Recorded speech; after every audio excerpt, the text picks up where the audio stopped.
This guy's a hulking giant. Compared to him, everyone else looks like pathetic little dwarfs, and he's not just big, he's absurdly strong. When he comes across a massive ogre that even bullets can't penetrate, he shocks everyone by casually obliterating it with just a couple of blows. He doesn't even break a sweat. Then when he ends up in the middle of a lake full of alligators, instead of becoming their meal, he wipes them out single-handedly because his skin is stronger than steel. He drags their bodies ashore and roasts the gators whole. Then he eats them right there, biting off one huge chunk after another. Everyone around him is in shock and can't help but wonder who he really is. The thing is, barbarian blood runs through his veins, and here's how he ended up among humans many years ago. In the land of barbarians, the strongest warrior fights against a group of hostile tribesmen. These barbarians are born fighters raised as lethal warriors who gladly die in battle for honor. The warrior calls out to his wife to activate a spell while he buys her time. Watching from a distance, Aiden considers his father to be the bravest warrior of them all. Though his father was betrayed by his own tribe, he continues to fight to protect his family and his dignity. As the man fights fearlessly, his mother tries her best to complete the incantation.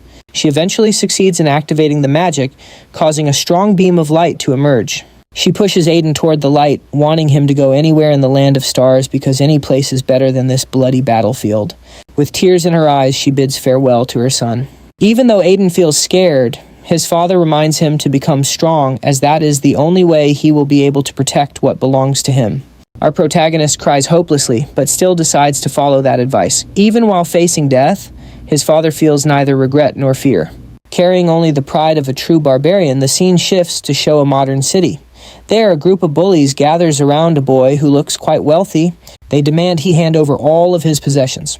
That rich-looking student is actually Gente Kim, a senior at GNL High School.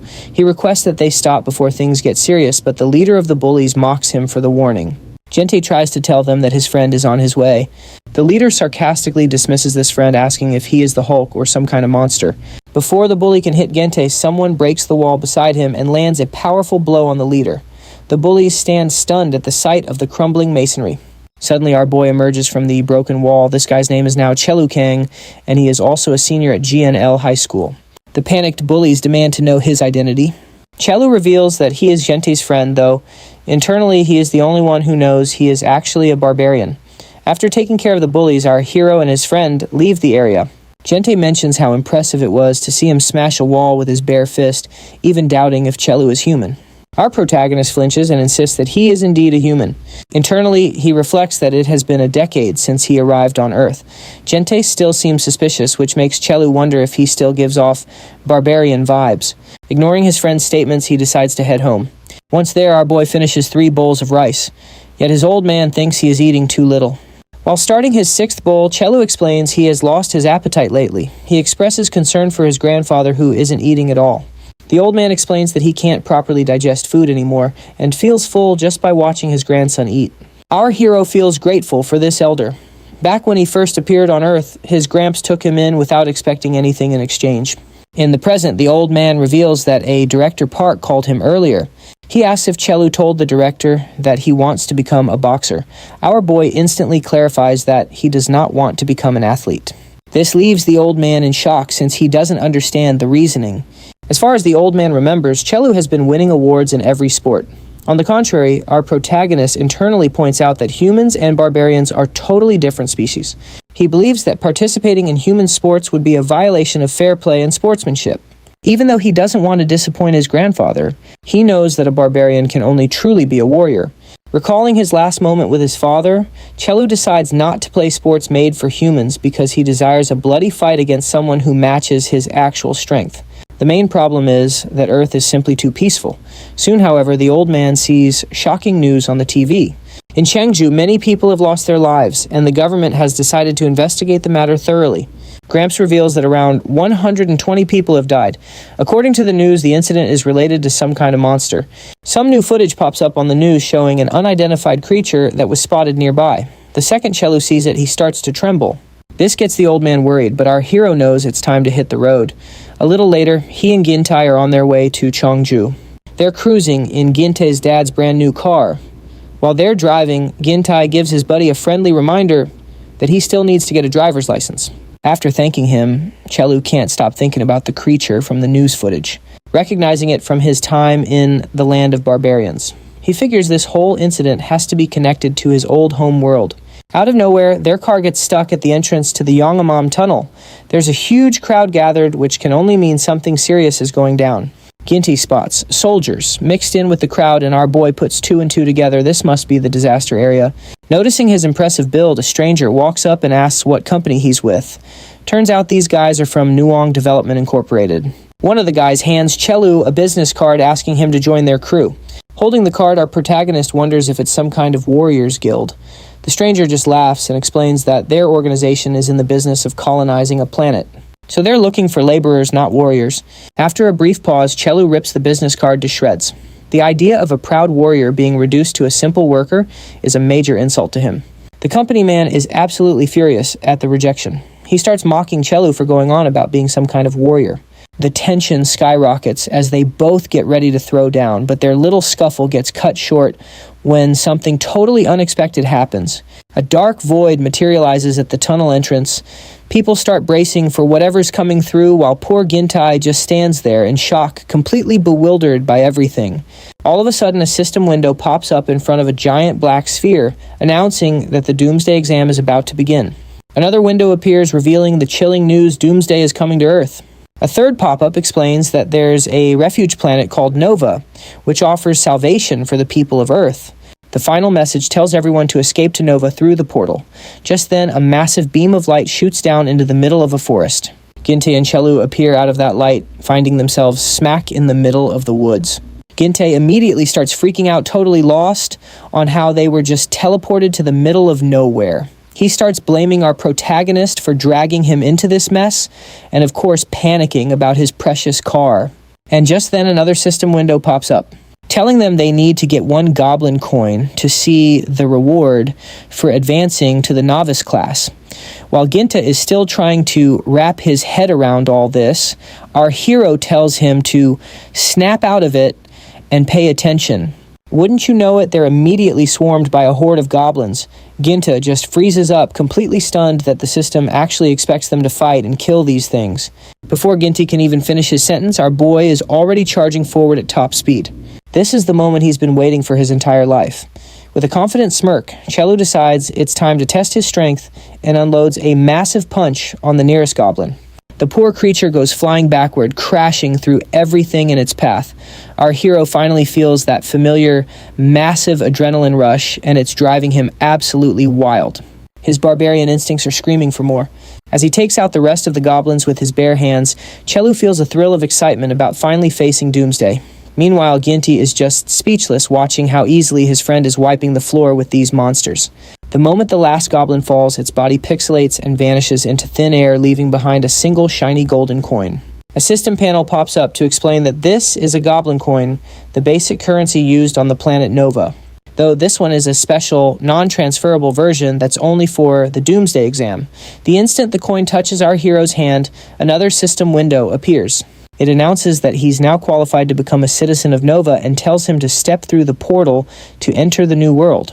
Watching from behind, Ginta is still struggling to process what any of this actually means. Our protagonist scans the area and points to a dark void, identifying it as the portal. A little later, we see Ginta, and he's looking pretty rough, with his face and head all swollen from the goblin fight. Clutching a makeshift club, he starts yelling at Chelu, demanding to know why he basically threw him to the wolves. Or, goblins. Our boy calmly reminds him that since the coins are non-transferable, Ginta has to earn his own coin if he wants to move on. But even with the explanation, Ginta isn't having it, and keeps on complaining. Right in the middle of his rant, a lone goblin charges straight for him with its weapon raised. Ginta totally panics since he thought they'd gotten rid of all of them. Just in the nick of time, Chelu steps in and slams the goblin into the dirt. He reminds his friend once again that real strength only comes from facing the fight head-on. Still, our hero takes responsibility for Ginty's safety, admitting that his friend wouldn't even be in this mess if it weren't for him. A bruised and battered Ginte thanks him, pointing out that at least he finally managed to finish the quest. Elsewhere, a couple of soldiers are using binoculars to track down their missing duffel bag. It seems some goblins made off with their supplies, and the pair decides it's time to go eliminate the thieves. But before they can make their move, Chelu stumbles upon the bag first. He quickly grabs the useful supplies, knowing they'll be crucial for survival. But when the soldiers spot a figure near their gear, they immediately aim their guns, mistaking our hero for another monster. Luckily, they figure out their mistake before they start shooting. Later, the four of them are cooking together when the soldiers apologize for the mix-up, but Chelu just brushes it off. One of the soldiers is blown away that the two of them are completely unarmed in such a dangerous area. Ginte explains they stumbled in here by accident, having no idea what this place was.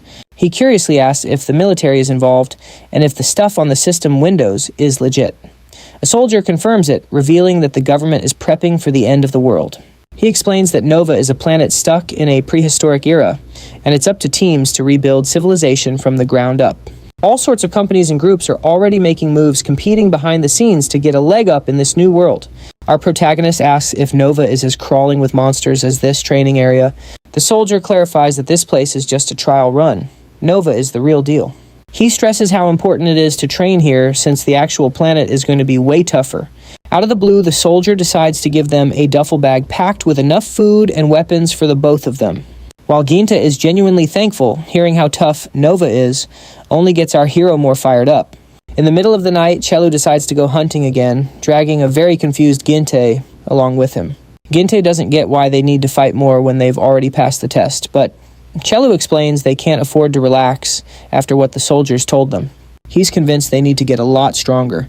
They soon spot a rickety-looking tower made of sticks where a figure is giving off a weird aura. It looks like a goblin, but way more intimidating. Ginte points out it looks physically different from the ones they fought earlier, but our protagonist is just thrilled for a new challenge. He charges straight ahead, leaving Ginta in the dust, as the goblins at the base of the tower spot him coming. But before they can even blink, our boy takes them out. The elite goblin at the top of the tower spots Chelu climbing up to face it. Our hero is pumped to take down the target, but the creature suddenly casts a spell, zapping its staff with powerful lightning. Caught completely off guard by magic, Chelu gets hit head-on by the bolt. Ginte screams in a panic as the goblin smirks, totally satisfied. But to its surprise, Chelu isn't down for the count. Even scorched from the blast, he's still buzzing with excitement. The goblin zaps him with another bolt of lightning. Our protagonist doesn't even flinch. He just grits his teeth through the pain as electricity crackles down his spine, revealing that he's more than just some barbarian. He's the son of a great sorceress. As he finally reaches the top, he unleashes his own powerful lightning and screams that what doesn't kill him makes him stronger. In a flash, his power completely obliterates the entire tower. Chelu comes crashing down with the debris. Lying there completely charred, he just smirks at his little brush with death. He's grateful for the magic resistance he inherited from his mom. Along with more coins, he gets a glowing golden orb that the system identifies as an orb of magic. This is a non-transferable item that permanently boosts the user's magical ability, and it costs 10 coins to activate. Our hero can't help but wonder if he's actually gained the powers of a sorcerer. The moment the orb merges with him, his wounds heal instantly. He feels an incredible surge of power that leaves him completely stunned. Ginte runs over, completely amazed that his friend is still alive after those lightning strikes. He's starting to wonder if Chelu is even human. The warrior just mutters his own name in a daze, which really starts to worry Ginta. But the quiet moment doesn't last long as Chelu is suddenly raring to go for another hunt. His new plan is to find the next spot where they can track down more of those sorcerer goblins and their orbs. Ginte freaks out, yelling for him to stop. The next morning, Ginte steps out of his tent to find that our boy has literally been hunting all night long. Chelu proudly shows off his collection of orbs for magic strength and sensation. He's dying to test out his new powers, feeling way stronger than he did just a day ago. All of a sudden, a system panel pops up to announce that 24 hours have passed. Boss monsters will now start spawning in the area. These are creatures that newbies aren't expected to beat, and the system orders everyone to escape immediately. Ginte starts panicking and insists they use the portal to get out of there, but our protagonist is having none of it. He's way too tempted by the chance to fight even tougher enemies. Before long, a junior ogre emerges the boss monster for the beginner's test. The soldiers try to shoot the hand holding its massive club, but the bullets just bounce right off. Just as the ogre is about to smash them, our hero jumps in and completely shatters the club. Standing before the beast, Chelu is absolutely thrilled to finally fight something bigger than him. He tells everyone to clear out so he can take the ogre down all by himself. With everything he's got, Chelu lands a powerful blow on the ogre, but to his shock, the beast doesn't even feel it. To our hero, it feels like he's punching solid steel, not skin. Just then, the boss breaks free from the young man's hold, sending him flying backward with incredible force. Watching the one-sided beatdown from the sidelines, Gente realizes the ogre is way out of our boy's league. One of the two soldiers from before remarks that it's impressive Shu has even lasted this long since boss monsters aren't usually meant to be soloed. He explains that you typically need a tank on your team just to have a shot against a beast like that. Sprawled on the ground, our protagonist can't believe how powerful the ogre is. He took massive damage from just one hit and has to admit the creature is stronger. Just then, the boss winds up for a devastating blow, but luckily, our hero manages to dodge it. In that instant, Shu decides against a direct confrontation. The ogre starts throwing a flurry of punches, but Shu skillfully dodges every single one. Our protagonist notices that the monster's attack patterns are surprisingly simple and easy to predict. So he quickly slides in, grabs the creature's arm, and uses its own momentum and weight against it. With a determined roar, our boy swings the beast by its arm and slams it hard onto the ground, immediately following up with a powerful punch straight to the monster's jaw. The ogre is down, its teeth shattered and mouth bleeding. But the fight isn't over. Shu jumps on his opponent, landing a relentless barrage of punches. The soldiers watch in disbelief, completely stunned that he's taking down a boss monster with his bare hands. Shu stands tall over his fallen foe, confidently declaring that he has overcome a monster stronger than himself. This victory only fuels his excitement. Now he's eager to find even more boss monsters or other powerful challengers. The moment the defeated ogre pixelates and vanishes, a black orb materializes in its place. As our hero wonders what it does, a new system window pops up. He's a little surprised when he reads the notification. Later by the portal, the two soldiers thank our hero for the rescue, but Shu just shrugs, saying he only did it because he wanted to fight the ogre. One of the soldiers advises them to stock up at the shed before they head to Nova. He explains that only items bought from the shed can be taken to Nova. Inside, they're surprised to find the shop is run by a talking goblin. The two soldiers take their leave to report back, and a greedy-looking Gente immediately asks our boy how he plans to spend the coins they earned. For our protagonist, the decision is a no-brainer. A little later, they've spent all their coins on new weapons from the shed. Gente is hyped to start the next stage with their new gear. Suddenly, a system window pops up, notifying them that they've met the requirements to enter Nova as a portal materializes before them. As they're about to leave for another planet, Gente asks our hero if he's nervous. Shu feels the exact opposite, buzzing with excitement for whatever comes next. A massive beam of light engulfs them, and in an instant, they're transported to Nova. They're greeted by an unexpected sight. 2 moons hang in the sky. The planet looks a lot like Earth, but something feels different. Gente spots some lights in the distance and points out that other people have already set up camp, suggesting they head that way. But our protagonist brings up a slight problem. Gente is confused until Shu's stomach lets out a massive growl. Our hero is starving, which makes Gente nervous. He knows his friend gets a little feral when he's this hungry. The only problem is it'll take them at least half a day to walk to the campsite. Then out of nowhere, a beautiful woman appears behind them and asks if they need some help. Dazzled by her beauty, Gente asks if there's any place to find food nearby, explaining that they just arrived with nothing. The lady clearly sees the gear on their backs, but when Gente doesn't pick up on her hint, she just shrugs and offers to help them anyway. She tells them she knows a great spot to find food, so the two of them eagerly follow her. After a few minutes of walking, the woman points ahead, revealing a fishing spot she claims to have found by pure luck. Gente immediately starts crafting a fishing pole from the items he bought at the shed, bragging to Shu that his crafting skills are way better. The lady says she's going to grab some bait. She left a little ways ahead and leaves them to it. Gente feels lucky to have met such a kind person, all while our boy is about to lose his mind from hunger. The moment Gente finishes the fishing pole, the system grants him the production skill. Feeling pretty proud of himself, he gets ready to bait the hook. But Shu's patience has completely run out. Our hero dives right into the water, determined to catch a fish with his bare hands. Gente is completely exasperated by his friend's lack of self-control. Right at that moment, a group of people shows up. It turns out the woman from before brought them here. Gente assumes they're her friends, but she just scoffs at the idea. She explains that in Nova, walking around with valuable gear like they are is basically an invitation to get robbed by people like her crew. 2 men grab a hold of Gente as he finally realizes they've been set up. The woman calls it survival of the fittest and tells them to hand over all their gear.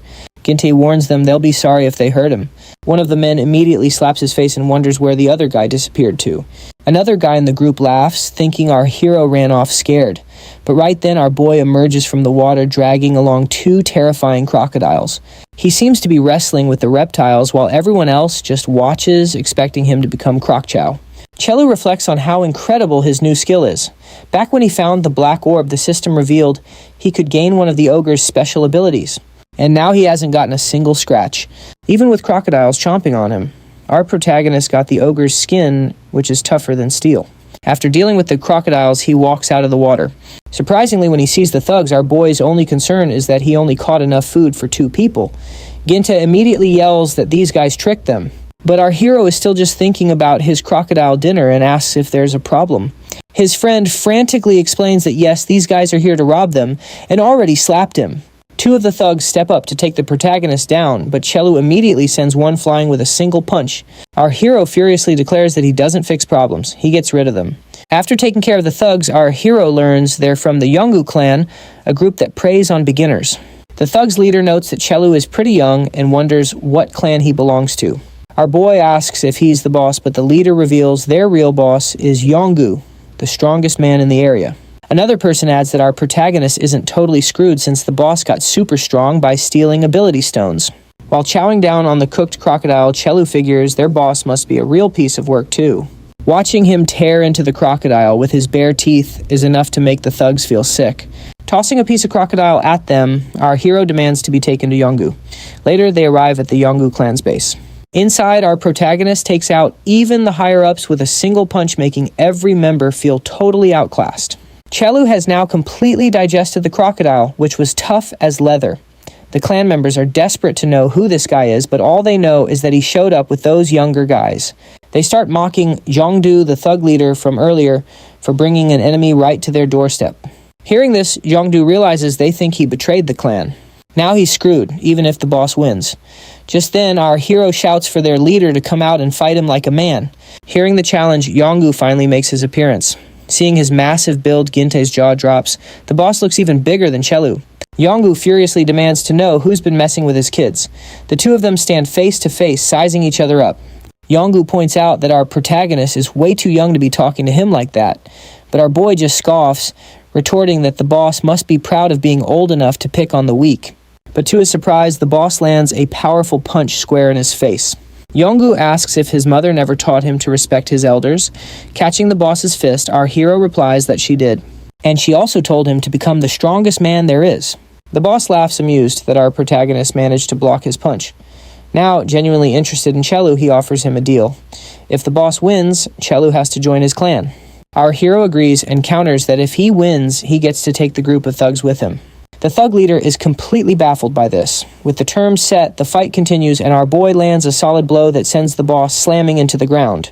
Surprisingly, the boss gets up without a scratch, remarking that kids these days are so impatient. Watching from the sidelines, Ginte is stunned that our hero's punch had no effect at all. Zhongdu explains that it's useless because their boss already has 12 ability stones and more than half of them are for strength. Plus, he also has the ogre's skin skill. However, during the fight, Yongu is clearly having some trouble. Our protagonist's punches are actually getting through his defense. Chelu notes that Yongu is the toughest opponent he's faced so far. The older man skids back, and even though he's breathing heavily, he tells our boy it just tickles. But deep down, he's completely mortified.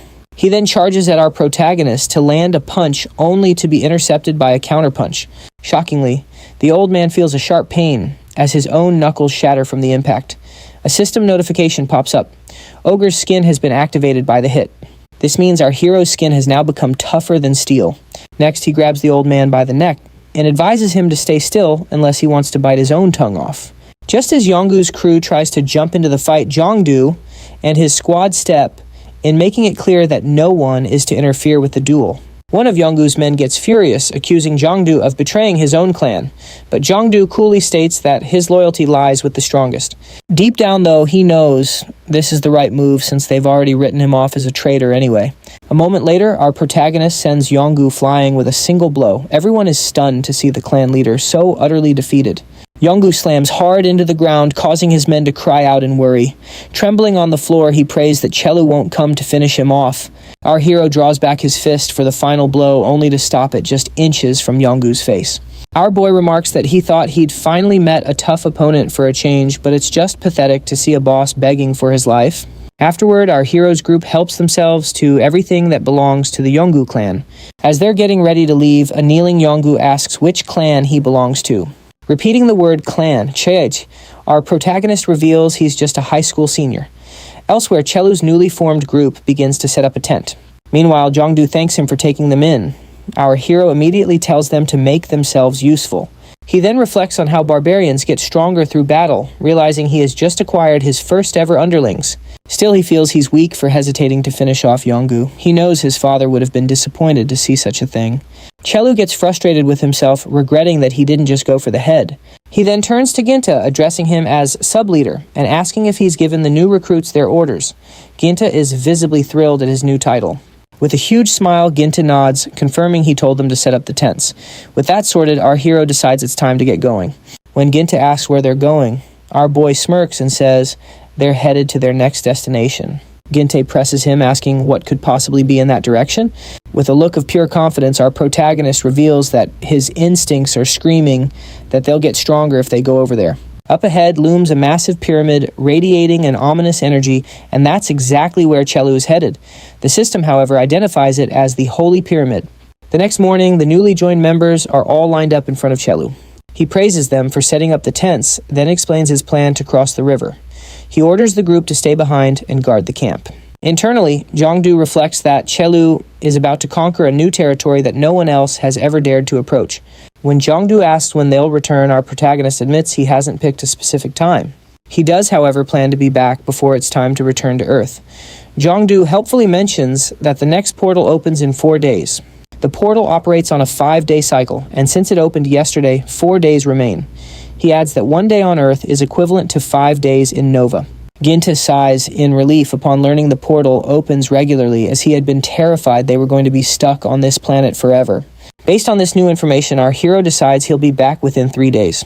He also plans to bring his father with him on the next trip, since he can't leave the old man alone on an Earth that's on the brink of collapse. Finding the intel useful, Chelu asks for Jongdu's name. Jongdu gives it, immediately prompting our boy to designate him number 1. Jongdu tries to protest, but Chelu simply decides to call everyone by numbers 1 through 5. A woman in the group complains that they have names, but our hero silences her with a single furious glare. The members bow as Chelu and Ginta take their leave. Later, the two of them are crossing the river on a raft that Ginta skillfully created. This bit of crafting earns Ginta some production experience points. However, Chelu is already getting frustrated with their slow paddling speed. Deciding the raft is too sluggish, he simply jumps right into the river. Ginta is left on the raft, yelling that he worked hard to build it, while our protagonist starts swimming and towing it along with a rope. Ginta eventually admits they are moving much faster this way and recognizes how incredibly adaptable Chelu is. Remembering his own past weakness, Ginta resolves to stop running away and step up, especially now that Chelu has appointed him sub-leader. The two men finally reach the foot of the pyramid. From up close, the structure is absolutely massive. According to the system, this is the Holy Pyramid. It instructs the user to activate the sanctuary for rewards, noting that the total activation cost is 2,000 coins. Ginta carefully reads the instructions that have popped up. Chelu decides they should prioritize collecting the necessary currency. To his surprise, Ginta suggests they split up to collect the coins. He explains that even with the world ending, he has yet to accomplish anything on his own and wants to try working without any help. Later that day, Chelu is busy defeating Ostracosaurus monsters, thoroughly enjoying the thrill of the fight. When another beast emerges from behind, our boy dispatches it with ease. After slaying a whole horde of them, he gathers all the coins and orbs he needs. Model. One defeated Ostracosaurus drops a rare pink orb. The system identifies it as a pitch skill stone, which imbues a thrown object with magical power for greater strength and speed. By absorbing the stone, our hero learns the new skill and grows stronger. He then begins to wonder how Ginta is faring. As Shu arrives on the other side of the woods, Ginta lures an Ostracosaurus toward him. As the beast charges, Ginta sprints toward a rope he's attached to a tree. He hopes the trap works, and as the monster hits the tripwire, Ginta seizes the chance to stab a knife directly into its head. He finally defeats the creature on his own. While resting, he assumes our protagonist has already taken down many more. The weapon Ginta used is a bone knife he crafted from crocodile teeth.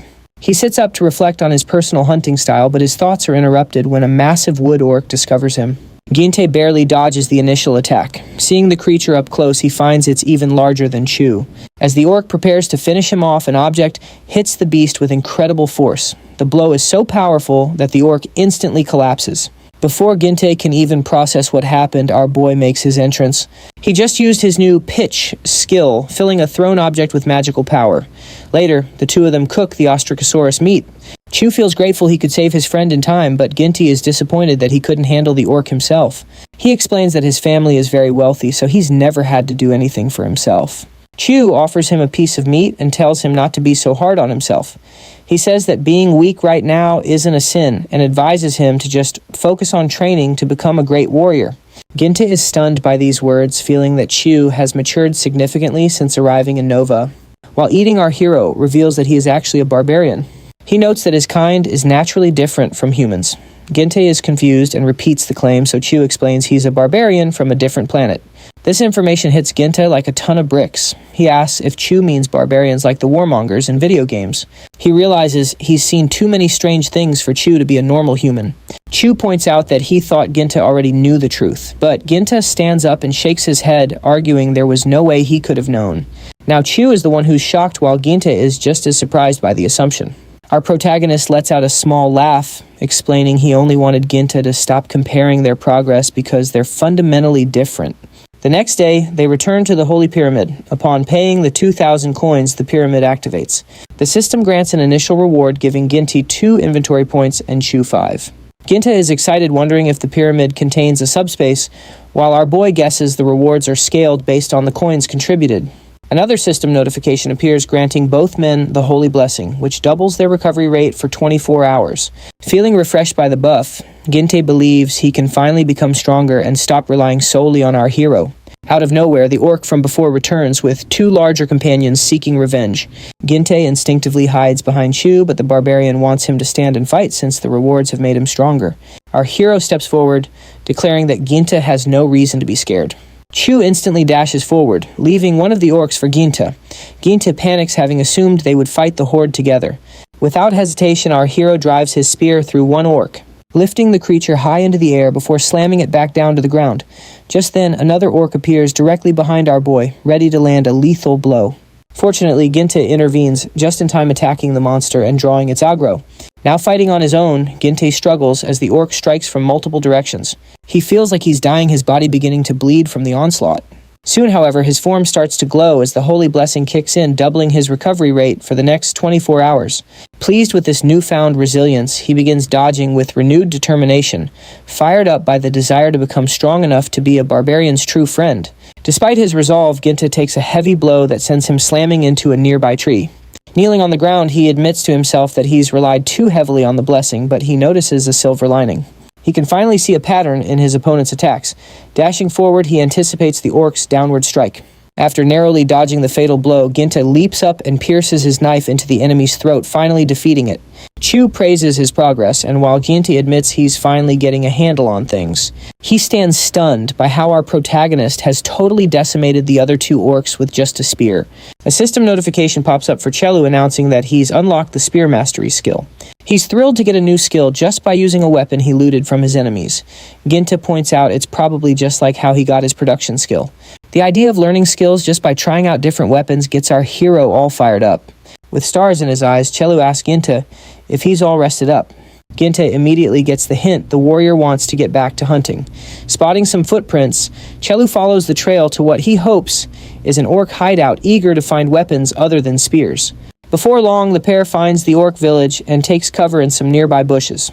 Nearby, 2 scouts are whispering to each other, muttering about how their army would have already secured the area if it weren't for these monsters. One scout is proud of being the first to find the hideout, but the other thinks they should hurry back and report it. Suddenly, a hand reaches out from behind, making both scouts scream. It's actually Chelu who pops up behind them and tells them to keep it down. He compliments their disguises, joking that they were so good he almost didn't recognize them. They share a nervous laugh and point toward the enemy camp. As it turns out, these guys are actually our protagonist's underlings. Their leader, number 1, warns him that if they get caught, they'd at least like to make it back in one piece. He strongly advises our boy to pull back. Even though Chelu is a beast, the Orc Lord makes this place way too dangerous. Number 1 insists it'll take the whole army to deal with a threat like that. But Chelu only has eyes for the shiny weapon the Lord is holding. He immediately gets to his feet, dead set on taking that axe for himself. He heads for the village with Ginte in tow, completely ignoring his underlings' pleas to stop. After clearing out the surrounding orcs, Chelu comes face to face with the orc lord. He tells Ginte to hang back and rest while he handles the big boss himself. He tries speaking to the giant in the orc language, but this just makes the lord fly into a rage. Realizing Chelu is just mindlessly repeating insults he picked up somewhere, the orc lord instantly swings his massive axe.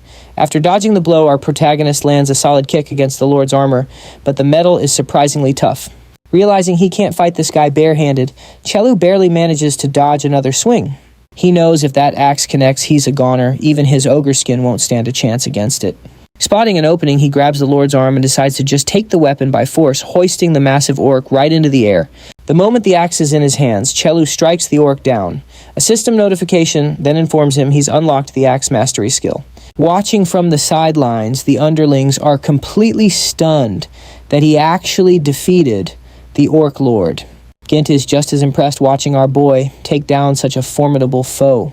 Number one has to admit how powerful Chelu really is, thinking he's more of a monster than a human. As Chelu stands tall over his fallen enemy, the underlings worry that a force of nature like him can't just be allowed to run wild. Regardless of their fears, our hero has successfully claimed the orc lord's great axe. Back at the military base, Colonel Miran Jang gets a report detailing how Chelu single-handedly defeated the junior ogre boss during his evaluation, then went on to completely wipe out the Yongu clan and the Wood Orcs on Nova.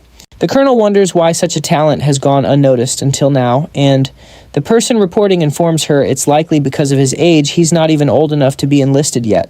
Upon learning that the boy is just a high school senior, she closes the file and immediately orders an enlistment notice to be sent out. They need to recruit our protagonist right away. The soldier, reporting to her, suggests it might not be that simple, pointing out that the boy doesn't seem like the type to take orders. Colonel Jang insists that they have to keep powerful individuals like him in check. Just then, Warrant Officer O arrives at the door. The colonel smirks. He's just the man she wanted to see. Hearing the officer's name, the soldier wonders if she's planning on sending people after Chelu. With a grim expression, she declares they're about to enter a new era. If our hero refuses to cooperate, they'll have to use force. Warrant Officer Jan Huano enters and salutes his superior. Meanwhile, a portal opens up in the Cheongju disaster area. Members of the Yongu clan stumble out as onlookers point out that the thugs have finally gotten what they deserved. Others chime in that it serves them right and that the clan had stolen from them too. Among the crowd, Chelu and Ginte stand watching. Seeing the public's reaction, Ginte realizes everyone already knows what went down. Jiangdu shows up and remarks that our boy has become the hero of Nova in Cheongju. Meanwhile, Chelu is just happy to be back on Earth and decides to head straight home to see his father. But before he can leave, a voice calls out his name. It's Second Lieutenant Seong Achoy, who's arrived to deliver a proposal from the army. Our protagonist is confused while Ginte can't help but notice that the officer is pretty cute. Shung begins her explanation, but without hearing her out. Chelu turns to leave. A panicked Shung yells for him to wait, and in disbelief at being ignored, she shouts that they're offering him a spot as a commissioned officer. Ginte is stunned to hear that our hero could jump straight to the upper ranks, but Chelu remains completely uninterested. Shung is furious, but her subordinate reminds her that guys like him are tough to handle. He then calls Chelu a rude high school poser and lands a solid kick on him. This man is none other than Officer O, who smugly asks if our boy is ready to talk now. Before Chelu can even get his footing, O unleashes a flurry of rapid kicks.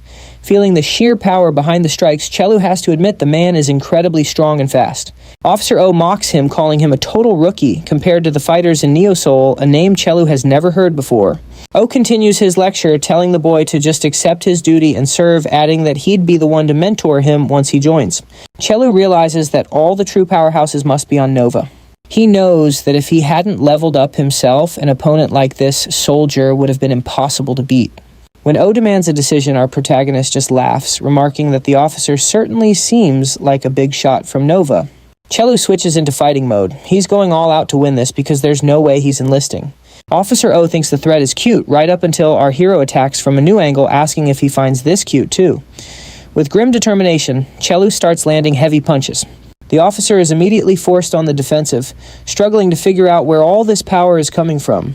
Chelu continues his assault, not giving a single inch. O is baffled, since he was sure this was the kid's first time on Nova. And yet he can't seem to counter a single attack. His pride as a ranker on the line, O lunges forward to strike back. To his shock, he's met with a devastating knee from our boy. He starts to bleed as he's slammed forcefully into the ground.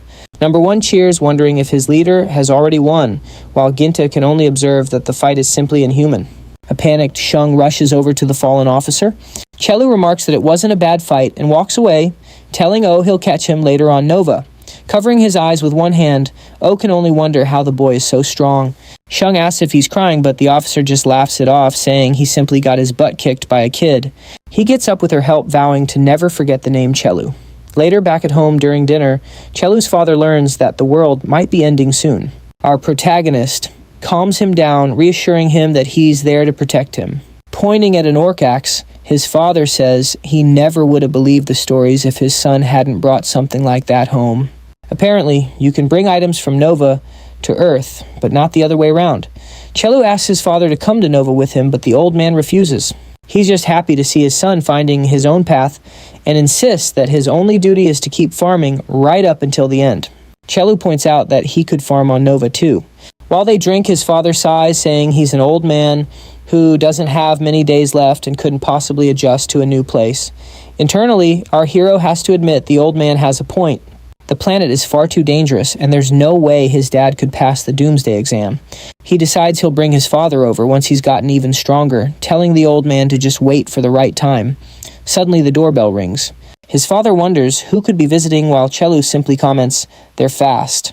Later, our protagonist gets together with Ginta to research Nova. They find that the government has censored most of the information, officially labeling the situation a national disaster. Chelu points out that they're controlling the media to prevent public panic, which in turn allows those in the know to take advantage of the situation. Ginte brings up what that soldier said about Neo Seoul and explains that Cheongju isn't the only place with a portal. It turns out portals are open in several different regions. The government and major corporations have already started developing Nova. Neo Seoul, for instance, is connected to a portal in Payu that opened 2 years ago. Considering 2 years on Earth is equal to 10 years in Nova time, Chelu figures the area must be packed with powerful people. Ginte then realizes why Neo Seoul is considered the #1 spot for leveling up. Even though they won't get any initial activation rewards, since the area is already developed, Chelu feels like staying put would only hold him back. Plus, he figures an advanced area like that will have much better weapons and gear available. After their talk, Chelu decides they're heading out. Ginte points out that they don't have a car since his dad took his away, but our boy just laughs, revealing he's already got a plan. Sure enough, they're soon riding in a car, driven by one of the women from his crew. Jongdu thinks our hero made an excellent choice. He and his men want to follow Chelu as their boss, but they still have some business to settle with what's left of the Yongu clan. Chelu understands and tells them to just catch up with him once they've finished their business. The driver wonders if they'll be safe in a place with such a heavy military presence. Chelu, however, has already decided to crush anything that gets in his way. Before long, the car arrives near Neo Seoul. Our protagonist and Ginta stand before the massive portal. Ginta wonders what it looks like on the other side, but Chelu couldn't care less about the scenery as long as it helps him get stronger. Ginta is completely blown away by the landscape of Neo Seoul. Despite having only been around for a decade, the city far exceeds his expectations. It looks as developed as the Joseon dynasty at its peak. Chelu is also impressed by the progress. Their sightseeing is cut short when a middle-aged woman screams for help, pointing at a thief who's causing a commotion. As the criminal barrels toward our protagonist, he yells for him to get out of the way. To the thief's shock, our hero grabs him by the face and unceremoniously slams him into the ground. Chelu feels a jolt of excitement, anticipating all the new opponents he'll get to face in this city. Later, he and Ginta are enjoying a meal paid for by the same woman who offered them the food as a thank you for getting her monthly savings back. As Ginta eats, he comments on the perks of civilization, remembering the days he had to survive on nothing but crocodile meat. Meanwhile, our hero has already polished off a dozen bowls. The woman tells them to eat as much as they like since the meal is on the house. While chowing down, our hero insists it was no big deal and tells the lady to call him if she ever runs into trouble again. He then dives back into his meal with a wild energy. The woman feels a bit of relief, but mentions that raiders plague the village, even with soldiers around. When Ginta asks if this happens often, she nods, explaining that things have gotten worse as the population of Neo Seoul has exploded. With a shortage of monsters left to hunt, the strong have started preying on the weak. This news just makes Chelu more excited to turn these villains into his prey. The lady advises them to get the discovery skill before getting into any more fights. When our protagonist asks what that is, she realizes they must be new here. She explains that discovery is a crucial skill in this region and can be learned by hunting the eagle owls in the local hunting grounds. This ability lets a person see the attributes of others. Ginta gets excited realizing they could finally check their own stats. Our hero immediately stands up ready to go hunt some owls. Seeing that they're barehanded, the woman suggests they buy some gear first. The duo eventually leaves a leather shop decked out in newly purchased armor, though they're still missing proper weapons. Following the woman's advice, they head to the Yongho workshop, which is supposedly run by a master craftsman. A drunken man stumbles up behind them and asks what their business is. Chelu says they're looking for weapons, while Ginta complains about how strongly the man reeks of booze. The drunkard walks past them, pointing out that they're unarmed. Ginta asks if the smith takes custom orders, saying he heard the man can forge anything. The drunken man reveals that most of the workshops in Neo Seoul have closed down. When our hero asks why, the blacksmith explains that iron has become incredibly rare ever since bandits took over the mines on Obong Mountain. Chelu asks if these are the same bandits who robbed the townspeople. The smith confirms it, adding that the group is led by the Big Three. Sebes and Soitsebias. The main leader is Ho Jang, a total nightmare of a man who executes anyone who stands in his way. He has a bounty of 100,000 goblin coins, and his crew is so powerful that even the army is helpless against them. A full-blown war would throw all of Neo Seoul into a major crisis. This danger, of course, only gets our hero more fired up. Summoning his orc's broadaxe, he asks if the blacksmith will get back to work if they take care of Ho Jang. The man instantly recognizes the weapon and wonders how a kid like him got such a valuable item, but Chelu just demands a straight answer.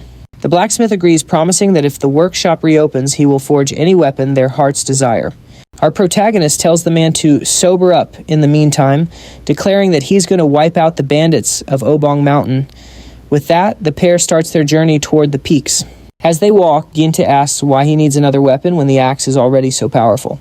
Chelu explains that different enemies call for different fighting styles, so it's always best to be prepared. Ginta gets it, but he's worried about how many other fighters are in the area. He frets they won't even get a chance at an owl and grumbles that things were much simpler back at the Cheongju portal. Our hero quickly comes up with a plan. Using his pitch skill, he throws a small rock that nails an owl dead on, knocking it out in one hit. However, he reveals he was actually aiming for a different target he had sensed nearby. From the defeated owl, our hero acquires the discovery skill, letting him analyze abilities. He immediately checks his own status window, looking over his traits and skills. He's surprised to see he has the blessing of the fairy, which is bizarre since barbarians and fairies are natural-born enemies. His train of thought is derailed when Ginta asks him to check his stats. After seeing a whole lot of nothing, our protagonist just tells his friend he needs to grind more. Meanwhile, two figures are watching them from the shadows. First Sergeant Yongsuki and Captain Junop Choi. The captain's bleeding slightly. Turns out that stone Chelu chucked was actually aimed at him, but an owl just happened to fly into its path, leaving Junop with only a scratch. He can't help but wonder if our hero somehow sensed they were there. Remembering that Chelu had already taken down Officer O, Junop decides he's got to recruit this kid. As Yongsu watches the pair head toward Obong Mountain, Junop starts sweating bullets, convinced the boys are walking straight into a death trap. And sure enough, they soon wander right into bandit territory. The outlaws spot them immediately and start mocking them for being brave enough or stupid enough to trespass. But the moment they lay eyes on that orc axe, their greed takes over. Their leader, Ho Yang, watches with a hungry grin, ready to start the hunt. Before long, they spot Obong Mountain, which seems to be the place the blacksmith told them about. Chelu casually mentions they've walked a pretty long way without bumping into any bandits. His friend, looking worried, asks if he can really handle them. He points out that these bandits are rumored to be super strong, but our hero just brushes it off, saying there's no way he'll lose to a bunch of idiots, adding that he's itching to test out his new axe. Suddenly, he senses something. With lightning-fast reflexes, he whips around and slices a volley of incoming arrows right out of the air. Our protagonist can tell there are a bunch of enemies hidden in the woods. He sees them pull back as a thick fog rolls in. Chelu immediately realizes it's a trap and yells for Ginta to get behind him. As Ginta ducks for cover, our boy activates his ogre's skin skill, using his now tough hide to shield his friend from a storm of arrows. Realizing this is getting way more complicated than he thought, he orders his friend to fall back now. He quickly explains that shaking off their pursuers and escaping the forest won't be easy, and the longer they run with their backs turned, the more danger they'll be in. Just then, Ginta notices a cut from an arrow that grazed Chelu earlier is turning green. The arrowhead was poisoned. Our hero just cracks a smile and admits he let his guard down for a second, since even Ogre's skin can't block poison from an arrow. Ginta furiously calls him an idiot, asking how in the world he can be laughing at a time like this. Our boy insists that Ginta is no match for this fight and tells him to get out of there. When Ginta asks if he'll be okay, our protagonist tells him not to underestimate him, reminding his friend that he is, after all, a barbarian.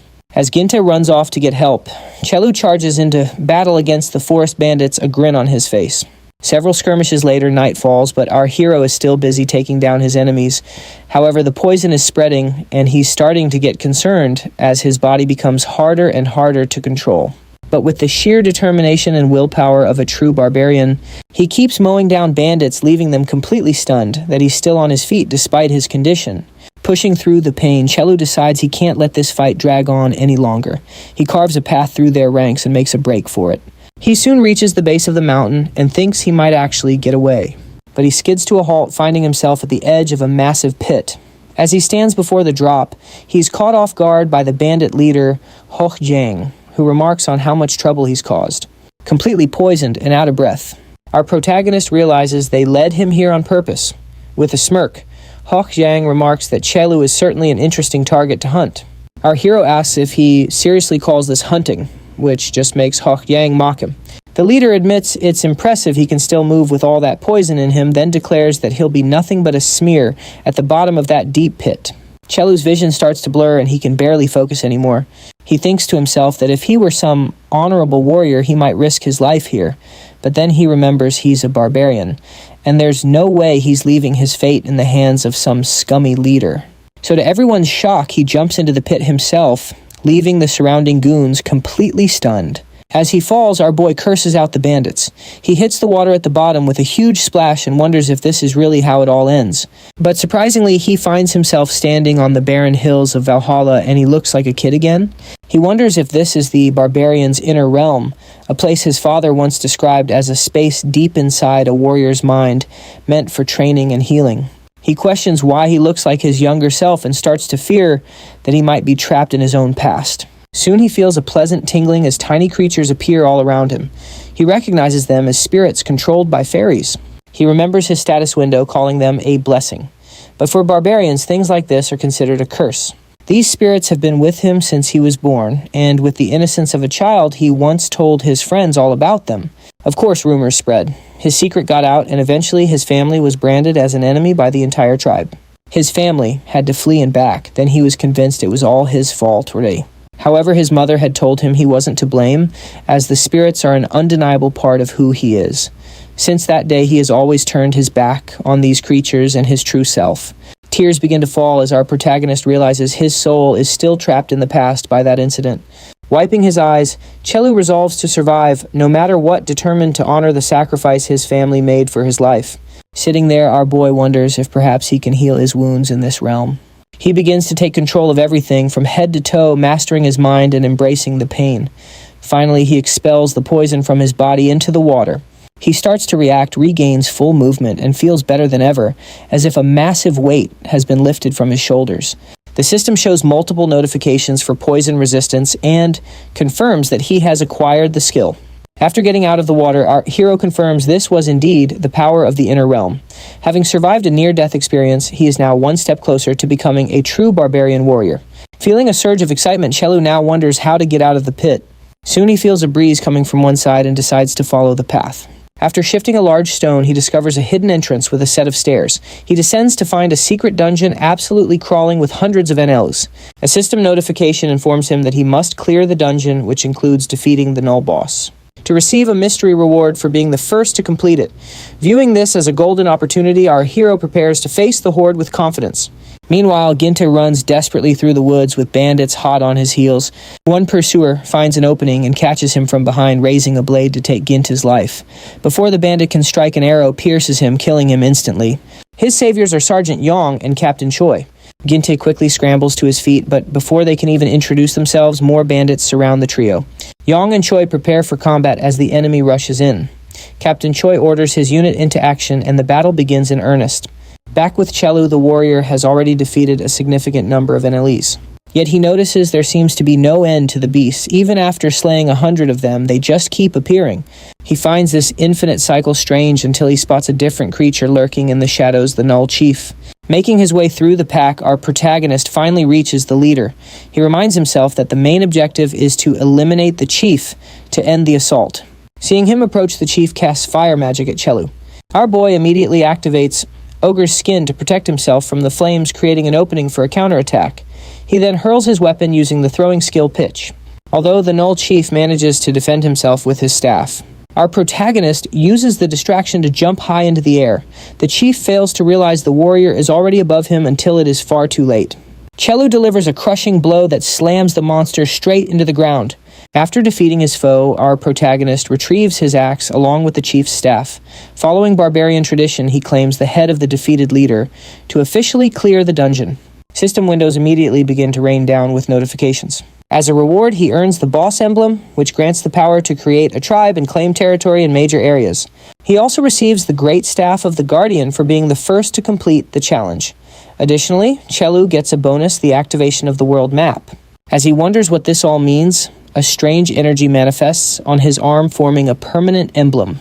Through this, he can now access a map, though it only shows locations he has already visited like Neo Seoul and Obong Mountain. The rest of the world remains dark, but as usual, our hero gets incredibly excited about the prospect of exploring the unknown. Suddenly, a red notification flashes with a warning about the dungeon's impending closure. It instructs our boy to leave before the area is flooded. Water begins to pour into the chamber, prompting Chelu to quickly collect the dropped coins and ability stones before making his escape. Sometime later, he emerges from the water, back inside the pit, wondering how to climb the smooth, slick walls. As he searches for a handhold, he hears a familiar voice from above. It's Ginta. Our hero waves and shouts to get his attention.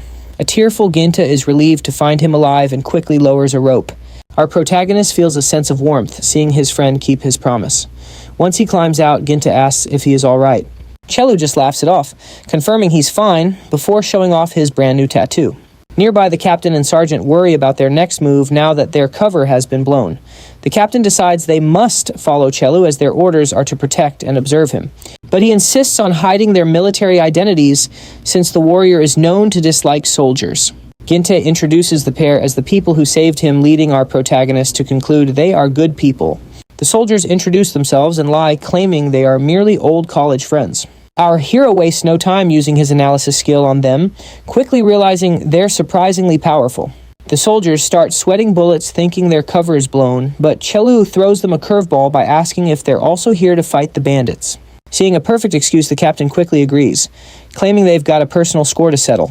But when our hero presses for the juicy details, the two soldiers start to panic. In a hilarious moment of desperation, the sergeant just blurts out that the bandits got his mother. Chelu finds this absolutely tragic, declaring that since they saved Ginta, he's now their big bro Chelu. He vows to help them get revenge. The captain is totally baffled, asking why he's calling himself Big Bro when they're both 31 years old. Clearly annoyed, our protagonist lies that he's 32. This just infuriates the soldiers who know for a fact he's just a high school kid. Regardless, Chelu tells them not to sweat it, beaming as he promises to offer Hushjang's head to the sergeant's mother. The sergeant just freezes up, mortified, sending a silent apology to his very much alive mother for dragging her into this lie. Captain Choi thinks back on the rumors he'd heard. He knew Chelu was competitive, but he never expected him to charge back for a rematch with Hushjang so soon. He asks our hero what the next step of the plan is, addressing him as Mr. Chelu. That choice of words clearly doesn't sit well with our boy. A single death glare is all it takes to make the soldier quickly correct himself to Big Brother. With his ego satisfied, Chelu's expression softens as he lays out the strategy. First, they'll scout the area to pinpoint the hideout. Then they'll launch a full frontal assault to take out Hushjang. He stands there confidently, thinking his plan is perfect. The captain, however, tentatively asks if he could add a suggestion. Chelu nods casually, calling him Little Brother. Though visibly annoyed by the title, the captain stays professional and points out there's no need to search, as the enemy base is right at the top of the mountain. Surprised, our hero asks how he knows that. The captain just smiles, claiming he did some research for the sake of his revenge. Accepting this, our protagonist decides to head straight for the summit, declaring that real men face their problems head-on. On the way up, they're promptly ambushed by bandits. The team of 4 shows off some impressive teamwork, easily dispatching the attackers. Even after getting hit with several poisoned arrows, Chelu just keeps fighting, his body now naturally immune to the toxins. He cuts down one bandit after another until the skirmish is over. Ginta is completely in awe of this incredible new resistance skill.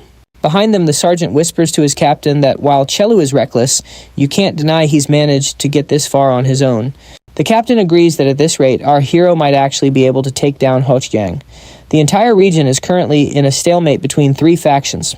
You've got the military protecting Neo Seoul to the southwest, the bandits of Mount Ong to the northeast, and the horseback raiders in the northern wasteland. The army has been unable to get rid of the bandits thanks to the clever, fast-moving tactics led by Yang. What's more, if they lose too many soldiers in a localized conflict, Neo Seoul would be left defenseless against the raiders. Most importantly, if Major Lee, one of the big three, were to get injured, it would spell doom for the entire city. Captain Choi realizes that our hero defeating the bandit leader would be a massive, unexpected victory for the military. Suddenly, Chelu collapses to his knees, startling the group. They see his whole body is covered in angry red patches and burning up with a fever. Our hero mutters that his head has been spinning ever since he activated all those ability stones. A red system window flashes, warning him that his stone absorption has reached an overload state. The stones aren't giving him any benefits, they're just making him delirious. The sergeant asks if he accidentally absorbed too many, and a sheepish Chelu admits he probably ate at least 30 of them. Shocked, the sergeant explains that this is way more than a human body can handle. At this rate, his abilities will fail and he could die. He suggests they retreat to the village for treatment immediately, but the captain points out that it's too late. They're already deep in the heart of the bandit lair, surrounded by hundreds of enemies. A bandit in the front line recognizes Chelu and taunts him for surviving the pit, but our boy just grabs him and slams him into the ground, screaming for Yang. From behind, the sergeant insists that he's in no condition to fight. But Yang himself emerges from the crowd, grandly calling himself the Mountain King, only for our protagonist to mock his ego. Yang notes that the kid managed to climb out of the pit, but declares he'll finish the job for real this time. He orders his men to handle the others while he takes care of Chelu personally. Charging forward with a flail, the leader attacks our hero, who blocks the strike with his axe. The two exchange a series of powerful blows until Yang manages to land a heavy hit. The impact sends Chelu flying through the air and crashing into a bandit hut. He slowly rises from the wreckage. Our protagonist recognizes the leader's immense power and sweeping attack range, making it tough to find an opening with his axe. Unwilling to back down, he rushes back in and cleverly wraps the leader's flail around his own weapon. In the ensuing struggle, both weapons are thrown aside. Thrilled at the prospect of a bare-knuckle fight, Chelu dives into a direct brawl. Jang scoffs at him, sneering that it won't make a difference against a frail human body. Jang spots an opening and lands a heavy blow to Chelu's waist, but our hero activates Ogre's skin at the last second to soften the impact. When Chelu reveals he's not entirely human, Yang just laughs, saying he already knew about the ogre's skin. Taking advantage of a brief opening, our protagonist delivers a solid punch to Yang's face, sending him to the ground. To Chelu's astonishment, Yang seems completely unfazed and activates his own ogre's skin while still on the ground. He playfully calls Chelu a kid, scolding him for being disrespectful, while our hero is stunned to realize they share the same ability. Jang seizes the opportunity. He lands a solid blow to the chin, sending our protagonist staggering backward. The rest of the group, already pinned down by bandits, can only watch in horror. Ginta is especially terrified, having never witnessed anyone stronger than Chelu. The sergeant suggests they grab the boy and run, but they're completely surrounded. The situation grows dire as Yang begins to choke Chelu with sheer brutal force. As Ginta's attention turns to his friend, a bandit lunges at him for a finishing blow, but Captain Choi heroically intervenes just in the nick of time. The defeated bandit smugly declares they're all dead meat, explaining that their leader is using the human squeezer technique. As he squeezes the life out of our hero, Yang taunts him, asking where his confidence went. He then reveals he's hunted ogres on 2 separate occasions. He explains that while he has ogre's skin, his second ability is ogre's power, which allows him to crush stone with ease. Jung bellows that he is power personified, but Chelu just starts laughing, mocking Jang's so-called power. Infuriated, Yang shouts that the kid is just putting on a brave face and squeezes even harder. Still feeling the effects of overload, our hero feels a strange sensation like he's about to throw up at any second. Jang continues to squeeze with all his might. Suddenly, our protagonist unleashes the entire overload from his mouth, leaving everyone completely stunned. After that display, Chelu feels much better. He cracks a smile and comments that he feels fantastic. Meanwhile, a system notification announces that he has absorbed all the stones. Jang, clearly annoyed, calls him arrogant. He furiously readjusts his grip and squeezes with even more force, enough pressure to tear a normal person in half. However, Chelu manages to wiggle an arm free and break the hold, forcing Jang to let go of his waist. This gives our protagonist the opening he needs to grab Yang's arm. Seizing the chance, he locks him in a legendary armbar, leaving his opponent completely vulnerable. He confidently applies immense pressure to the limb until a sickening snap echoes out. Chelu creates some distance with a quick leap back as Zhang howls in pain, clutching his broken arm. Seeing their boss completely overpowered, the bandits begin to murmur in disbelief, wondering if their leader is actually losing. Even Chelu's companions are shocked to see him gain the upper hand after the beating he took just moments ago. Furious, Zhang screams insults at him for breaking his arm and vows to kill him. He snatches a weapon and swings wildly at Chelu, but our hero easily dodges the blow. The weapon slams into the ground, instead cracking the very earth. Now wearing a completely different expression, our protagonist effortlessly sidesteps the follow-up attacks. The captain who witnessed his earlier struggle is amazed by the incredible strength and speed Chelu now displays. While dodging the attacks, our hero catches Zhang's weapon with his left hand. With his right, he grabs Zhang by the neck, choking him despite his ogre's skin and immense strength. Zhang is completely unable to break free from Chelu's iron grip, which slowly suffocates him. Our protagonist then lifts the huge man into the air and mocks him for calling himself the personification of power.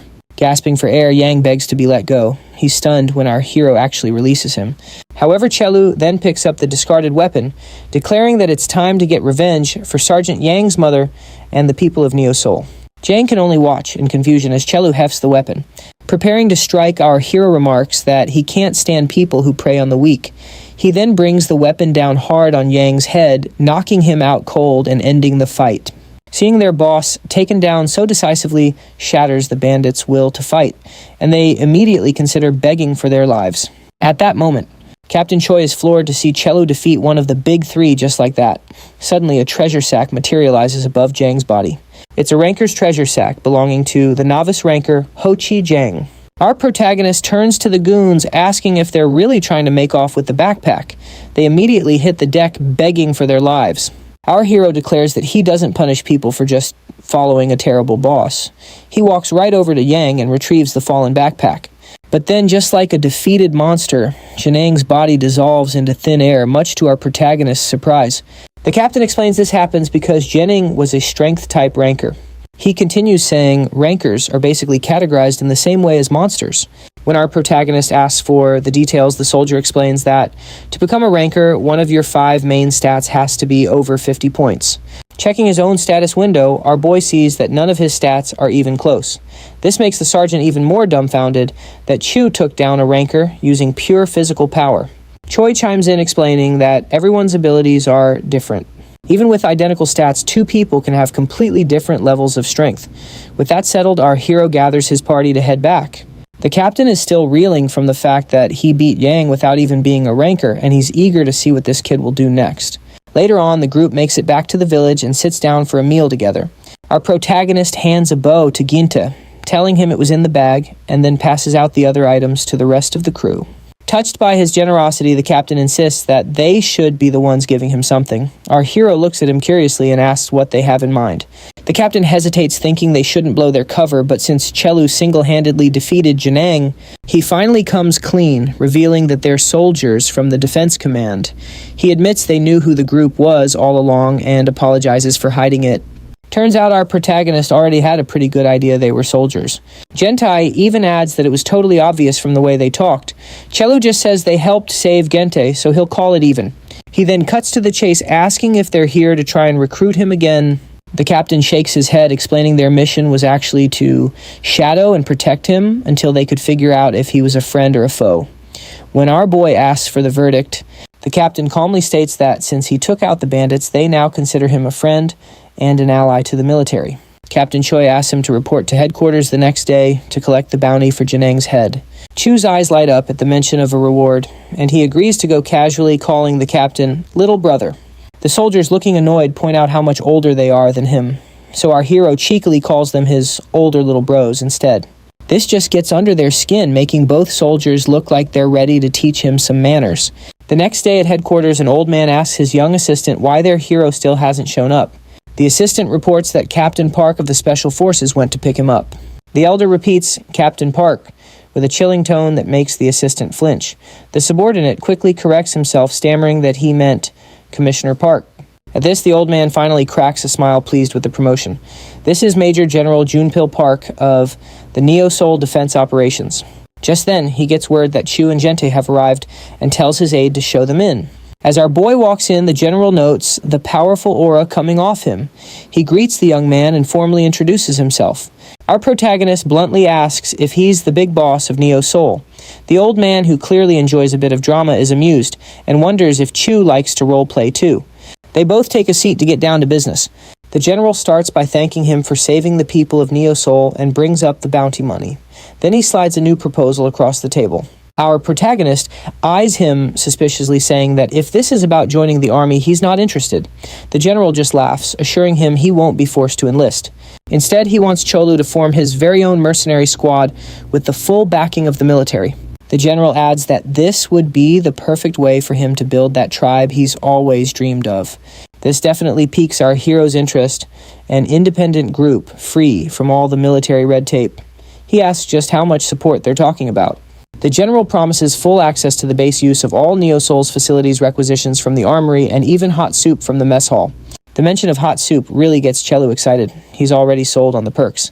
The general sweetens the deal, adding they'll also provide food and gear for his missions.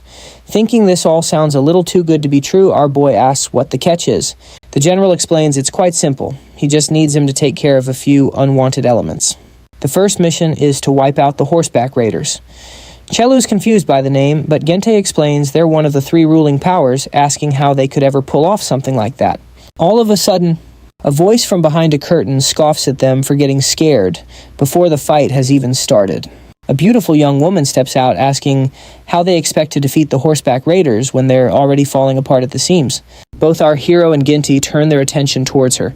The woman steps forward, feigning ignorance, as she demands to know how they dared to touch her property. Our protagonist, meeting her gaze with his usual confidence, proudly introduces himself. Unexpectedly, the girl draws her blade, remarking that he's got some nerve speaking to her like that. She presses the blade to his neck, her expression dead serious, and says that someone needs to teach him some manners. This woman is none other than the greatest sword master of Gosein, and she currently has her blade pressed against Chelu's throat. Completely unfazed, our protagonist asks why he should be expected to show respect to someone holding a blade to his throat. Realizing she might have gone too far, she lowers her sword and introduces herself as Major Yunyong Lee, a 22-year-old officer. Citing her seniority, she insists he call her Major Lee. But our hero just playfully calls her by her first name, leaving her absolutely livid. When Yunyong objects to his casual tone, Chelu simply points out that it's a perfectly normal way to greet someone. She reaches for her sword again, asking if he's really trying to provoke the greatest sword master in all of Joseon. Our protagonist coolly retorts that the only reason she has that title is because he's been away. The two of them grow increasingly irritated with each other, reaching a breaking point where a fight seems unavoidable. However, the general steps in to break the tension, offering Chelu some snacks, an offer that instantly diverts his attention. The general then pulls Lee aside to reprimand her for her behavior. She tries to justify herself, arguing that our hero can't be trusted, and reminding the general that she wants to handle the horseback raiders by herself. The general insists she abandon that idea, explaining that they can't possibly defeat the bandits alone. A memory flashes through Yunyong's mind. She's about to strike down a northern bandit, crying out and asking why he let her win. The bandit, accepting his fate, simply remarks on how much she has grown. Anguished, she demands an answer, but her former teacher says his defeat is a parting gift for an old student. Instead of finishing him off, Lee had lowered her blade and turned away. The northern bandit leader noted she was still too soft-hearted, despite his lessons on being ruthless for Neo Soul's sake.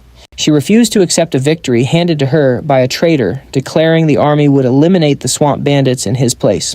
Back in the present, she pleads with the general to let her handle the raiders alone. The general calms her, revealing he already has a plan. Turning back to our hero, the general lays out his plan. The mercenary group Chelu is forming will join the army in a combined strike against the raiders. These bandits pose a major threat to Neo Soul, and their swift cavalry makes them incredibly difficult to catch. Our protagonist's eyes light up at the mention of cavalry. He immediately asks if he can keep their horses once they're victorious. He remembers his father, the greatest rider in all the barbarian lands, and realizes he's always wanted to follow in his footsteps. He agrees to the mission. The general thanks him, but just as the deal is sealed, Chelu says there's one more thing to clear up. He walks right up to Lee, and the two of them have an intense stare-down. Our hero states they need to get the hierarchy straight. She readily accepts his challenge, and they head to the headquarters training grounds. Ginta asks what weapon he's going to use, and our protagonist declares he'll use a sword. Ginta is shocked since he's never seen him use a sword before, but our boy just says the principles are the same for all weapons. He then pulls Yang's backpack from his system inventory. Ginta eagerly anticipates a legendary blade, especially since Lee's own sword looks so terrifying. But Chelu is busy rummaging for a rusty sword he'd seen earlier. He claims only amateurs blame their tools and proudly whips out the worn-down blade, declaring himself a true pro. The general is stunned that he plans to use that thing against the best swordmaster in the entire country. He asks Lee if they really have to use real blades, but she flatly refuses to use a dull one. She thinks our hero is arrogant and wants to teach him a serious lesson. Of course, her fiery spirit only gets our protagonist more pumped up. He sarcastically offers her the first move. She lunges forward, declaring she'll teach him the way of the sword, but our hero effortlessly counters their blades, clashing loudly. Seeing his opening, he yells, "My turn," and goes on the offensive. Lee easily dodges and reappears behind him, mocking his slow speed. The two then explode into a flurry of high-speed blows. As he watches her movements, Chelu realizes she's not just fast, she's also unbelievably skilled. Lee compliments our hero's defense, then prepares to unleash a powerful finishing move by concentrating her mana. She lands a heavy blow and follows it up with a relentless series of strikes. However, our protagonist manages to weather the storm, defending against her incredible power and speed. Suddenly, a system notification announces that his proficiency with the sword is rapidly increasing. He's awakened the sword mastery skill. With a surge of newfound confidence, our protagonist asks if she's ready for a real fight. Model. Instead of defending, he starts setting his own pace, matching her speed and leaving her completely stunned. In the blink of an eye, our boy vanishes from her sight. She's stunned, unable to track him even with her dynamic vision. Suddenly, he pops up right beside her with a smug grin, declaring himself the winner of their little speed contest. He lands a strike, and even though Lee manages to block it, the sheer force of the blow sends her flying backward. Pulling herself together, she yells that she's aiming for his blind spot and switches up her attack pattern, but Chu, using his own dynamic vision, just taunts her again. He blocks the blow with ease, leaving her shocked by his sudden jump in power. While she's distracted, our hero places his blade against her neck. She's frozen in disbelief, unable to process that she just lost to a rookie. Beaming with pride, Chu announces that he is the undisputed winner of the fight. Over at the mercenary base, sponsored by the army, Chu is pleased with what he sees. Sergeant Yang whispers to Miss Lee, telling her to address our protagonist as Chief Chu. She gets it, but asks why Yang calls him Big Bro. Yang just shrugs, saying their relationship is a little complicated. Turning to Chu, she asks what he plans to do with the bandits they captured yesterday. With a terrifying grin, he says he has an idea that sends a shiver down the bandits' spines. A few hours earlier at the headquarters training field, our boy was demanding that Lee call him Big Brother. She fired back that she would rather die than say it. Our protagonist asks if she's talking back to her captain, eventually wearing her down, until she caves and calls him Big Bro. But even then, our hero doesn't let up on the teasing. From a distance, the general watches in shock, amazed that Chu so easily defeated Joseon's best swordmaster. He worries that if his own subordinates had seen that, their morale would have taken a nosedive. However, the soldiers' reaction is the complete opposite. They all start cheering for our protagonist, making the general wonder just whose side they're on. The rest of the bandits are soon brought before the general. His assistant reports that these are all the men they captured on the mountain. The general is surprised. He never expected someone like Hoyle Jang to assemble such a massive crew. There are so many of them that the prison doesn't have enough room to hold them all. The assistant notes that they've already executed the ones who committed serious crimes, but the rest can't be sent back to Earth because of the biome superhumans in Nova. Unexpectedly, our protagonist offers to take them off his hands, explaining that he needs mercenaries and thinks they could be useful. Chu figures some of them must be useful, and decides to only take the ones he personally picks. Standing before them, he yells out, asking if they remember him. He then offers them a simple choice fight him, and anyone who survives gets to live. With that, he tells them all to attack him at once. Chu cracks his knuckles as the bandits stand there, shocked by this brutal path to survival. Trusting in their superior numbers, they decide to launch a coordinated assault. They've braced themselves for the worst, but our protagonist actually praises their courage. Only 60 prove to be brave, while the rest are just cowards. He thanks his new recruits and then offers the general a fist bump, calling him by his first name. The general is stunned by the casual address, and it's clear Lee and the other soldiers are just as shocked. Lee is visibly uncomfortable, but to her surprise, the general is actually touched to be treated so informally. Back in the present, our protagonist explains his plan to turn these bandits into a battle-ready unit. Lee thinks the idea is crazy, reminding him that they're criminals, and that turning them into mercenaries seems impossible. Ginte agrees it's a long shot, wondering if men like that can ever really be trusted, but Chu reminds him that the 5 members of the Yongu clan were also gangsters, arguing that trust is forged in the heat of battle. Ginte starts to panic, wondering how he was supposed to know their backstory, but our hero reassures him that, as the vice captain, he's more than capable of handling it. Standing before the bandits at their new camp, our boy announces that their past crimes no longer matter.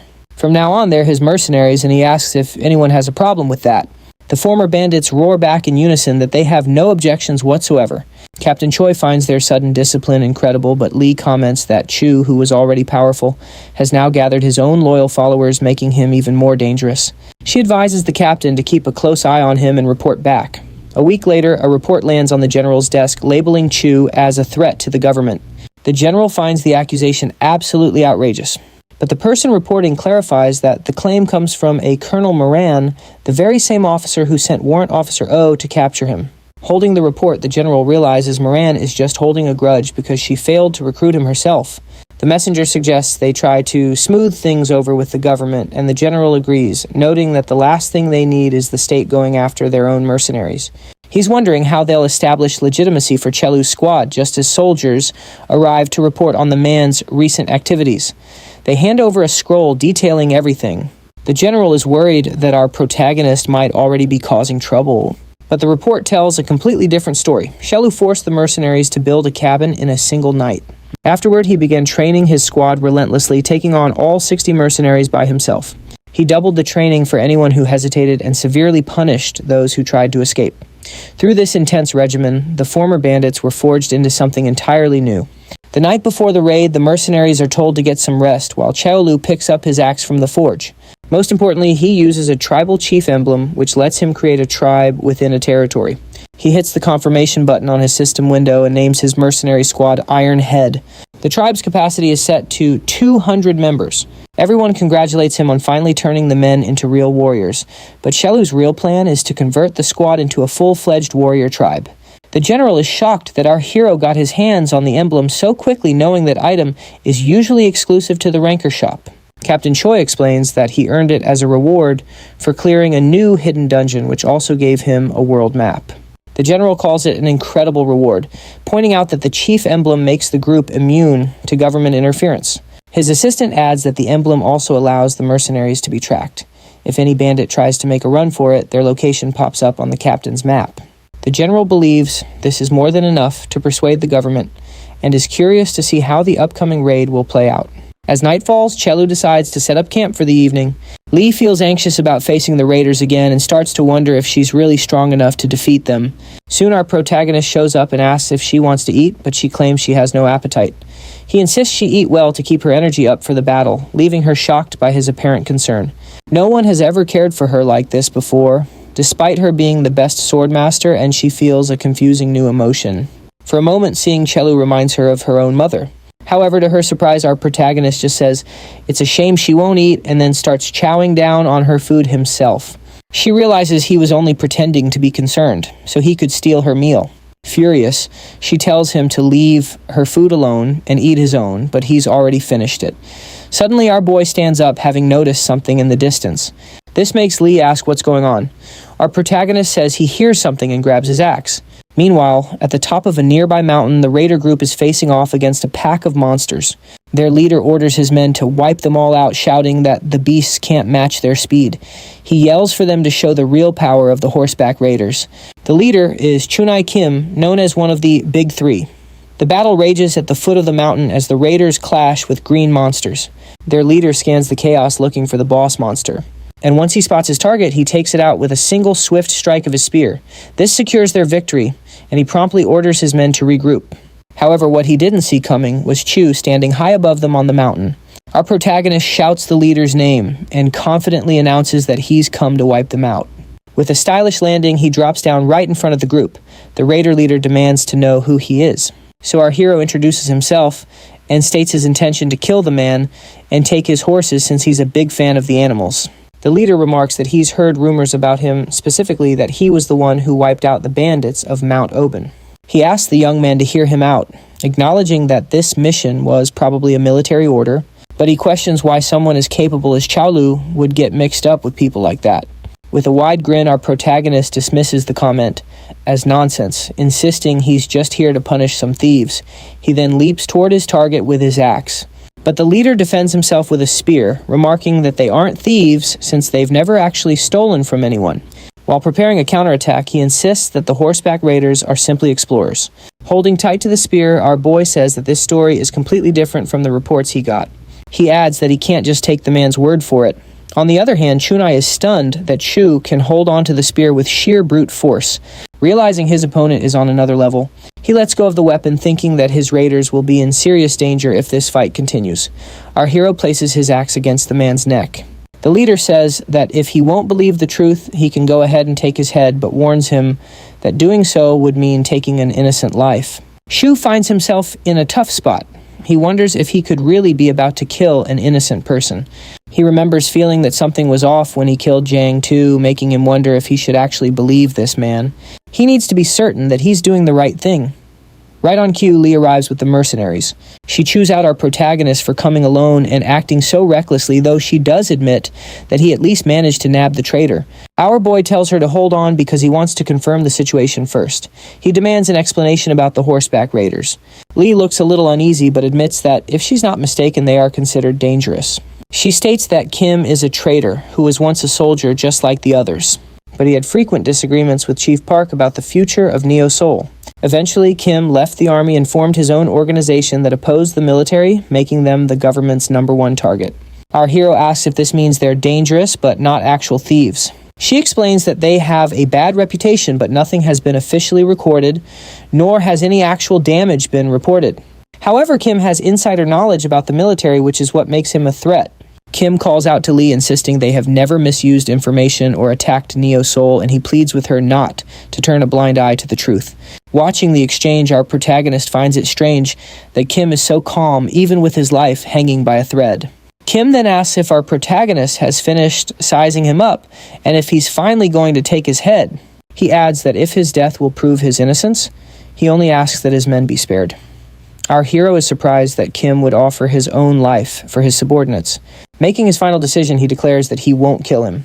Major Lee is shocked by this choice, but our protagonist explains that since they aren't bandits, killing them would make him no better than Jiang. However, he refuses to go back empty-handed and demands to know where to find horses in exchange for their lives. Kim chuckles, remarking that our boy really knows how to drive a hard bargain. He agrees and provides a crucial piece of information. He explains that Neo Seoul horses can't be tamed as easily as the ones on land. The only way is to get a pet pouch, which lets you keep the creatures of Nova. He shows them the red-rooted pots, the first ingredient needed to craft the item. When our protagonist asks where to find it, Kim replies that the task won't be easy. Soon our protagonist reaches the ogre's territory and spots one walking up ahead. He reflects that he has never faced an ogre this huge before, but he just gets excited and charges the beast with his axe. He attacks, but the ogre easily deflects the blow with its incredible strength. The creature swings its club, and the force is so immense that even after our hero dodges, the weapon smashes right through the trees. He recognizes the monster's strength just as it lands a punch to his stomach, sending him flying backward. Using his axe, he saves himself by digging it into the ground. He then activates Ogre Skin. After taking a powerful blow like that, our boy has to acknowledge the strength of Kim's group, who managed to defeat these creatures all on their own. The ogre starts swinging its club again, but our hero easily evades each and every attack. At that moment, our hero focuses on his axe, which begins to glow with an overwhelming aura. He smashes his glowing weapon against the club and is pleased that the result is even better than he had imagined. Just a day earlier, the blacksmith had used his guardian staff to upgrade the axe, and our protagonist had wondered if the weapon had gained any special abilities. The blacksmith had informed him that it was now imbued with magic, which explains why his attacks had become so much more powerful. Now named the Axe Imbued with Guardian's Power, the weapon has turned red because of the magic. With this tool, both attacking and defending have become a breeze. When he uses its weapon magic, he can interrupt an opponent's movement by harnessing the rotational force from a parry. He puts even more power into his swing and successfully eliminates the ogre, proving that even an ogre's tough skin stands no chance against it. After its death, the ogre drops an orb. Our hero grabs it, and the system identifies it as an ogre's ability orb. It allows the user to perform one of the creature's special skills. Excited, our protagonist crushes the orb and acquires the Ogre's Strength ability, allowing him to wield the power of a giant that transcends species with the aid of magic. Meanwhile, Ginta stands inside a mimic's cave surrounded by countless treasures and chests. The cavern also contains the raw materials required to craft a pet pouch. The group members ask their sub-captain if they should just start opening all the treasure chests, but he explains that they have to be careful. Out of every 10 chests, 9 are actually mimics. They don't take his explanation seriously, which leaves Ginta feeling a little frustrated. He thinks to himself that someone braver really should have come in his place. He recalls a conversation with our protagonist where they decided to split their forces so he could hunt the ogre alone. Ginta had asked if Lee would enter the cave, but she flat out refused. She explained that there was no reason for the army to help them while their mission was on hold, so she decided to return and report back to the general. Recalling this, Ginta feels a little scared at the thought of being there alone. However, our boy reminds him that he's the sub-captain and will be just fine. Chelu encourages him, saying that if he leads the team, well, clearing the cave will be a piece of cake. This encouragement gives Ginta the confidence he needs to take on this important task. Back in the present, Ginta commands his soldiers with great enthusiasm. He's devised a plan where the vanguard identifies the real treasure chests and the archers destroy the fakes. With that, he orders his soldiers to begin the search. By evening, Kim orders them to set up camp and wait for their mercenaries. Later, Kim and a companion observe the site from a higher vantage point. His companion asks if he's all right with having given away information about the horses so easily.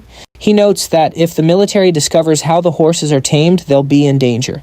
Kim just says they'll have to find another way to get stronger. He believes the horses aren't something they can monopolize forever, as others will eventually figure it out.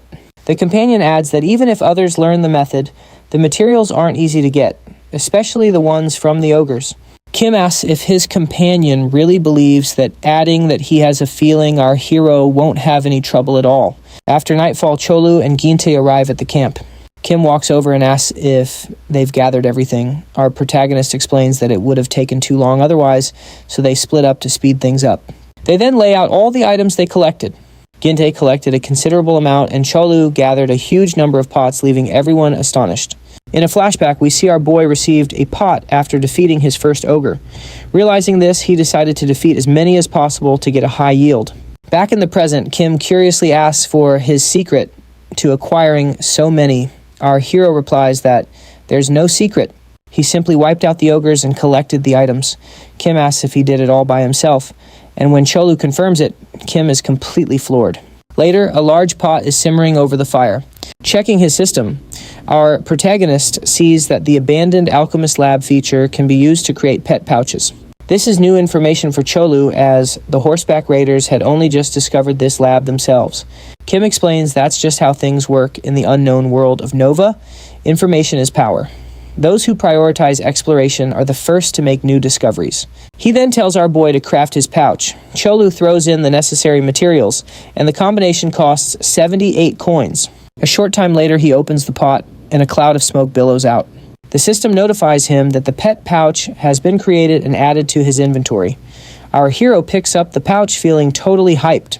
He tells Ginta to handle the rest of the ingredients, saying he's going to go get a horse at dawn. Later, they sit down for dinner, drinking water from a rum container. Kim smiles, pointing out that Chelu drinks water like it's rum. However, Ginta reveals they can't drink alcohol because they're underage, which leaves Kim stunned. Ginta then asks Kim why he left the military. With a serious expression, Kim says that he simply had different priorities. The current Chief Park focused on the security and property of Neo Seoul, while Kim insisted on exploring outside the city to make them stronger. In the end, they couldn't overcome their differences, and that's why he left. Ginta asks if he regrets it, but Kim says he still feels the same way. He states that he protects the country in his own way. He explains that while Neo Seoul prioritizes internal development, his group handles external threats during their explorations. He believes that if Neo Seoul lacks power, it will eventually fall to bandits. Ginta then points out the connections between the military, the bandits, and the horseback raiders, and Kim nods in confirmation. While they eat, our protagonist asks if this bothers Kim since he's a real soldier, pointing out that the military is now trying to kill him. Kim just says that one day they'll understand. He then gets up to leave, mentioning he has a long journey ahead the day after tomorrow. Outside the tent, he's surprised to find Lee waiting under a cloak. She says she came because she has something to ask him. She asks why he let her win that day, and he explains that if they had both gone all out, it would have resulted in serious injuries for both of them, which would have weakened Neo Soul's military force. In disbelief, she tells him to stop talking nonsense. Kim replies that Neo Soul needs a figure of authority that external forces are afraid to touch. Lee remarks it would have been better if he had stayed, but Kim just asks if she heard him stating that he has his own responsibilities to worry about. He advises her not to reveal her weaknesses since she's the top swordmaster tasked with protecting the citizens. Day breaks, and the group finds themselves before a field where several horses are grazing. Kim states they are stronger and have superior endurance if they're given pots roots and treated well. Eventually, they form a close bond, which in turn expands their magical energy. Ginte gets why they need so many roots. Our boy, however, seems a little bothered. No matter how he looks at them, they just seem like ordinary horses. But after observing more closely, Chelu spots a black and white horse with horns, the king of the plains, the iron-striped horse. It immediately catches his eye. Ginte comments that it's larger than the others, but Kim explains that it's a problematic, untamable monster. This, of course, only gets our hero more excited. Even when Kim insists that the creature is more of a monster than a horse, Chelu ignores him and dashes forward, proclaiming that nothing is impossible. The horned beast notices him approaching. Our protagonist remarks that he's going to enjoy this fight and demands the monster become his pet. The horse squeals defiantly, clearly not a fan of the idea. Chelu starts to wonder if the creature simply has a personal problem with him. Seeing as a peaceful solution is off the table, he lunges at the monster with a powerful strike. He grabs it by the horns and seats himself on its back. Although the horse tries desperately to buck him off, our hero recognizes its strength and lands a decisive blow on the monster's head. With a submissive look in its eyes, the beast finally gets the message. Chelu repeats his demand, warning that it will either become his pet or face the consequences. The horse begins to tear up. A system window pops up, offering to register the iron-striped horse as a pet for the cost of 1,520 coins. Later, Ginta is seen happily stroking his own tamed horse, which seems to enjoy the affection. Chelu walks up and asks if that's the beast Ginta tamed. Ginta nods, revealing his only cost 270 coins. Our boy finds this incredibly cheap, especially since his own cost over 1,000. Ginte explains it's because Chelu tamed a high-level beast. He then asks what he plans to name it, but our protagonist already has a name in mind. A system window confirms the name Sonata for the rank B iron-striped horse, which possesses both running and headbutting skills. On top of that, the creature won't disappear if its owner falls in battle and is even capable of being revived. Chelu then suggests that Ginta name his horse Abante. With that settled, the group rides together through the desert landscape. Kim comments on the taming process, noting that perhaps other types of beasts can be tamed as well. He turns to Chelu and remarks that since he managed to tame such a creature, he seems to be full of surprises. Our hero thanks him for the tip about the pet pouch. With the task finished, Kim decides to leave the group as his goal lies beyond the border. Chelu wonders if the dark spots on the map are locked-off areas. Kim nods, suggesting that if this place functions like a game, there must be a way to unlock them. When Chelu asks if he has a plan, Kim reveals his intent to take down the area bosses. Hearing this, our boy mentions he already eliminated one during his Nova exam. This brings up the question of how safe it is to be sharing such information. Chelu asks if it's wise to be sharing these details since they could become the first to conquer the zones. Kim just laughs, stating he doesn't care about things like that. His only goal is to keep their homeland safe. Our protagonist finds Kim's convictions incredibly strong and notes that people like him are rare. Kim prepares to head out, but Chelu stops him to offer him a spot in his squad. After a brief pause, Kim shakes his head and explains he has people depending on him. Chelu respects the decision and tells Kim the offer is always open if he changes his mind. Deep down, he expected that answer, but accepts there's nothing he can do about it. The raiders leave the area to begin their journey, and our hero orders his own squad to head back to Neo Seoul. Later, Chelu and Ginta report back to the general. The general demands an explanation as to why they are refusing the raiders' attack mission. Chelu explains that Kim is an innocent man, and he refuses to act like an assassin just to eliminate him. The general remarks that our protagonist can't make such decisions on his own, but Chelu insists that they can. He compares Kim to a newborn baby to illustrate his innocence, asking the general if he would follow an order to take down an infant. The general is confused, so our hero explains further that Kim is a pure adventurer, not a villain. He claims Kim is no different from a child in terms of innocence and asserts that he knows the man better than anyone. The old man eventually agrees, admitting that Kim is in fact a nice guy. In reality, the general had been hesitating and postponing the pressure from top management to eliminate him. Our protagonist points out that the general is finally being honest. The general admits to being a coward and suggests he tried to alleviate his own guilt by assigning the task to Chelu. He understands the reluctance because Kim is a truly decent person.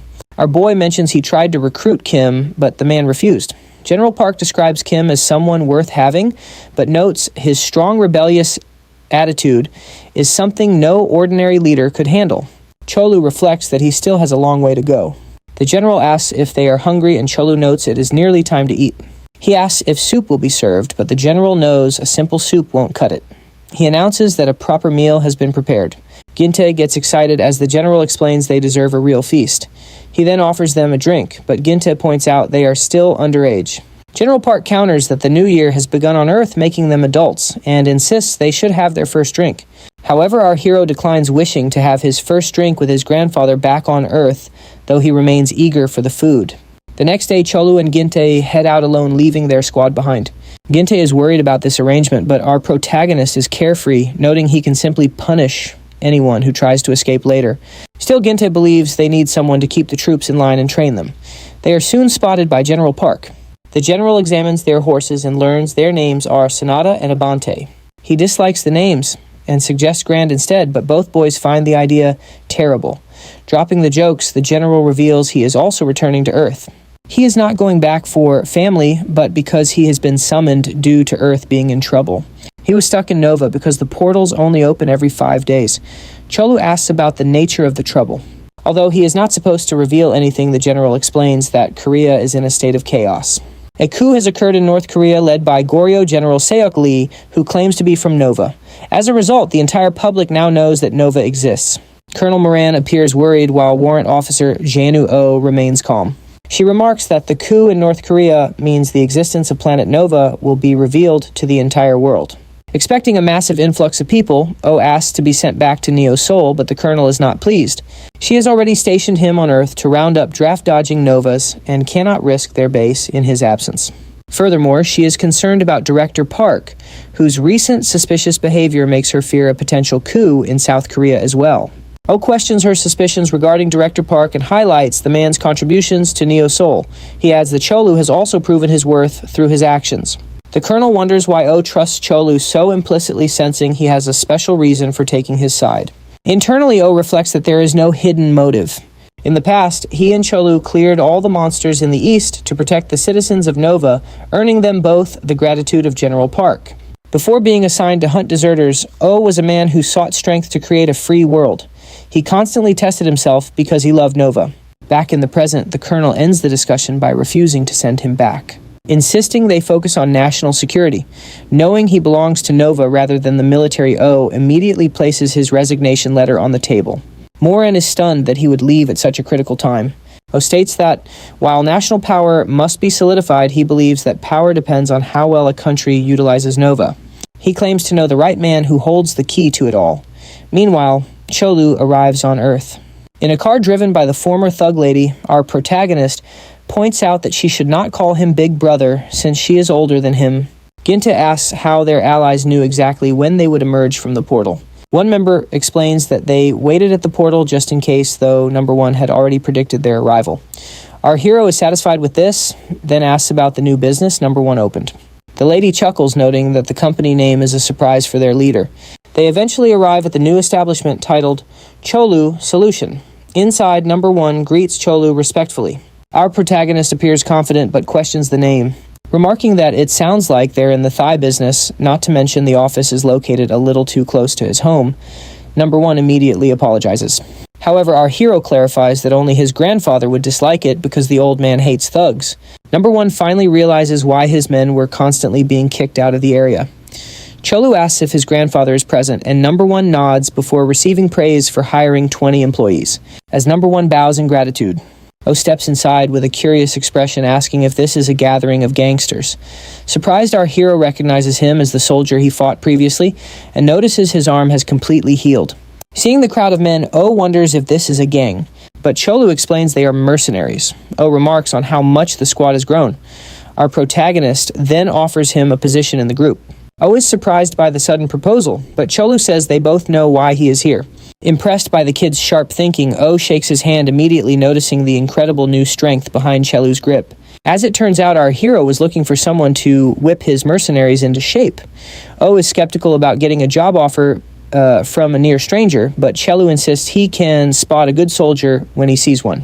With that, O reveals he's actually out of the military now and officially accepts the gig as the mercenaries' new drill instructor. After a proper reintroduction, O heads out, promising they'll link up again in Neo Soul. Later that day, Chelu's grandfather treats them to a gigantic pot of soup. He also advises our protagonist that with Earth in such chaos, he should really find a safer place to hunker down. Ginte tries to reassure him, explaining it's the new year, and a soldier buddy swore there's no threat of war, but Gramps isn't convinced, insisting there are better places to be celebrating.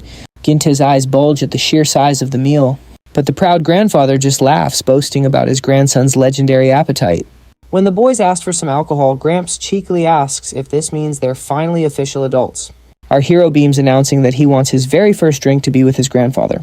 He's reminded of the barbarian ceremony, where upon turning 18, young men are declared true warriors through a special ritual.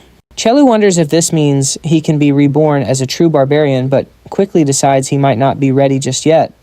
As he gets ready to take a sip, the elder instructs him to use both hands and bow slightly as a sign of respect. Chelu respectfully acknowledges the tradition. The grandfather then turns to Ginte, asking if he's heading home for the holiday. In a moment of vulnerability, Ginte explains that as an illegitimate son with no family record, he has nowhere to go. Without missing a beat, Chelu asks Ginte if he wants him to take care of his family for him. This, of course, causes Ginte to totally freak out and call him a psycho. Seeing this, Gramps just laughs, offers Ginte a drink, and welcomes him to the family, saying any friend of Chelu's is a grandson to him. They all share a toast to their newfound adulthood. The next morning, however, Ginte is in a full-blown food coma and suggests they take a day off. But our hero, with his superhuman digestion, is already good to go and insists they head back to Nova. When they get to the portal, they find it mobbed by soldiers and civilians alike. Ginte explains that now that Nova is public knowledge, everyone's lining up to get tested. This gets our protagonist worried about his grandfather, who would have to take the test despite his age and fragile health. Ginte agrees it would be tough, but our hero is determined to find a way to bring his grandpa with them. Later at the Neo Soul headquarters, General Park proposes a formal alliance.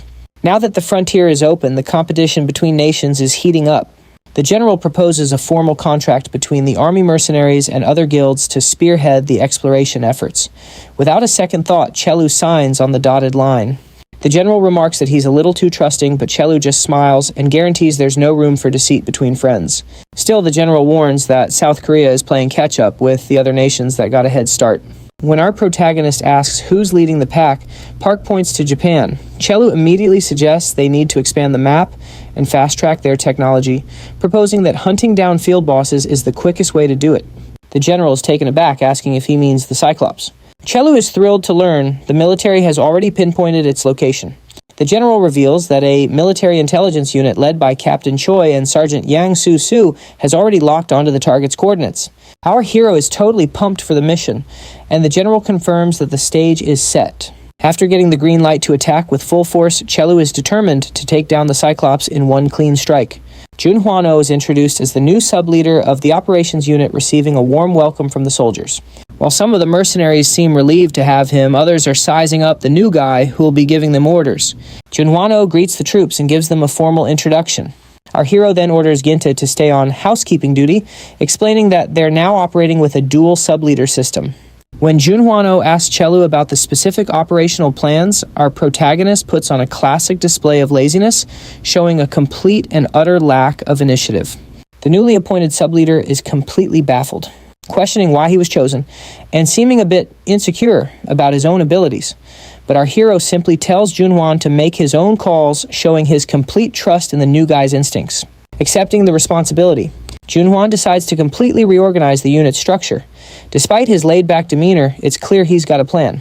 With a sly grin, he kicks things off, promising the mercenaries a fun-filled journey of everything from field conquests to hellish training. Seeing that look on his face, the soldiers get a sinking feeling that their lives are about to get a whole lot harder. The scene cuts to a neon-lit street in Osaka, Japan. A young guy in glasses and headphones looks totally drained, muttering about how intense things have gotten.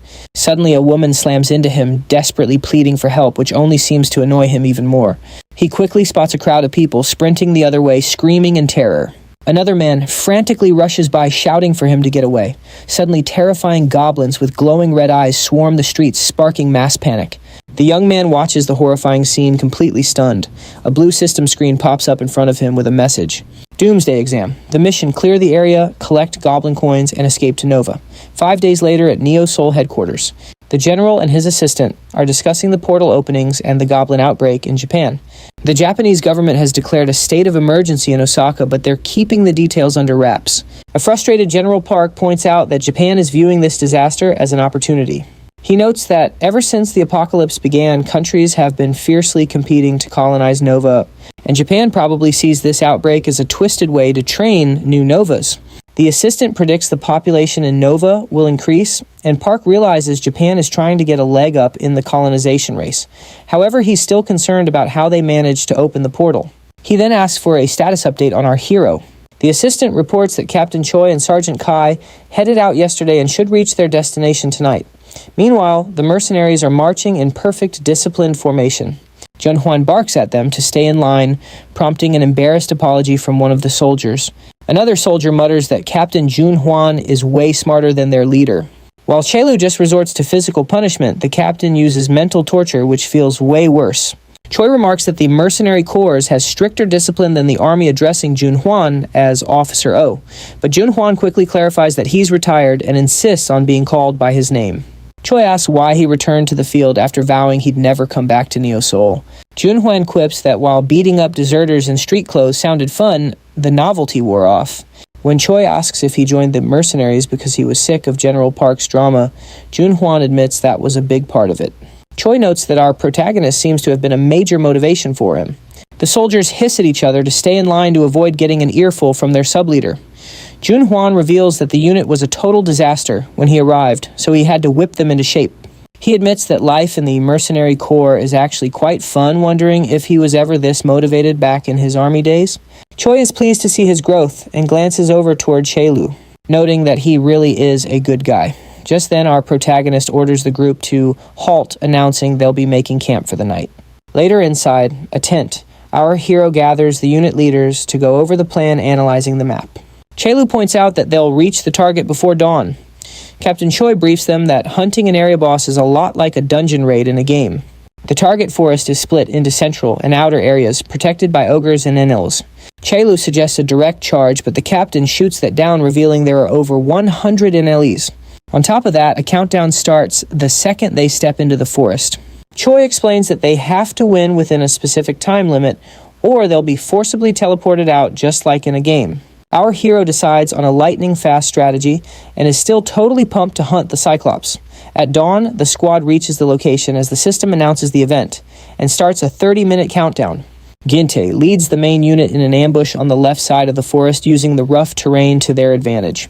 The fighting is fierce, and the soldiers quickly find themselves up against the relentless NLs. Just as planned, the main group pulls back and Sergeant Yongsu's team takes over to pepper the NLEs with arrows. With the NLs distracted, the third group pushes toward the central forest where the ogres are waiting. Two giant ogres appear. Choi and Junhwan brace for the confrontation, with Choi admitting it's his first time facing such massive beasts. Junhwan proposes a bet on who can take down the most ogres, and the two of them charge fiercely at the monsters.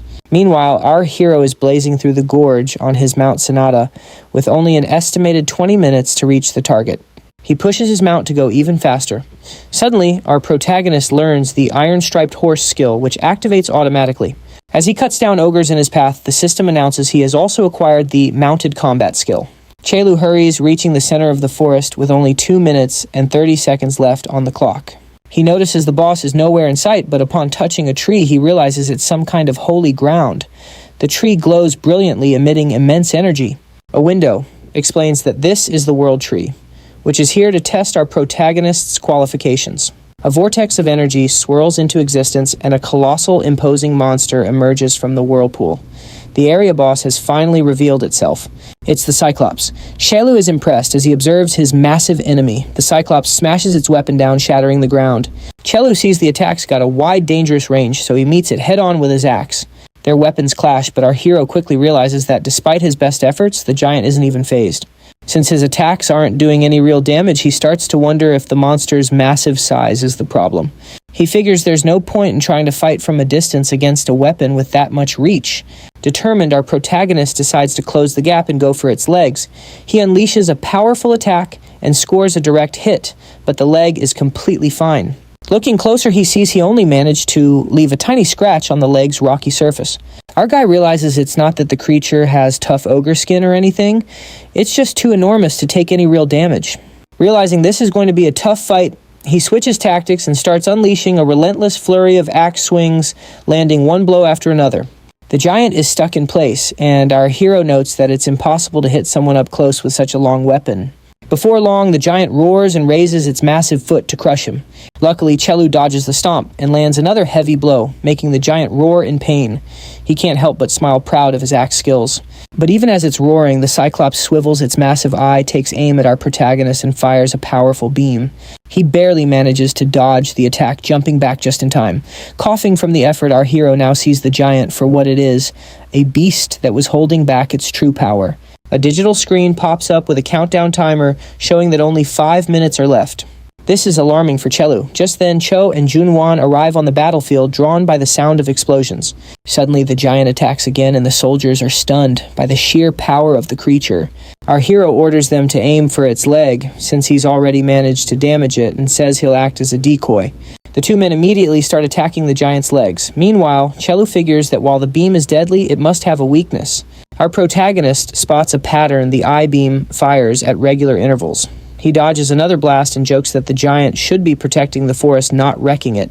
Meanwhile, the on-screen timer shows only 1 minute and 47 seconds remaining. Seeing how little time is left, our hero knows that swinging aimlessly isn't going to cut it. Cho informs him that they've successfully taken care of the legs. After praising their work, our hero calls for his horse. The timer shows only 29 seconds left. Chelu knows there's only one way to end this. We see a flashback to his younger self, lost and alone. He remembers his parents' death, and how after they passed, a part of him just stopped growing. A darkness took root inside him back then, but thinking about it now, he decides it's time to break out of that shell. He has friends and comrades to protect now. For their sake, he needs to finally move past his grief. With a newly serious expression, our protagonist focuses on his goal and readies his axe. He thinks to himself that through his inner realm discipline, he's finally grasped a truth that he could only see through the eyes of his younger self. His horse Sonata arrives at a full gallop, and Chelu mounts up. The timer shows only 10 seconds left. In this final window of opportunity, our hero leaps from his horse, focusing all of his power into a single point. In the last 2 seconds, he unleashes his ogre's power and lands a devastating blow. At last, the Cyclops is defeated. A system message announces their victory, and the Tree of Protection evolves into the Tree of Guardianship. Gente appears and celebrates their success. Area C-442 now officially belongs to Earth, and with the protective mist gone, it's open for new settlers. Chelu praises everyone for their hard work. They've now learned that defeating area bosses is the key to breaking the boundaries. Better yet, he's obtained the giant's weapon, the Cyclops halberd. A new mission appears. Nova's world is vast, and there are new areas that need to be explored. Our protagonist is surprised by the new task. Another objective also appears on screen: tame a mount. The reward will allow new recruits to learn how to ride horses. Chelu feels a little bummed out that this special skill will now be available to everyone. Gente points out that this method is different from the one the horseback raiders use, since theirs doesn't come from the official Nova system. Our guy just laughs it off and decides he's going to turn his entire mercenary squad into a cavalry unit. However, Junin pushes back, arguing that military diversity is crucial and their army needs to be prepared for any kind of situation. Our hero is clearly getting annoyed with the constant complaints, feeling like the reward isn't nearly enough for all the trouble they went through. Suddenly, the world tree begins to glow brightly and a portal opens up. The group watches in confusion, wondering if another Cyclops is about to pop out. But instead, a huge monstrous foot steps through, followed by a smiling goblin carrying a big bag of coins. He cheerfully announces that they should come forward and pick out whatever they want, warning them that he doesn't make appearances very often. Cho and Gente are buzzing with excitement. They realize it's the legendary goblin merchant. In a completely different scene, someone calls for the president as he sits at his desk. He finds out the Japanese government is asking for an astronomical sum just to share information about the Nova portal that appeared there. The president lets out a heavy sigh, feeling like he has no choice but to pay the steep price, and tells his advisor to start negotiations. However, the advisor reveals that they can't even proceed.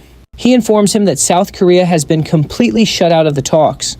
The president slams the table and shouts, asking how this is possible and wondering if they're being totally ignored.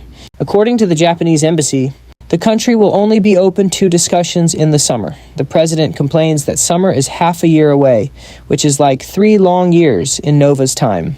Irritated, he points out that the Japanese are clearly loving the fact that they have the upper hand in this power struggle. At that exact moment, the advisor's smartphone gets a message. He apologizes and goes to turn off the device, but he freezes when he reads the notification. Surprised, he shouts to the president that something has happened. When the president asks him what's going on, the advisor explains that a portal just opened up in Paju along with a swarm of goblins. It's official, Korea has a new Nova portal. Shocked by the news, the president quickly becomes overjoyed. The advisor is smiling too excitedly, showing him his phone. While the president remarks that this is fantastic, he quickly gets serious again, reminding the advisor that this is no time to celebrate, as the Paju portal is dangerously close to the capital. Looking embarrassed, the advisor apologizes and offers to call an emergency meeting. The president asks him to hold on, mentioning, "There's one more thing to do." He needs to immediately call Major General Park Jong-pil of Neo-Seoul. The scene switches to a location in Nova, where a system message announces that Area C-442 is now recognized as Earth's territory. New settlers will be accepted and the protective fog has been lifted. Kim and his squad watch the changes happen. Kim wonders if the barrier just collapsed, while others yell that the blue mist is fading away. One soldier points out that someone must have defeated the area boss. Kim gives a knowing smile, remarking that he knows exactly who's responsible. He believes the hunt was a success thanks to Chelu Kang. Inside Neo-Seoul headquarters, celebrations are kicking off because defeating the Cyclops was the key to making progress. Looking at a blue notification window, General Park discovers that Area C-442 now belongs to Earth. This means the portal will be opening soon. He immediately stands up, stating there's no time to waste since the area will soon look just like Osaka, meaning they need to prepare quickly. Suddenly, a captain bursts in. The general enthusiastically asks if he's checked the screen, but the captain has more urgent news. The president is calling about the opening of the Paju portal. The general needs to prepare to return to Earth immediately. Surprised, the old man gets ready to leave, joking that he should use the fastest portal to get to Seoul. When the captain mentions no such portal exists, the general just laughs, revealing it was only a joke. Back in the newly claimed area, a merchant goblin states that this is a rare opportunity. A system interface appears in front of the creature, displaying a sale list of colorful scrolls in red, green, blue, purple, and yellow. Cheol-woo interacts with the options, finding the red and green talismans particularly interesting. The screen describes the red talisman as a scroll of breakthrough, which increases status limits for 200 goblin coins. Our protagonist realizes he can push his attributes even higher. Thinking of the possibilities, he decides to buy 10 of each color. Jinta panics, shouting that this is crazy since Cheol-woo is about to spend his entire fortune. With a confident smile, our hero says he's going to try to reach 100 in his stats, noting that getting stronger is fun. He quickly presses the button to complete the purchase. The next step is to distribute the status stones scattered on the ground. Choi suggests that our protagonist take them all to max out his limits, explaining that after hitting the 50-point mark, he can become a ranker. When Cheol-woo wonders what the point of being a ranker is, Choi explains it allows you to measure your strength rating. He then secretly reveals that he's ranked 93rd in perception. Finding this ranking pretty weak, our hero reacts with surprise. Choi asks him to keep it a secret. Confused, Cheol-woo asks how you can know your ranking without any direct competition. Choi explains that upon becoming a ranker, you can compete on the ranking grounds, where the system automatically ranks you. Our protagonist is shocked he didn't know this sooner. Regretful but eager, he grabs a blue stone.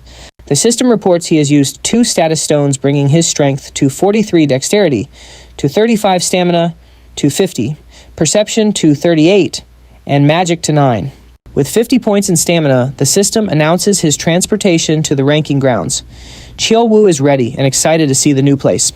Arriving in a vast white expanse, he looks around and wonders if this is really the ranking grounds. A notification for a stamina test pops up, telling him to run at full speed. Our boy thinks the instructions are a little weird, but he notices the ground actually forming in front of him as he moves. As he gets going, the system clocks his speed at 3.4 kilometers per hour. While tackling the task, our protagonist thinks to himself that this is way easier than he expected. He really pushes himself and breaks into a sprint, thinking that keeping things simple is his greatest strength. He's dead set on running until his lungs give out. The scene then cuts to the Japanese Prime Minister's office, and Aide enthusiastically reports that Sato's special forces have geared up to take down the next area boss. The Prime Minister is ecstatic and orders the intelligence gathering rate to be increased fivefold, aiming to solidify Japan's leadership in Nova. All of a sudden, someone bursts in reporting a major problem. The Prime Minister demands to know what the interruption is for, but the man just points to a news broadcast on screen. A portal has opened in Korea, leaving the Japanese leader completely speechless. The broadcast is a Korean news brief explaining that they're sharing this information out of a moral obligation to ensure global cooperation. This move completely torpedoes Japan's plans. The Prime Minister trembles with rage, yelling that Korea even revealed the specific details of the portal's opening. He demands to know how they possibly managed to defeat the area boss. While his advisor wonders aloud if they secretly trained some kind of special weapon, the Prime Minister furiously orders him to find out who this person is immediately. Meanwhile, General Park makes a public declaration: the Republic of Korea has officially entered the era of dimensional exploration. Later, the Korean president is seen clapping, congratulating Director Park on his success. He praises him for such a remarkable achievement. The president then brings up plans to establish a Nova army, asking Park to personally oversee its formation at Army headquarters. Park humbly declines the offer, stating that he's perfectly happy in his current position. The president just smiles. Thinking he's just being modest, he then suggests that since Neo Seoul already has a well-established system, someone else can easily take over his duties, as Park is needed for a much larger role. After a moment's pause, Park asks to be sent to Cheongju to turn it into the central hub for Korea's portal network. The president readily agrees, convinced that no one else could do a better job, and promotes him to Lieutenant General Park, putting him in complete charge of the Cheongju portal. Back in Nova, a system window pops up showing that the measurement is complete, and he's earned 2,512 points. The system announces that Chelu has officially taken first place. Our hero lets out a confident laugh as he receives 25 points to spend in the ranker store. Gente runs up to him asking how it went. Chelu casually replies that he took first place, which leaves the others stunned. Choi, finding it hard to believe, asks if he earned a lot of points. Our protagonist proudly confirms that he got 25 points. Choi practically despairs as he tries to wrap his head around the scale of this achievement, while Junhwan asks if he's bought anything with the points yet. Chelu shakes his head, revealing that for now, he only expanded his inventory. He then asks if anyone has managed to become a ranker across all stats yet. Junhwan replies that he's not sure, since most people just prioritize specific stats to get items from the ranker store. Hearing this gets our hero all fired up, and he decides to aim for that exact goal, hoping there's a first-time achievement reward. Gente asks if the group is planning to hunt some more before heading back. Chelu replies that they've still got plenty of supplies, so it would be a waste to leave just yet. The main goal now is to tame a mount and get that special inventory reward that comes with it. He tells Junhwan to take the mercenary group and look for some horses while he and Sonata stick together. Noticing that the border has collapsed, our protagonist decides to see what's on the other side. A few days later, back near a portal, a crowd has gathered to say goodbye to General Park. Park seems sad about his departure. Feeling the weight of leaving his post, he asks Captain Ann if the transfer paperwork was completed correctly. She confirms that Lieutenant Colonel Gunsu Kim will be handling the transition. The general complains that the colonel is a homebody who's barely stepped outside, so he probably knows nothing about the local area. Turning to the Lieutenant, Colonel Park asks him to please take good care of the new commander when he arrives. The colonel just mutters that he'll figure things out on his own, but as he watches the general walk away, he sneers that it's not like Park will be around to see how things turn out anyway. Across the courtyard, someone comes running toward the compound. Suddenly, Lee appears out of nowhere and slams right into the colonel, knocking him off his feet in an awkward tumble. She spins around with a mischievous grin, claiming she didn't see him there, but the colonel knows she absolutely did that on purpose. Seeing her, Park remarks that he wasn't expecting a visit before he left. She explains that she rushed back as soon as she heard the news and asks about his sudden transfer to Cheongju. The general just replies that things are moving very quickly. Lee asks him to take her team with him, mentioning their constant staff shortage, but he explains that orders from the top prevent the transfer of any key personnel. He points out that Neo Seoul needs them and gently reminds her that he's no longer the major general in charge here. Sighing, Lee accepts the reality of the situation. She then asks what kind of person the new commander of Neo Seoul is supposed to be. Just as a figure emerges from the portal, the newcomer comments that Neo Seoul looks like a pretty shabby place. Everyone stares in shock, as the man appears wearing nothing but his underwear. This guy's the new commander, General Won Jin Lim. The scene shifts to Chelu and Ginte riding into a Neo Seoul area on horseback. A system notification informs them they've left Area C442. As they arrive in a snow-covered region, the system announces their entry into Area W3105. Our hero wonders aloud if this is the third exploration area, noting the drastic shift in seasons. Chelu complains about the biting cold while Ginte shivers beside him. Their journey so far has been grueling. First, they crossed arid lands that made their skin peel, then they trudged through a humid region with non-stop rain. Each map has its own unique characteristics, and even the monsters are different from one place to the next. Ginte reflects that the world is just too vast for them to keep exploring forever. Our hero points out that if they explore far enough, they'll eventually find a new portal connecting to a different continent. Ginte calls it a bold theory, then asks what our boy is doing when he sees him rubbing his hands together. With a dead serious look, Chelu reveals he's just trying to warm up. A second later, he starts shaking violently as the intense cold of the snowy region finally hits him full force. Ginte laughs, pointing out that even Chelu's ogre skin seems to be useless against this kind of chill. Struggling with the freezing temperature, Chelu suggests they head back, figuring the mercenary group must have already finished their mission by now. Ginte agrees, adding that they definitely need to be better prepared next time. As they head back, our hero makes a mental note to ask General Park to prepare winter supplies for the next expedition. The scene then shifts back to Neo Seoul, where workers are hauling heavy materials. They complain about how expensive the items are and remind each other to handle everything with care. Lee reflects that barely 10 days have passed, yet the place has changed so much already. Workers are rushing to move materials out back. Because of all things, a golf course is being built. Won Jin is standing nearby, clearly furious, and yelling at someone. While carrying heavy lumber, the workers complain about getting paid peanuts to build a golf course, mentioning how much they miss their old boss. At a nearby stall, a man complains about the skyrocketing prices. The vendor defends himself, saying he's just trying to make a living, but the new construction has made everything incredibly scarce. The new general is turning Neo Seoul into his own personal luxury bunker, making Lee wonder if any of this will actually protect the citizens. And then suddenly, someone calls out to her with news that our hero's squad has finally returned. She immediately realizes things are about to get complicated. Through the dust, the riders emerge. Chelu is in total shock, shouting desperately and asking what happened to their house. He demands to know who had the nerve to demolish his home and calls for Park Junpil to show himself immediately. Lee informs him that Lieutenant General Park Junpil has been reassigned. The sergeant and Captain Choi are stunned, asking who's in charge now. Lee reveals that a General Won Jin Lim is the new commander and adds that he's waiting for them. Gritting his teeth, Chelu gets furious they messed with his property. Our hero rallies his mercenaries and orders everyone to march straight to the central government office, mounted on their horses. The mercenaries charge forward, shouting that they're going to get their home back. Meanwhile, at headquarters, the general asks him if the preparations to face Chelu are complete.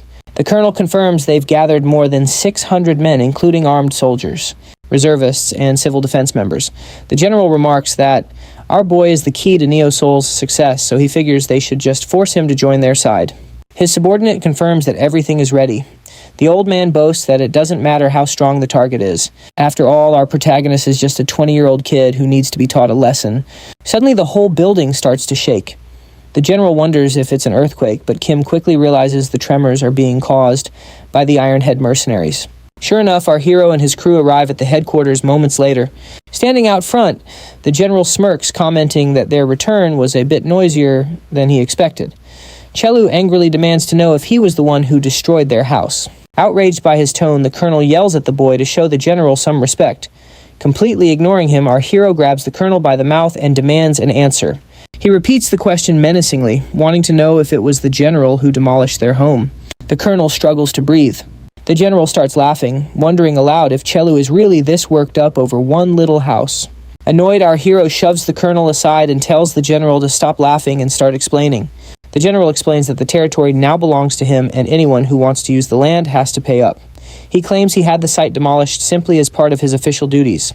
Chelu asks why he should have to pay when the land was a gift from Park Junpil. The general just warns him that Neo Seoul belongs to him now, so our hero had better follow his rules. Switching gears, the general extends his hand and invites Chelu to join him, promising as much free land as he could ever want. Our boy mulls over the words, wondering about the tempting offer. But he still furiously demands the immediate return of his land. With a sinister laugh, the general says, "If that's how he wants to play, then so be it." Unexpectedly, he declares the Ironhead mercenaries to be rebels and orders his men to eliminate them. Chelu's mercenaries brace for the looming confrontation, scanning the area and asking if the enemies are hiding. Meanwhile, Chelu walks alone toward the general. In response, the general orders all his troops to prepare for battle. One of the enemy soldiers scoffs at the advance, wondering aloud what a bunch of mere mercenaries could possibly do to them. Before he can even finish his sentence, our hero stops him with a piercing gaze and a sharp command to halt. The threat is crystal clear. Drawing a weapon means it's the end of the line for anyone who dares. Suddenly panicked, the general rounds on his guards, asking how they could be foolish enough to fall for a simple bluff. At that moment, someone calls out to our protagonist. It's Yong-soo and Choi, and they grab him, suggesting they resolve the situation through dialogue to avoid a disastrous war. Surprised by their intervention, the general questions the men's identities and asks if they aren't soldiers. Realizing his authority is slipping, he shouts for someone to get Lee. Lee appears immediately. The general asks if she is indeed the swordmaster of Neo Soul, which she reluctantly confirms. He then offers her a promotion if she quickly takes down Chelu, but she simply sighs, replying that she can't beat him. Frustrated, the general grabs her and shouts, asking if he looks like a joke to her. Maintaining her composure, Lee flashes a mocking smile and comments that his personality is even worse than she'd imagined. The general declares he will show her the true meaning of worst and swings his hand at her. However, his wrist is stopped midair as our hero grabs his arm. Chelu coldly remarks that the man doesn't seem to know much about Nova. The general stares in shock at the incredible speed. Our protagonist continues his speech, explaining that his group isn't made up of bandits who threaten civilians or some reckless street gang. However, they show zero mercy to anyone who decides to fight them. As our boy tightens his grip, the general screams in pain. Chelu then asks the surrounding men if they still have the guts to fight him. The soldiers look clearly intimidated. A weapon clatters to the ground as one soldier screams in despair and gives up. Quickly, others follow suit, questioning how they could ever possibly defeat Chelu. They argue there is no point in going to war against the very hero who saved Neo Soul. Another soldier remarks that this place no longer feels like the military and announces he would rather join the mercenaries. Many others shout in agreement. Lee is stunned by the display. It's unbelievable to her that in these chaotic times, neither Neo Soul nor the military could protect the citizens. Yet the one who managed to unite everyone is Chelu. His overwhelming strength is the only thing maintaining order. The general yells at Lee, complaining that she's just standing by while her superior is in danger. He orders her to hurry up and get this guy off him. Lee realizes she has no other choice and makes a pivotal decision. She positions herself in front of Chelu and declares that from now on her sword belongs to him. Everyone is stunned as she states that the Neo Soul she knew no longer exists. She can no longer see a future in that place, but she does see one with our hero. She believes that because of him, Nova has a bright future. Smiling with confidence, our protagonist welcomes her to the squad. The general questions her actions, but Lee simply tells him to process her discharge papers. Shocked and in disbelief, he shouts that he doesn't accept her resignation and asks who authorized it. Lee claims she authorized it herself. She ignores his opinion and, stepping aside, tells him that any further complaints should be directed to her new boss. Terrified, the general listens as our hero says they need to discuss compensation for destroying the mercenary base. Swallowing hard, the general asks if Chelu is really going to attack him, even if it means becoming a target of the entire Korean military. Grabbing the man's collar, our hero admits he's tempted to end him right then and there. Instead, he proposes a deal. He demands payment for the value of the land where the base stood, plus the reward he was originally supposed to receive from Junpil. Later, the mercenary squad drinks and celebrates. Our hero learns that Junpil was transferred to Changju. Lee asks what the plan is for the unit moving forward. Chelu explains they plan to explore beyond the barrier, but without military support, they'll have to figure out how to survive on their own. Ginte suggests going to Cheongju, mentioning that discovery rewards are still up for grabs there. Model. Liking the idea, our hero flashes a confident smile, already thinking about the area boss that must be there and the fact that Junpil is already on site. Jint asks for other opinions, and while everyone else is on board, Junhwan notices a strange look on Chelu's face. He asks what's wrong, and our protagonist admits he's worried about leaving Choi and Yong-soo behind. Lee explains that it's difficult for Captain Choi to leave because his mother is sick, and Yong-soo would likely stay behind out of loyalty. Chelu is confused. until Lee explains that Choi relies on the military for the hospital care and salary needed for his mother things that aren't available out in the wilds of Nova. After thinking for a moment, our hero comes up with a brilliant idea. Just as Choi leaves his room to tell Yong-soo that the higher-ups denied his transfer request to Cheongju, our boy appears calling out to them. Choi asks what he's doing there, and with a confident smile, Chelu announces that he's come to take both of them with him. Later, while sitting on a bench, Choi tells Yong-soo to go with the mercenaries but insists he cannot join. Chelu asks Choi if he would come along if his family's safety was guaranteed. When Choi asks him to clarify, our hero explains that he has a company back on Earth called Chelu Services that supports the families of people working in Nova. Choi suspiciously asks if it's some kind of gang, but an embarrassed Chelu clarifies that it's a legitimate business dedicated to protecting his squad's families. Impressed by our protagonist's problem-solving skills, the two men agree to join him. With that settled, our hero prepares to move his whole squad to Cheongju Nova, even providing transportation and meals for everyone who suffered under the new commander. A few days later at the Poo Portal, a large crowd is gathered. Our protagonist walks through the throng, noting how much has changed since the official Nova announcement. A military jeep pulls up, and a soldier gets out to greet him. She introduces herself as Second Lieutenant Seong Acho Choi from the intelligence unit, though our hero doesn't recognize her at first. She reminds him that she was there before with Officer O. Chelu asks why she's talking to him, and she explains that she has a message from Lieutenant General Park Junpil. She reveals that she's been assigned to the Cheongju Nova Intelligence Unit and is there to escort him to his destination. Chelu smirks, realizing they're finally on the same page. He immediately turns and suggests they head out right away. She complains, asking if he's not going to ride with her in the jeep, but Chelu explains that the group is too large and they have to travel separately. Just then he sees the rest of his people arriving in buses. Number 1 greets his boss, but our hero lightheartedly reminds him they're not a gang. Number 1 then explains that as ordered by the sub-leader, he prepared the buses for the civilians.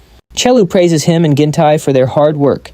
Gintai humbly claims he just spread the word, but he does point out that our protagonist didn't bring as many people as expected. Chelu admits the sudden move was a heavy burden for some. Some of the mercenaries decided to follow later, and he respects that choice. After all, they're starting their lives from scratch in rural Cheongju. Smiling, our boy reveals that he specifically selected certain people to help with the construction of Cheongju. Among them are a soup lady who can make any dish taste heavenly, and a blacksmith who can repair or forge any type of weapon. Ready to move, Chelu waves at Sun as the buses begin to head down. He suggests they stop at a rest area on the way. A short while later, they step inside the portal.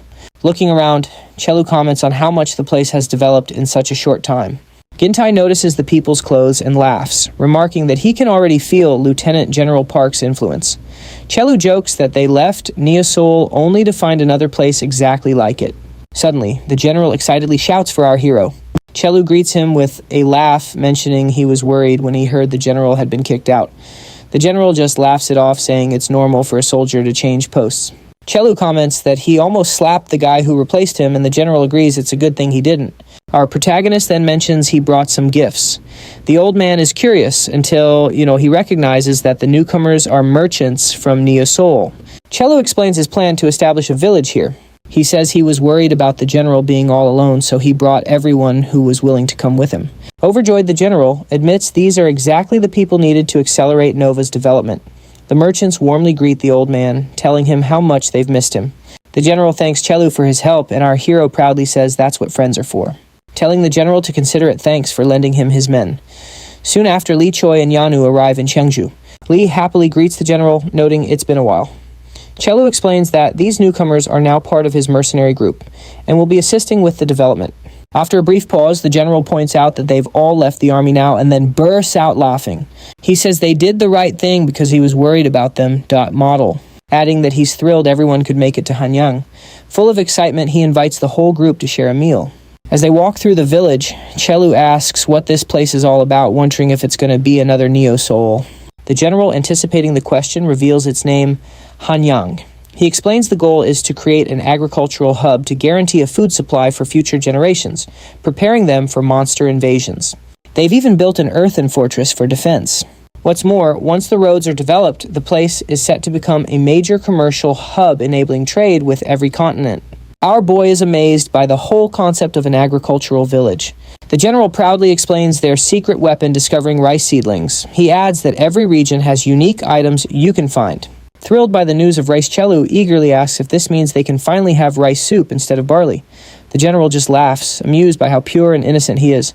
However, the general then remembers he called Chelu over for something even more important, causing our protagonist to stop in his tracks. General Park asks if they're up for tackling a secret dungeon. Chelu immediately gets pumped, and the rest of the group looks intrigued. As they continue walking, the general reveals that they've discovered a magic teleportation circle, which he says will be crucial for transportation in Nova. Our hero wonders what a teleportation circle even is, and Park explains that one of the guards stumbled upon it by pure chance. A system window pops up with the details. The magic circle allows instant travel to other registered circles for a fee of 100,000 coins. The general points out that if they can find similar circles in other places, they'll be able to travel between them directly. Chelu immediately asks if this means the area around the circle is about to become prime real estate. Laughing, the general agrees it's a perfect analogy. He plans to build a major road connecting Hanyang to that spot, but there's a problem: the path is currently blocked by a dungeon. And that's when our boy understands why they were called here. The general admits that the task is too much for his own forces and that he needs the strength of Chelu's mercenary group. He promises that if they can clear the dungeon, he'll let them claim the entire site for their new base of operations. Tempted by the amazing offer, Chelu and his squad soon arrive at the dungeon entrance. A system window appears identifying the hidden dungeon as the Cursed Castle of the Count. The objective is to eliminate the Count who dabbled in forbidden magic. The rewards include a Seal of the Lord and a first-time completion bonus. Standing at the entrance, Chelu takes in the sight of the magnificent castle, his eyes on the prize. The atmosphere is heavy. Gente remarks on the ominous weather, and even the seasoned mercenaries look terrified. Chelu tells them anyone who's afraid can stay behind his eyes blazing with killing intent. The soldiers immediately snap to attention, shouting in unison that there will be no deserters. Our hero declares that his axe won't be stained with the blood of cowards, then orders everyone to arm up, shut their mouths, and move out. The soldiers charge forward on horseback. Suddenly, a giant glowing arrow slams into the ground, stopping one of the horses in its tracks. More arrows rain down from the sky, boxing in the horses and halting their advance. Chelu quickly sizes up the situation. It's a long-range attack from the high ground, which makes a direct charge impossible. The attackers are skeleton archers. Seeing this, our protagonist leaps from his horse and orders the scattered troops to regroup and hold their position. With fierce determination, Chelu charges forward alone, shouting that he's going to smash through the castle gate himself. Arrows rain down on him, but he doesn't even flinch. He urges his horse Sonata to run, and they accelerate to incredible speed. Sonata acquires a new skill, Galloping Charge, which boosts its leg speed. A nearby skeleton archer is visibly stunned by their sudden reckless charge. Still charging ahead, our boy orders Sonata to ram the gate. Upon shattering it, the horse learns a new skill, Horned Impact. Terrified by the gate's destruction, the skeletons shriek in alarm, drawing the attention of every enemy in the vicinity. The skeletons swarm around Chelu as he yells for them to bring it on. He grabs one and headbutts it into dust, boasting that he's got an iron head. Noticing that the volley of arrows has stopped, Chelu's second-in-command orders the cavalry to storm the gate. Nearby, Chelu takes on 3 skeletons by himself, wielding his massive axe to deal with the monsters. He swings the blade with enough force to shatter them to pieces, all while complaining about how weak his enemies are. At this rate, he figures he'll be done before his reinforcements even get here. He wonders aloud if there's anyone stronger around, and just then, heavy footsteps echo nearby. A massive opponent clad in full plate armor appears before our protagonist, who looks surprised for a moment. Wasting no time, Chelu immediately attacks. He mockingly asks if this is the best it's got, noting that the armored knight seems a lot weaker than a cyclops. Our boy lands a devastating blow on the knight, sending the giant figure crashing to the ground. He yells that the fight was boring and complains that the enemy didn't even drop any items. Just then, his squad finally arrives and asks if he's okay. Our hero tells them he's fine, though he can't help but grumble that his men only seem to show up after he's already finished cleaning house. He starts giving orders, telling some to hang back while the others push forward, warning them to watch out for enemies inside. Ginte suddenly screams out a warning, but it's too late. An attack slams into Chelu squarely from behind. Shockingly, the fallen knight, Dullahan, the guardian of the manor, is still alive. Ginte and the mercenaries shout our protagonist's name as a massive gash opens across his back.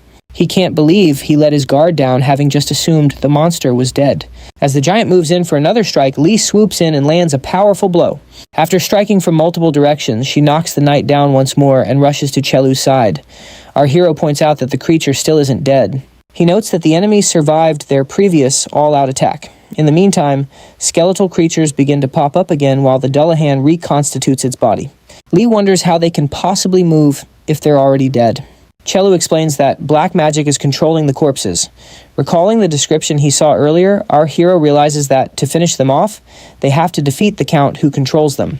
He immediately orders the others to buy him time so he can get inside, but Lee stops him, insisting on treating his wounds first. Once he's bandaged up, our protagonist leaves the perimeter to his comrades and heads into the manor. Inside, a horrible, rotten smell fills the room, forcing him to cover his nose. He soon discovers a large creature and figures it must be the source of the stench. The system window identifies the beast as a corpse golem. Chelu comments that something creative has finally shown up. He was getting bored, but his bleeding is pretty bad, so he decides to finish this quickly and find the Count. He attacks the golem. The creature raises its arm to defend itself, but his weapon pierces right through the monster's torso. The creature lets out a scream as it's torn apart, but the wounds quickly begin to close back up. Annoyed, our warrior grumbles to himself about fighting an immortal, Dullahan, followed by a regenerating monster. He summons his magic-imbued axe from his inventory. With this weapon, he delivers a series of blows, wanting to see if the golem's regeneration can keep up. Soon the golem is torn into pieces. Our hero calls the technique barbarian-style destruction. A notification appears stating that his mastery with heavy weapons has earned him a new skill, dual-wield mastery. While he's excited about the new skill, the flesh of the golem suddenly surrounds him. He wonders how it can still regenerate after being shredded, then spots a red orb pulsing within the mass. Still trapped, our protagonist extends his hand toward the object. He struggles to reach the orb as he's completely engulfed by the flesh, but he finally manages to smash it. With the orb destroyed, the golem is defeated. Chelu obtains another orb, which the system identifies as a golem skill. Realizing he's acquired something very useful, he heads deeper into the manor. Stepping into the inner sanctum, he shouts for the Count to show himself. A figure wearing a long blue cape begins to walk forward. He looks up and recognizes the man as Count Ryan. According to the system, the Count used forbidden dark magic to protect his domain, but was ultimately consumed by it. With determination, our hero faces the corrupted noble. He asks if the man is half original recipe and half extra crispy, but the knight remains silent. Our protagonist comments on the silence but decides it doesn't matter. As he jumps forward to land a strike, he reveals his sole objective, ending this fight once and for all. Chelu attacks the Count with both of his axes, but the opponent launches a fierce counterattack. Surprised by the knight's strength, our protagonist can barely defend himself. Surrounded by flames, the warrior still attacks even as he feels the heat become almost unbearable. His skin is burning, and he can barely withstand the temperature, finding it difficult to even breathe. He realizes that these are no ordinary flames, so our hero activates his analysis ability. The system scans the half-lich Count Ryan and generates the results. The Count is an undead with dark magic and level 2 swordsmanship skills. Chelu notes how high the enemy's weapon skill is right as the Count cuts open his bandage. Just then, our hero uses the orb he obtained from the golem to gain the golem's recovery ability. The system explains that as long as his core is intact, he can heal even completely destroyed limbs. Because of this, our hero declares himself invincible and tells the enemy to cut away as much as he wants. Meanwhile, the mercenaries are fighting against the army of undead skeletons. Yonghwan shouts orders to his companions, telling them to hold their ground and keep attacking. At the same time, Lee is fighting against the giant knight. She appears exhausted and overwhelmed, reflecting that the situation is very difficult. Their only hope now lies with their leader. The battle continues to rage intensely between the Count and Chelu. Our protagonist grits his teeth, thinking about his companions because he knows everyone is counting on him. He is determined to finish off his opponent once and for all. Their weapons clash with full force, and our warrior looks surprised by the power of the blow. He struggles to resist the attack, barely managing to defend himself. Even using all his strength and both his weapons, he can only watch as his opponent's flaming spear cuts right through. One of Chelu's weapons is sent flying, putting him in a bind. Before he can react, the Count lands another strike that sends our boy stumbling back. He's starting to figure out the strategy. The Count is attacking relentlessly to block any escape. In the blink of an eye, the Count vanishes and reappears right in front of him. Soon, our hero gets the hang of the enemy's movements and realizes the secret behind the constant attacks. His agility isn't just about weapon speed. Each step flawlessly sets up the next strike in a perfect sequence. Our protagonist counterattacks while cursing the Count, thinking he needs to learn this technique and fast. They exchange a flurry of fierce blows as the fight remains intense and fast-paced. Just then, a system notification pops up telling him his axe proficiency increased to level 2. He wonders if he's on the same level as his opponent now, since he can clearly see the exact paths of the enemy's attacks. With this new insight, he blocks the blows and declares that he's learned a lot from the Count. After a quick farewell, our hero lands his final blow and finishes the enemy. The system notifies him that the secret dungeon has been completed. Letting out a sigh, he realizes his gun broke during the fight. Moments later, the system announces the rewards, which include a seal of the Lord to declare his own territory. He also receives the Steel Knight's longsword used by the Count, and the goddess's pendant, which has divine healing power. Holding the pendant, our protagonist feels its healing effect, and thinks he'll now be able to treat his injured comrades. He soon reunites with his companions. Everyone is thrilled to see him, but they're even more surprised to see his injuries are completely healed. Chelu just shrugs it off as a little adventure and asks Junan for a status update. Junhwan reports that there are 7 men seriously injured. Hearing this, our hero excitedly tells him to lead the way to the wounded. His subordinate is confused, not understanding how healing them would even be possible. Holding the gleaming pendant, our protagonist invokes the power of the goddess and asks for the healing of his companions. In moments, all the injured are fully recovered. Ginta asks if they're truly healed, and our boy explains that the item has limited uses with only 3 charges remaining. Even so, Ginta is just grateful that everyone managed to survive such a fierce battle.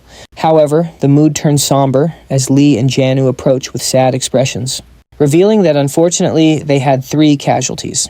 Later, the group holds a funeral for the 3 fallen mercenaries. Our hero clutches the pendant, filled with regret, thinking that if only he had been faster, this wouldn't have happened. But he realizes that's not the right way to think, and declares that lives lost in battle are noble. He thanks the comrades who fought until the very end, and announces that they have conquered a new fortress. Chelu says that they will transform this place into a stronghold so no one can threaten them ever again.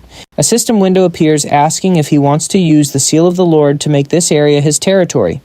He accepts, and the area becomes the Iron Head's territory. This is now their main base, the Castle of the Iron Head. Later on, a teleportation circle, Chelu and the general are discussing matters. Park says that thanks to their success in conquering the dungeon, they can now build a road directly to the site.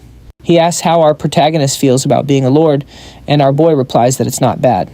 He mentions he's thinking of bringing the mercenaries' families here soon, and Park agrees that Earth is no longer safe. The general gets a thoughtful look and reveals he has a confidential matter to discuss, asking if Chelu can keep a secret. Curious, our hero asks what it's about. The general explains that he recently provided information to the United States about opening portals, and through that cooperation, they discovered the cause of the apocalypse. Surprised, Chelu asks what the cause is. With a serious look, General Park tells our boy to brace himself and warns him not to be shocked. He reveals that the cause of Earth's apocalypse is a zombie virus. Stunned, our hero asks if that information is for real. The general confirms it, noting he has already heard reports of infected individuals turning into zombies. Chelu questions whether the plan to move the population from Earth to Nova is still necessary. The general explains that unless the apocalypse is imminent, relocating that many people remains a monumental task. Chelu agrees, acknowledging that the transition is hard for many, which is why citizens from Neo-Seoul couldn't reach Cheongju quickly. He then asks what will happen once the news about the zombie virus goes public. The general reacts sharply alarmed by the mere suggestion and warns that it would trigger absolute chaos. He also warns that Nova is currently short on both territory and food. Our hero understands they need to prepare before they can accept any more refugees. As they walk, our boy asks what the government's plan is for getting ready. The general explains the plan to build barriers near Korea's 5 portals along with new evacuation shelters. Moreover, they want to secure both safety and food supplies within Nova itself. Because of this, he has a special favor to ask of the warrior. He asks Chu to help him open the remaining portals. Our hero asks if that means defeating the field bosses in each of Nova's sectors. Park nods, saying that while others are doing their best, the whole process is moving way too slowly. He believes that with Chu's help, they'd make progress much faster than expected. But surprisingly, Chu refuses. Surprised, Park questions his rejection. Our protagonist states that from now on, he will only fight for his own tribe. A disappointed Park says he thought they were on the same page about what was best for the world. Our warrior apologizes, explaining that he doesn't fight for humanity as a whole. He considers it a luxury to fight for others when he can't even protect his own family. Meanwhile, back on Earth, goblins have started appearing outside the portals, leading to occasional casualties. Out on the street, Chu's grandfather is taking a walk, while government broadcasts warn people to stay indoors. Sighing, the old man comments that things are about to get intense. He notices our boy hasn't sent any messages lately and wonders if he's eating properly. Suddenly, a goblin drops out of the sky and lunges at him. Terrified, the old man falls to the ground and desperately scrambles to get away. Out of nowhere, someone appears from behind and lands a heavy hit on the creature. Shortly after, a brother and sister appear. They work for Chu on Earth. The girl asks if the old man is okay and offers him a hand. However, he tells her to get her hands off of him. Ignoring her offer, he gets up on his own. The brother then presents a goblin coin, wanting the grandfather to use it to become a novice. The old man grumbles that he has no use for it and tells the kids to keep it for themselves. The girl gets upset, desperately asking why he's being so harsh and why he hates them so much. The grandfather replies that he's afraid Chu will be corrupted by thugs like them, claiming he doesn't need any help from gangsters. His words visibly upset the young woman. Just then, our hero appears behind them, telling the siblings not to hang their heads because they've done nothing wrong. Chu then calls out to the old man. With a smile, our protagonist pulls a bottle out of a bag. Later, they're sitting together at a table. While pouring a drink, Chu asks if his grandfather has been praying a lot recently. The elder replies that it's because of him. He says that without prayer, he's too worried to sleep. Complaining a little, the grandfather says his grandson doesn't seem to care and asks why he even came to visit. They toast, as our boy wonders if the old man is upset, suggesting they live together if he's that worried. He insists that his grandfather come to Nova with him, secretly thinking that Earth is about to become dangerous because of the virus. He mentions that if it weren't for those two siblings, things would be pretty tough for them. The grandfather cuts him off, telling him not to bring up those gangsters. Our hero asks why he holds such a grudge. The elder states that he simply can't trust their kind. In a flashback, a younger version of the grandfather appears, revealing a shameful past. He was once a successful gangster, himself a favorite of his boss, who eventually became the president of a construction company. However, when trouble started, his comrades pinned all the blame on him. After being arrested, he realized he was just being used as a scapegoat. He spent his youth in prison, and by the time he got out, he had nothing. Just as he was about to give up, he found Chu as a child. Our protagonist jokes that he basically saved his grandfather's life. The old man complains that he's ungrateful and hardly ever shows up. When Chu brings up the siblings again, the elder insists he'll handle everything himself. With a smile, our boy comments that the men from the past were the real bad guys. He then asks if his grandfather has ever considered getting revenge. The old man dismisses the idea, asking how he could possibly pull that off.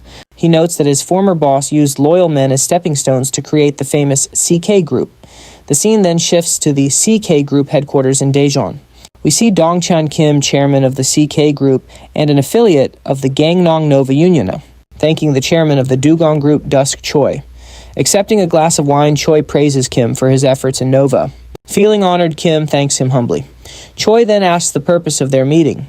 Kim mentions that they're short on trained men and wants to offer his services. Choi asks why, wondering if Kim is offering up his entertainment company. Choi comments on the rumors about the end of the world, but figures that entertainment is still a good business to be in over at Nova. Kim pushes back, arguing that fighting is their bread and butter, so they need to take the lead on the hunt and get serious. Choi agrees and tells Kim to just spit it out. All excited, Kim suggests they also open the portal in Daejeon, offering to lead the hunt for the area bosses himself.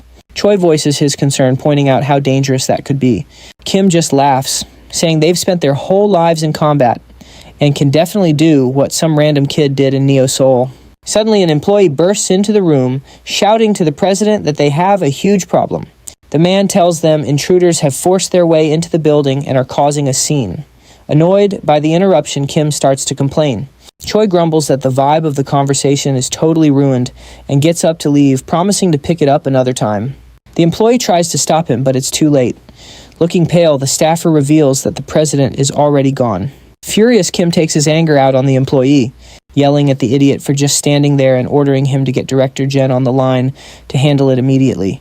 Meanwhile, out in the hallway, several men in suits are laid out on the floor, easily taken down by the invaders. It turns out the group is being led by Chelu. A member asks him if they did a good job. Our hero replies that they need to try harder, earning a sigh from her. Abruptly, our boy stops and tells them to look ahead. Director Yang appears, blocking the group's path. Our protagonist cuts right to the chase and asks if he's the boss, holding a bag of bread. Chelu says that if Jen isn't the boss, the real one better get out here fast. Taking a bite of bread, our hero smiles and casually comments that he needs to get back to his grandfather before the food gets cold. Our hero hands the bread to the fifth girl, deciding it's time to deal with Janang. Meanwhile, Janang draws his knives. Chu questions the use of dual swords, noting those weapons aren't his Nova, and wondering aloud if the guy's trying to get arrested for assault. Jang gestures toward his own injured men, looking completely baffled by the accusation. He internally reflects on his 30 years in the gang, noting he's never run into anyone quite like this before. He has no idea why they're being attacked, but he decides he can't let this disrespect slide. Jang lunges forward, his blade swinging with lethal intent. Finding the whole display amusing, our protagonist dodges the attacks effortlessly, commenting that for an Earth dweller, he's being pretty merciful. He then lands a heavy palm strike, announcing that he's at least holding back from killing him. The force of the attack sends Jang flying backward at high speed. Satisfied with how that went, our hero feels the situation is well in hand, deciding to use his hands as blades instead of bothering with a sword. With blood in his mouth and a searing pain in his chest, Jang curses Chelu. Realizing his ribs are broken, he decides to unleash his ultimate skill, the Pandemonium technique. This move uses hundreds of distracting sword strikes to mask a primary attack that strikes like a viper's fang. To his absolute shock, our protagonist shatters the steel blades with his bare hands. Janang freezes, realizing his big move had no effect at all. He stares at our hero, wondering what kind of legendary technique could possibly pull that off. Mocking the question, Chelu reveals he simply swung his arm. He then lands another powerful blow, sending Jang tumbling across the ground with a massive impact. The scene shifts to Cheongju, where Ginte is thoughtfully surveying Ironhead Castle. He sketches out plans for barracks, a prison, a blacksmith, and a general store, envisioning a complete village indoors. However, he notices the prayer hall is still deactivated and wonders how to unlock the restricted buildings. Nearby, Lee stretches and yawns on a couch. Surprised to see him, she asks what he is doing there. She calls him vice captain, before correcting herself, asking if she should call him the chamberlain of the castle instead. A flashback shows Chelu appointing Ginta as the chamberlain of Ironhead Castle. A system window appears confirming the appointment. Our protagonist explains that Ginta will act as his representative, while he's gone to develop the inner village. He then puts Junhwan in charge of the main mercenary training unit, while appointing Lee as his personal guard, a role he points out is quite dangerous. Finally, he assigns Choi and Yongsu to lead the territory's guerrilla unit. Chelu announces that they're going to transform this location into an impenetrable fortress specifically for the Ironheads, making sure no one can ever invade. Back in the present, Lee recalls that the captain returned to Earth right after making those arrangements. Ginte figures the boss is planning extensively because of the recent loss of mercenaries, adding that while the captain seems tough, he actually has a sensitive side. When Lee asks what their next move is, Ginty insists they just have to wait for the plan to play out. Lee agrees, despite her reservations, hoping he isn't just off drinking somewhere. The scene cuts back to Earth, where manager Jang is sent flying violently onto the pavement. Director Kim watches the display with growing annoyance, wondering who could have done a number on a man like Jang. Just then, our hero appears and introduces himself as the grandson of young Kong. Kim eyes Cholu with suspicion, reflecting that he only knows one man by that name. He wonders if the old man trained this giant to get revenge. Suddenly, Kim's entire attitude shifts. He laughs loudly with a sinister smile, claiming it's wonderful to meet the grandson of an old friend. Chelu finds the word friend strange, as he's heard a very different version of their history. As he pours a drink, Kim admits there might be a deep misunderstanding between them. While doing so, he sneakily drops a small pill into the glass. The host suggests they chat over some top-shelf whiskey, praising the quality of the spirit. Tempted by the drink, Chelu agrees to hear the story. He sits on the couch while his companions stand directly behind him, watching closely. Accepting the cup, our protagonist's eyes shine with anticipation. He announces he's going to enjoy it in a single gulp and drains the entire glass. Kim smirks, thinking how easily the boy swallowed the deadly substance. He asks how it tastes, inwardly mocking Chelu for being stupid enough to accept a drink from an enemy. Our hero places a hand over his mouth, seemingly feeling the effects of the toxin. With a vicious grin, Kim pulls a gun. He declares victory and shoots him instantly. To Kim's horror, the companions remain perfectly calm even after their leader is shot. Moments later, Chelu remarks that the taste was actually quite good. He lands a heavy blow on Kim and demands he pour another round. Kim falls to the ground, terrified to see the man is still standing. Our protagonist smiles, noting he thought there might have been a good reason for betraying his grandfather, but now he sees Kim as just a piece of trash. A system window reveals that he has activated poison resistance and golem regeneration. Desperate, the enemy draws his weapon again, warning him not to come any closer. Our boy smashes the gun with his bare hand and asks if those are his last words. Collapsing to the floor, Kim begs for his life, promising to do anything. Our protagonist tests this, demanding an apology to his grandfather. He further insists on the return of the stolen shares and the transfer of all assets to the Iron Head Corporation. Recognizing the name, Kim realizes this is the very same Chelu from Iron Head who defeated the area boss. Our hero confirms this and hits him one more time. The scene shifts to the grandfather, who is busy praying to various deities to watch over poor Chelu. While the old man is still deep in prayer, his grandson announces his return. The grandfather turns around shocked to see a man kneeling and begging for forgiveness. He asks what happened, and our hero proudly reveals that he has captured the man who stole the company. He explains that he taught the thief a lesson and asks if his grandfather feels better now. After a brief silence, Gramps slaps his grandson across the face, shouting that he is seriously disappointed in him. Sitting at the table, his grandfather scolds Chelu, warning that using his fists for everything will turn him into a criminal. He cautions that the boy could end up just like Kim. Meanwhile, Kim walks away thinking to himself that it was a close call. On the other hand, Chelu states that he will never forgive anyone who hurts his family, even if he has to kill them. Desperate, the elder speaks about the sanctity of human life and warns that such aggression will bring divine punishment. However, our protagonist argues that in today's world, hesitation can cost a family their lives. He cannot accept his grandfather's logic because he has his own reasons. The old man wonders why he even bothers when Chelu refuses to listen. Our hero then suggests that the old man accompany him to Nova. He tries to convince his grandfather by explaining that seeing Nova will change his mind, especially since Earth is becoming so dangerous that mass migration is inevitable.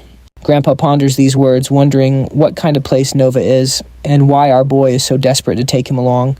After a moment of reflection, Grandfather lets out a long sigh and finally agrees to go. Chelu is surprised by the sudden agreement, but the grandfather imposes a strict condition. He demands a promise. Absolutely no lives should be taken, and he will be watching our hero closely. Cutting to Chelu Solutions, the subordinates congratulate our protagonist for finally convincing the old man. Number 1 asks if he is returning to Nova immediately. Our hero confirms this, explaining he needs to secure his grandfather's qualifications. Number 5 offers to help, but Chelu refuses, noting that Grandpa is too shy to meet them and is waiting at another location. Turning to Number 1, he asks about the current preparations. The subordinate confirms they are moving the mercenary families to Nova, officially launching the migration business. Our hero praises their good work, while Number 1 thanks him for the brilliant business idea. He also informs Chelu that the CK Construction Group has agreed to become part of their company.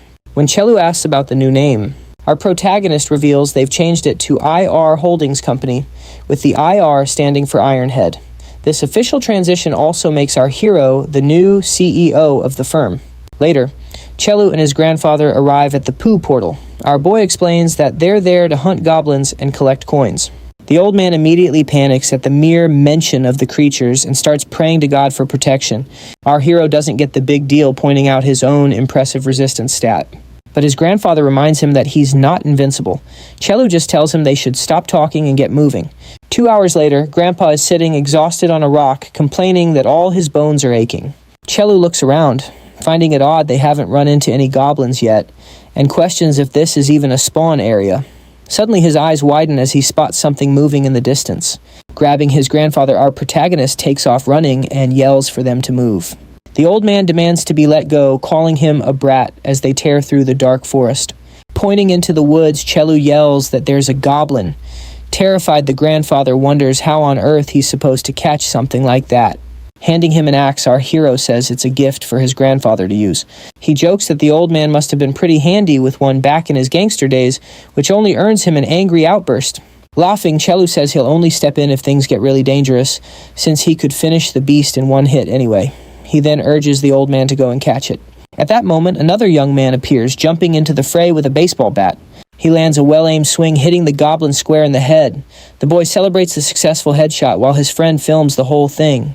The cameraman confirms their mission is to catch 5 goblins in 5 hours. On the stream overlay, the streamer poses and thanks his 53 viewers for their support. Comments about the fight flood the screen, though some viewers notice a figure lurking in the background. It's Chelu, who now confronts the students. Holding his axe, our hero asks the frightened boys what their problem is. He complains that since they're just rookies, they have no business kill-stealing from other people.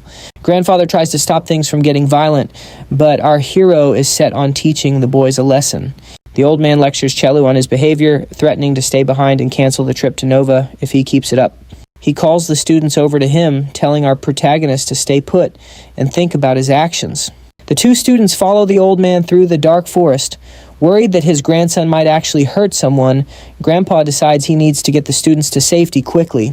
He glances back to make sure they're protected in such a dangerous place. However, the viewers on the stream are too busy talking about the high-quality axe they saw in our hero's hand. Driven by greed, the students decide to steal it. They call out to the old man, who turns around and apologizes if his grandson frightened them. With a smirk, one student comments on the quality of the axe right before the pair pull out their own knives. They demand the weapon and decide to take the old man hostage to guarantee a smooth exchange. The grandfather is in total shock. The students mock him, saying they never asked for his help and are just going to use him as leverage. Even as they threaten him, the old man holds his own axe tight and calls the students a couple of worthless punks. He says he doesn't care if they target him, but he absolutely will not stand for them going after his grandson. Meanwhile, deeper in the forest, Chelu looks thoughtful. He briefly wonders if he was the problem before quickly deciding it was definitely the student's fault. He has a fleeting worry that his grandfather might have actually abandoned him.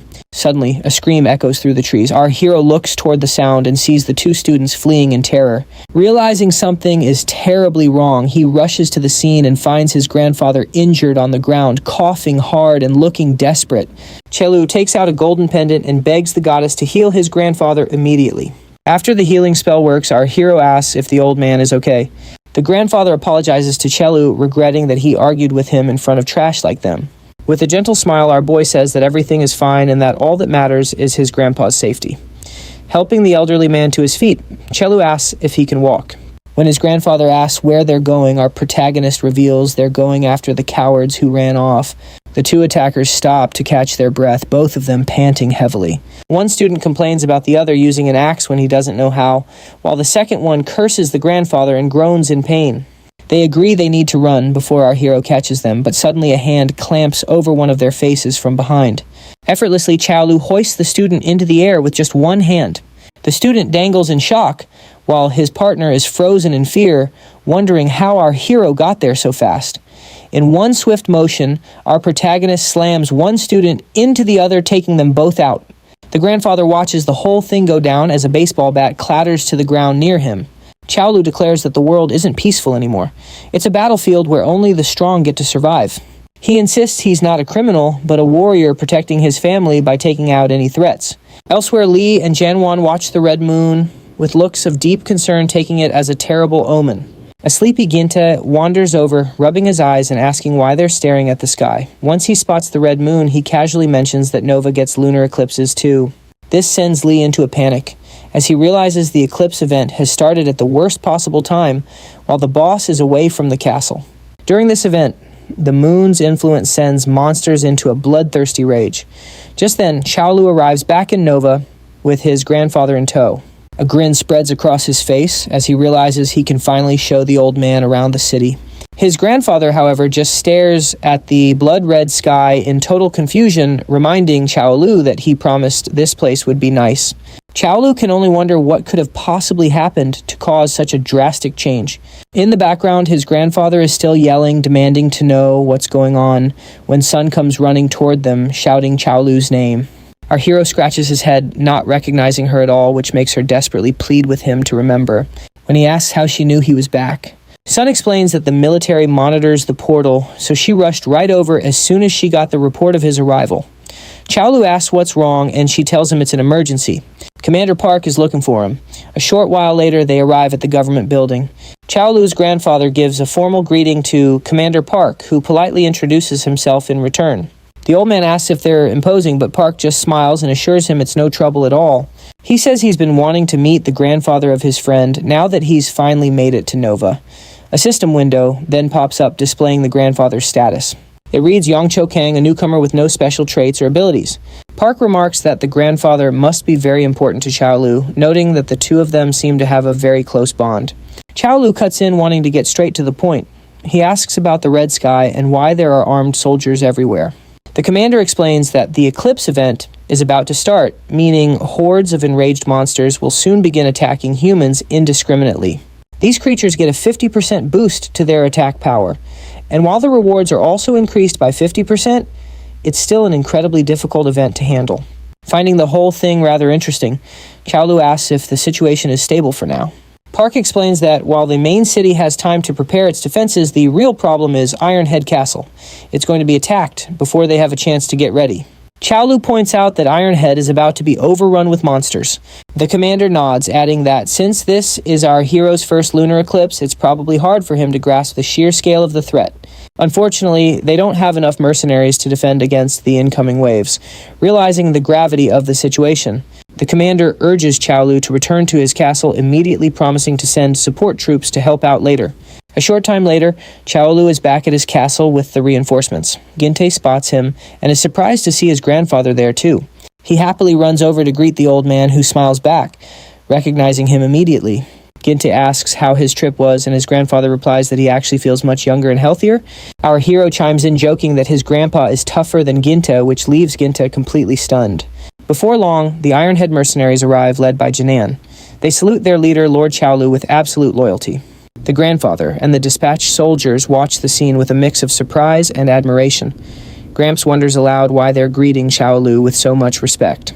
Ginte explains that the young man has accomplished incredible things and is truly someone to look up to.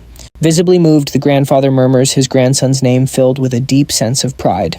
Turning to his troops, Chelu comments that such formal greetings are unnecessary right before a battle. His eyes gleam as he admits this situation is actually perfect. He then bellows for everyone to prepare for battle at once. Later in a strategy meeting, our hero learns that Lee and the guerrilla unit have already been deployed.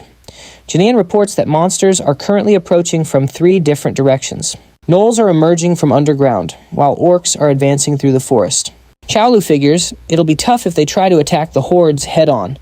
However, he notes that they've fought these enemies before, so defending shouldn't be an issue, especially with the dispatched soldiers here to back them up. Junan gets straight to the point. Minotaurs are charging down the hill. Surprised, Chelu asks if he means the giant bull monsters. Junan confirms it, explaining that the guerrilla unit already went ahead to try and slow their advance. Our protagonist asks if they went off to fight these new monsters alone, wondering if they were trying to hog all the rewards for themselves. Annoyed, Junan thinks to himself that's not it at all. With that, Chelu decides he has to go before it's too late. He tells the others he's counting on them to protect the castle. Meanwhile, the battle is already underway, outside where the guerrilla unit is facing several minotaurs. An enraged beast raises its weapon to attack, but Lee manages to block the powerful blow. She realizes that her mounted fighting style is ineffective against minotaurs, likely because of their hybrid human and beast nature. One of the monsters knocks Yong-Su off his horse, but Choi quickly attacks with his sword and eliminates the threat.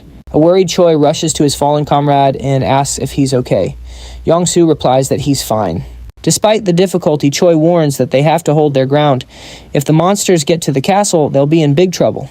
Lee spots a new wave of monsters heading straight for Choi and Yong-Su. Determined to act, she unleashes her special attack, taking down a whole group of them at once.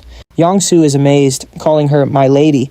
However, she's clearly taken a hit and is showing signs of exhaustion. She spits up blood, and when Yong-Su asks what's wrong, she reveals she was hit during the clash and has lost an arm. Her companions are visibly horrified by the injury. To make matters worse, the monsters begin to advance again. Despite her condition, Lee insists on continuing the fight, asking them to just take care of her severed arm. Yong-Su thinks the idea is insane and suggests they retreat, but she just brushes off his concern. She tells him there's no need to fall back because their leader has arrived. Chelu holds up a healing pendant, asking the goddess to reattach Lee's arm. Watching the arm reconnect, Lee comments that it's amazing no matter how many times she sees it. The system alerts him that a charge on the cure has been used with only 1 charge remaining. Turning around, Chelu asks Choi for a status report. His subordinate informs the group that the mountain range is the monster's habitat and that they're starting to group up. He adds this is his first time facing them, observing that the enemies are incredibly strong. Our protagonist mentions that dealing with these foes now will make defending the castle much easier later. He declares that he'll handle this area alone and orders the rest of the group to return to the castle. The others question leaving him by himself and offer to help, but our hero says he needs them for something more important since his grandfather has arrived at the fortress. Yong-Su seems shocked by this revelation and immediately shouts for them to hurry back and protect the castle. They wish Chelu good luck. Defying his orders, Lee states she's staying since she is the captain of the royal guard. She argues that since Chelu was the one who appointed her, She has no choice but to remain by his side. Our hero grumbles that he can't argue with that logic, then mounts his horse, Sonata. Lee tells him to give the orders. Chelu announces that their goal is to reach the summit before the eclipse ends, declaring they will eliminate all enemies in their path. Meanwhile, the herd of minotaurs continues to advance relentlessly. Our hero charges forward with his axe raised, screaming for the enemies to come and get what they deserve. Activating his running skill, he speeds forward and cuts through multiple enemies at once. Watching the scene, Lee is impressed by what she sees. His movements are even more precise than those of the minotaurs. While the monsters have powerful beastly bodies, they are simply no match for him. Chelu easily cuts through the strong beasts, showing perfect synergy with his horse. Suddenly, a minotaur's head lands in front of Lee, snapping her back to reality. She realizes she didn't come here just to be an observer. Using Chelu's broad back as a shield, she joins the fray. Our protagonist attacks with his axe and takes down yet another monster. Lee thinks that no ordinary person could compare to his power. After the fight, Chelu approaches Lee and comments that she was a little late to the party. Suddenly, a loud scream echoes, and something in the distance catches their attention. They see a village on fire and hear people crying for help. Lee asks what's happening over there. Chelu realizes people are in danger and considers his next move. He thinks of Ironhead Castle, knowing that protecting it won't be easy either. However, he remembers his grandfather always said that human lives are precious and must be protected. Therefore, our hero decides to help the village. As they get closer, they see the attackers are a swarm of angry goblins. Meanwhile, a horde of goblins is rushing toward the village. A man with a goblin hot on his heels begs a mercenary to deal with them and quickly ups his offer. The masked warrior points out that this is way more than what they originally agreed on. The man screams out an offer of 2.5 billion. Stunned by the figure, the mercenary can't believe his ears. The man promises that if the mercenary can keep the entire horde away from the village, the Yongjun group will cover the full amount. After a brief pause, the mercenary tells the man to double the payment if he wants everything taken care of. He lifts his mask, revealing himself to be Dakin Lee, a mercenary from Yongjan village. Stunned by the counteroffer, the man stammers for a moment, but one look at the approaching goblins is enough to make him agree. He yells at the mercenary to hurry up and handle the monsters. With the verbal contract sealed, Dakin leaps into action to wipe out the goblins. He muses that people often ask how he can put a price on saving lives, but the answer is simple: he just really loves money. He lands a devastating blow on the enemies, but out of nowhere, something huge and purple appears and smacks him off guard, sending him flying backward. Terrified, the client screams, totally confused about what's going on. He sees the mercenary was sent flying by a giant lizard-like creature. The client panics, wondering why on earth a monster like that is just roaming around here. The system identifies the creature as an enraged, long-tailed Komodo. The client screams in terror and bolts, leaving Dakin to deal with the whole mess. The mercenary yells at him for bailing, as the Komodo now stands before him, radiating pure killing intent. Dakin knows he's a goner. Just as the monster lunges forward to devour him, our hero swoops in and lands a massive blow on the creature. Chelu is all fired up, ready to take down this Komodo. He stands there, radiating killing intent, roaring for the beast to bring it on. Meanwhile, at the castle entrance, the other mercenaries are busy fighting off monsters. Inside the castle, Ginta is giving orders to fetch supplies and tend to the wounded.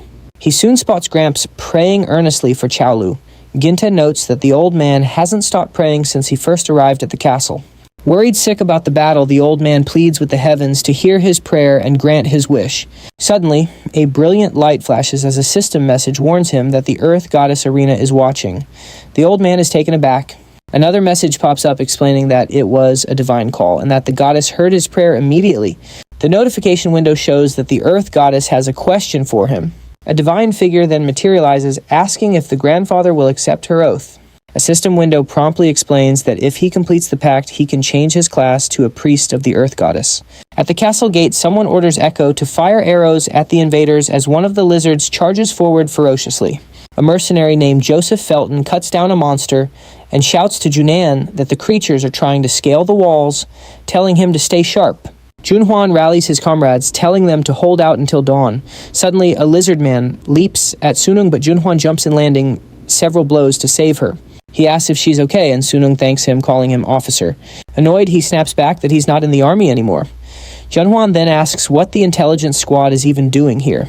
Sunung replies that she also had combat training, but mid-sentence an arrow nearly takes her head off. Junhwan yanks her out of the way and scolds her for not being able to dodge. She stubbornly insists that she wants to be seen as Lee's equal. With a skeptical look, he points out that she's only been in Nova for a little while.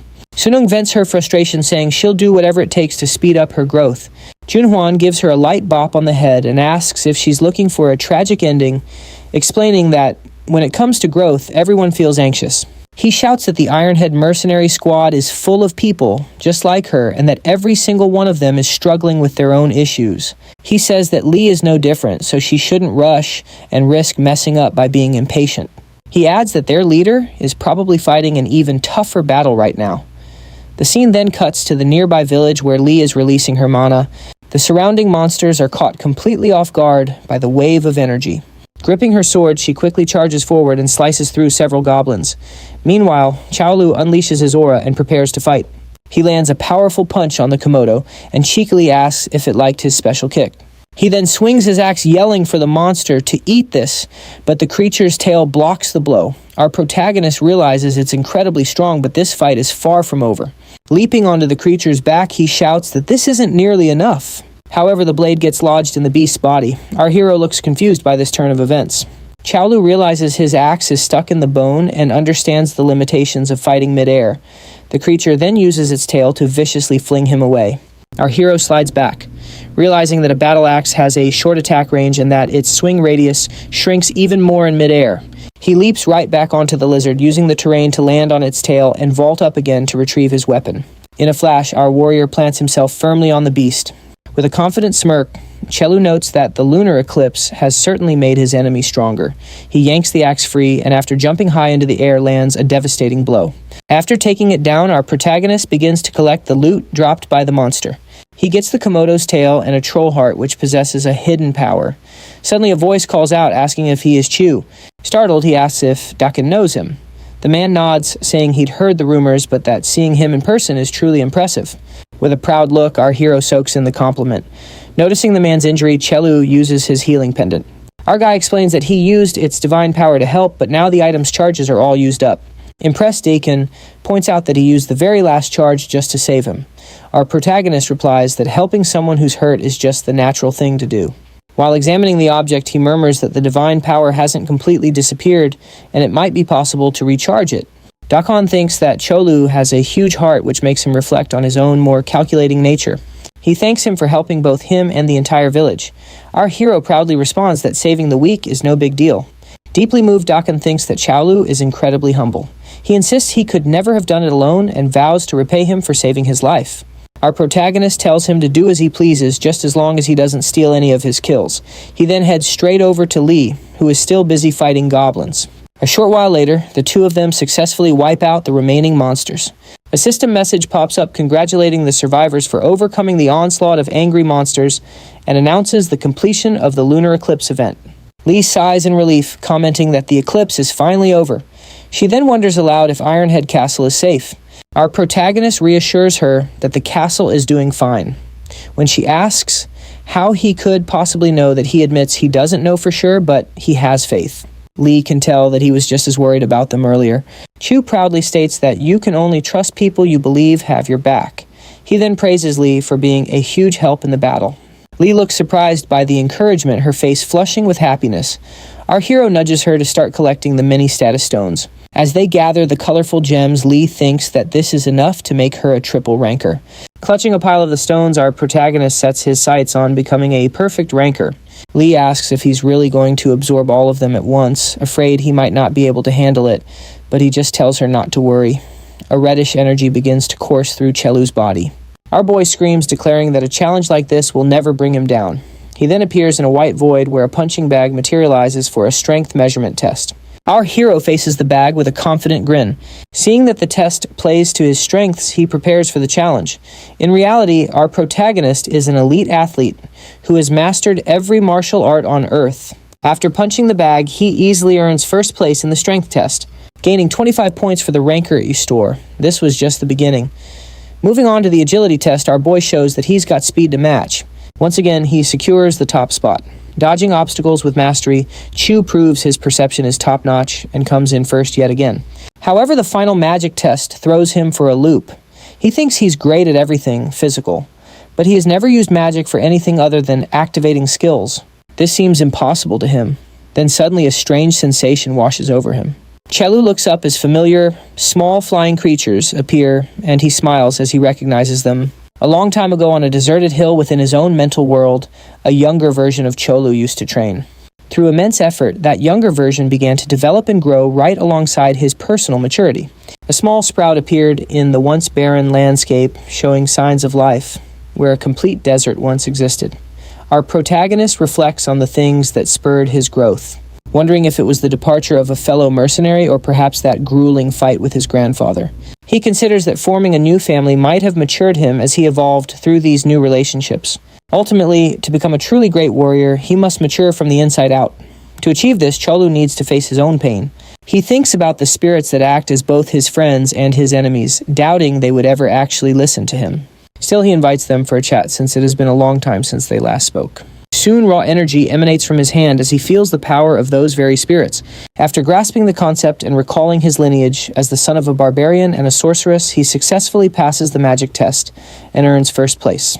As expected, a system message appears congratulating our hero for completing all the ability tests. The system then prepares him to enter the infinite arena. Surprised, Chelu wonders if this place is actually an arena. A notification for the hero's path pops up, explaining that it requires preparation, and turns only the truly free into real heroes. With a determined look, our protagonist holds out his hand and says the answer is obvious.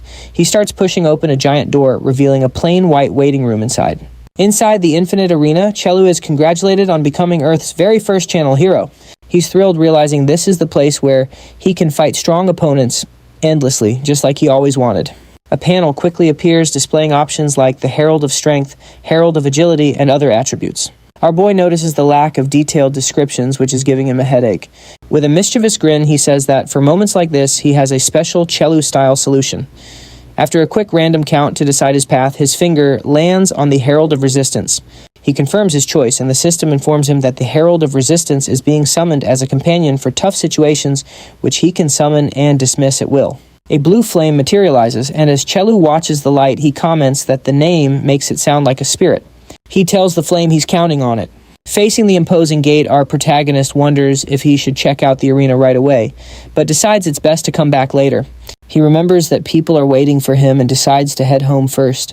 Before long, he arrives at the castle where the guards shout to announce that their lord has returned.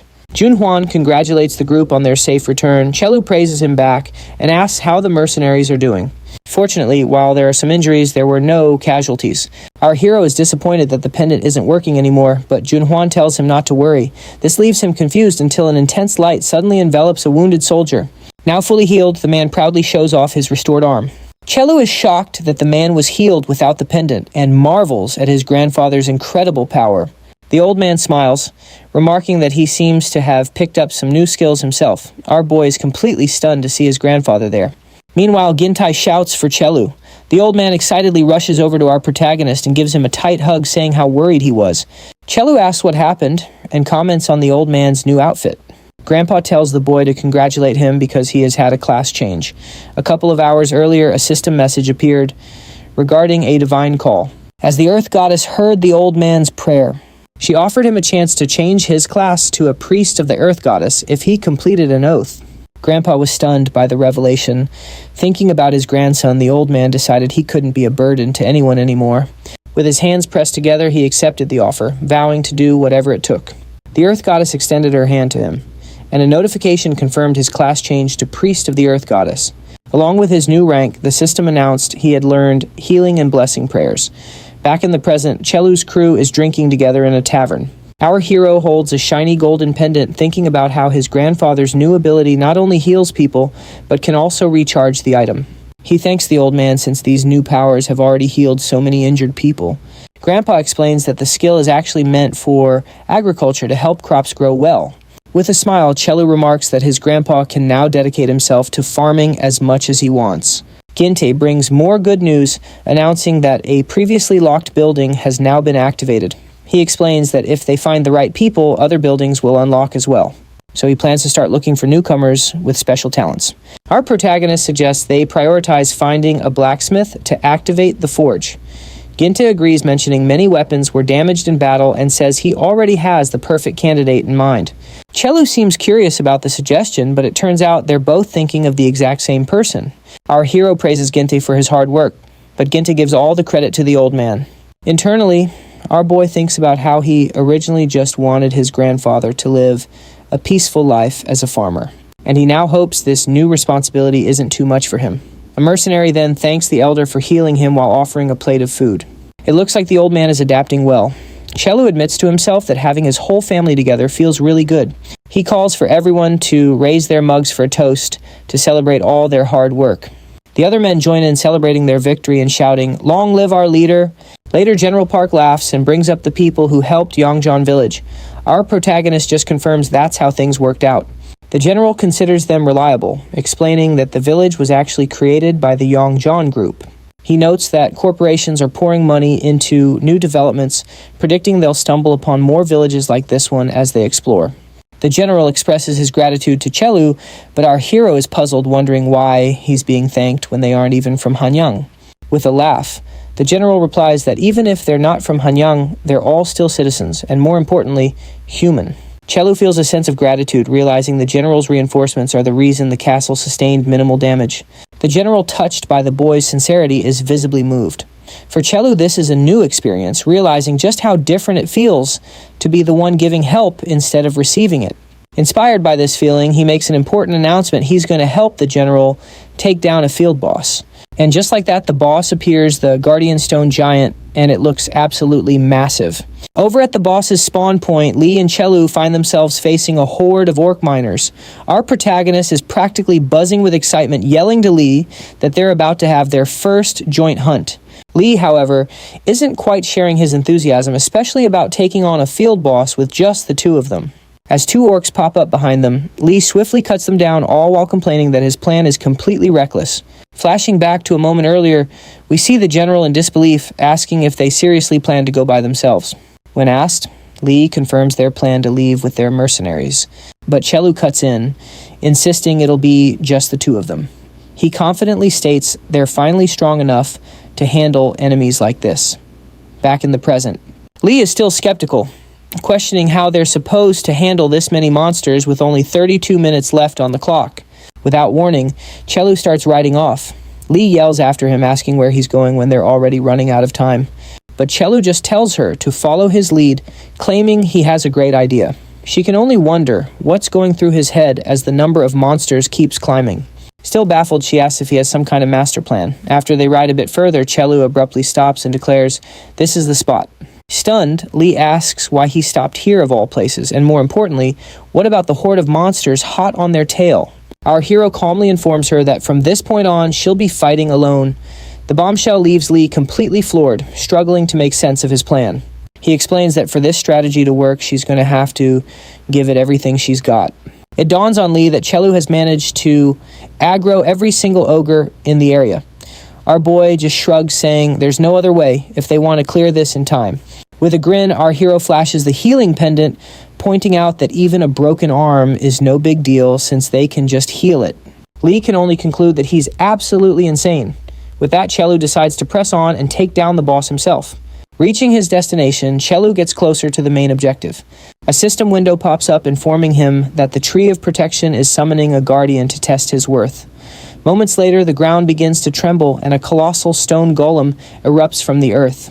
This is it, the field boss. Our protagonist scoffs, saying the creature is just a big pile of rocks that knows nothing but how to throw a punch.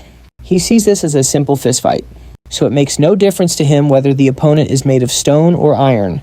With that thought, the stone giant charges forward. Our hero leaps high into the air, their fists colliding with a massive impact. He immediately notes that every one of the giant's punches packs an incredible wallop. Despite the opponent's raw power, Chelu claims the situation is still under control. After another exchange of blows, our hero starts weaving magical abilities into his strikes.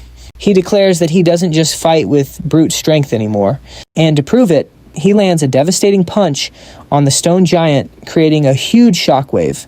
Suddenly, we're pulled into a flashback within his spiritual realm. Inside, our protagonist asks if all the spirits have gathered. He bows deeply, apologizing for everything and acknowledging that they've all suffered unfairly because of his past trauma. In response, the spirits draw near, showing their affection.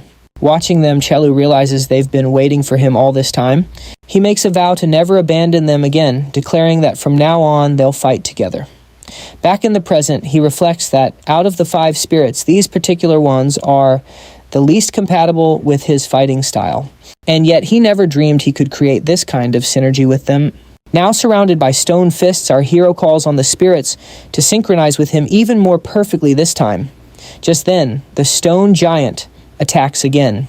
Dodging with a smirk, our boy taunts the giant, asking if it's feeling a bit chilly. The stone monster responds by winding up for a devastating blow.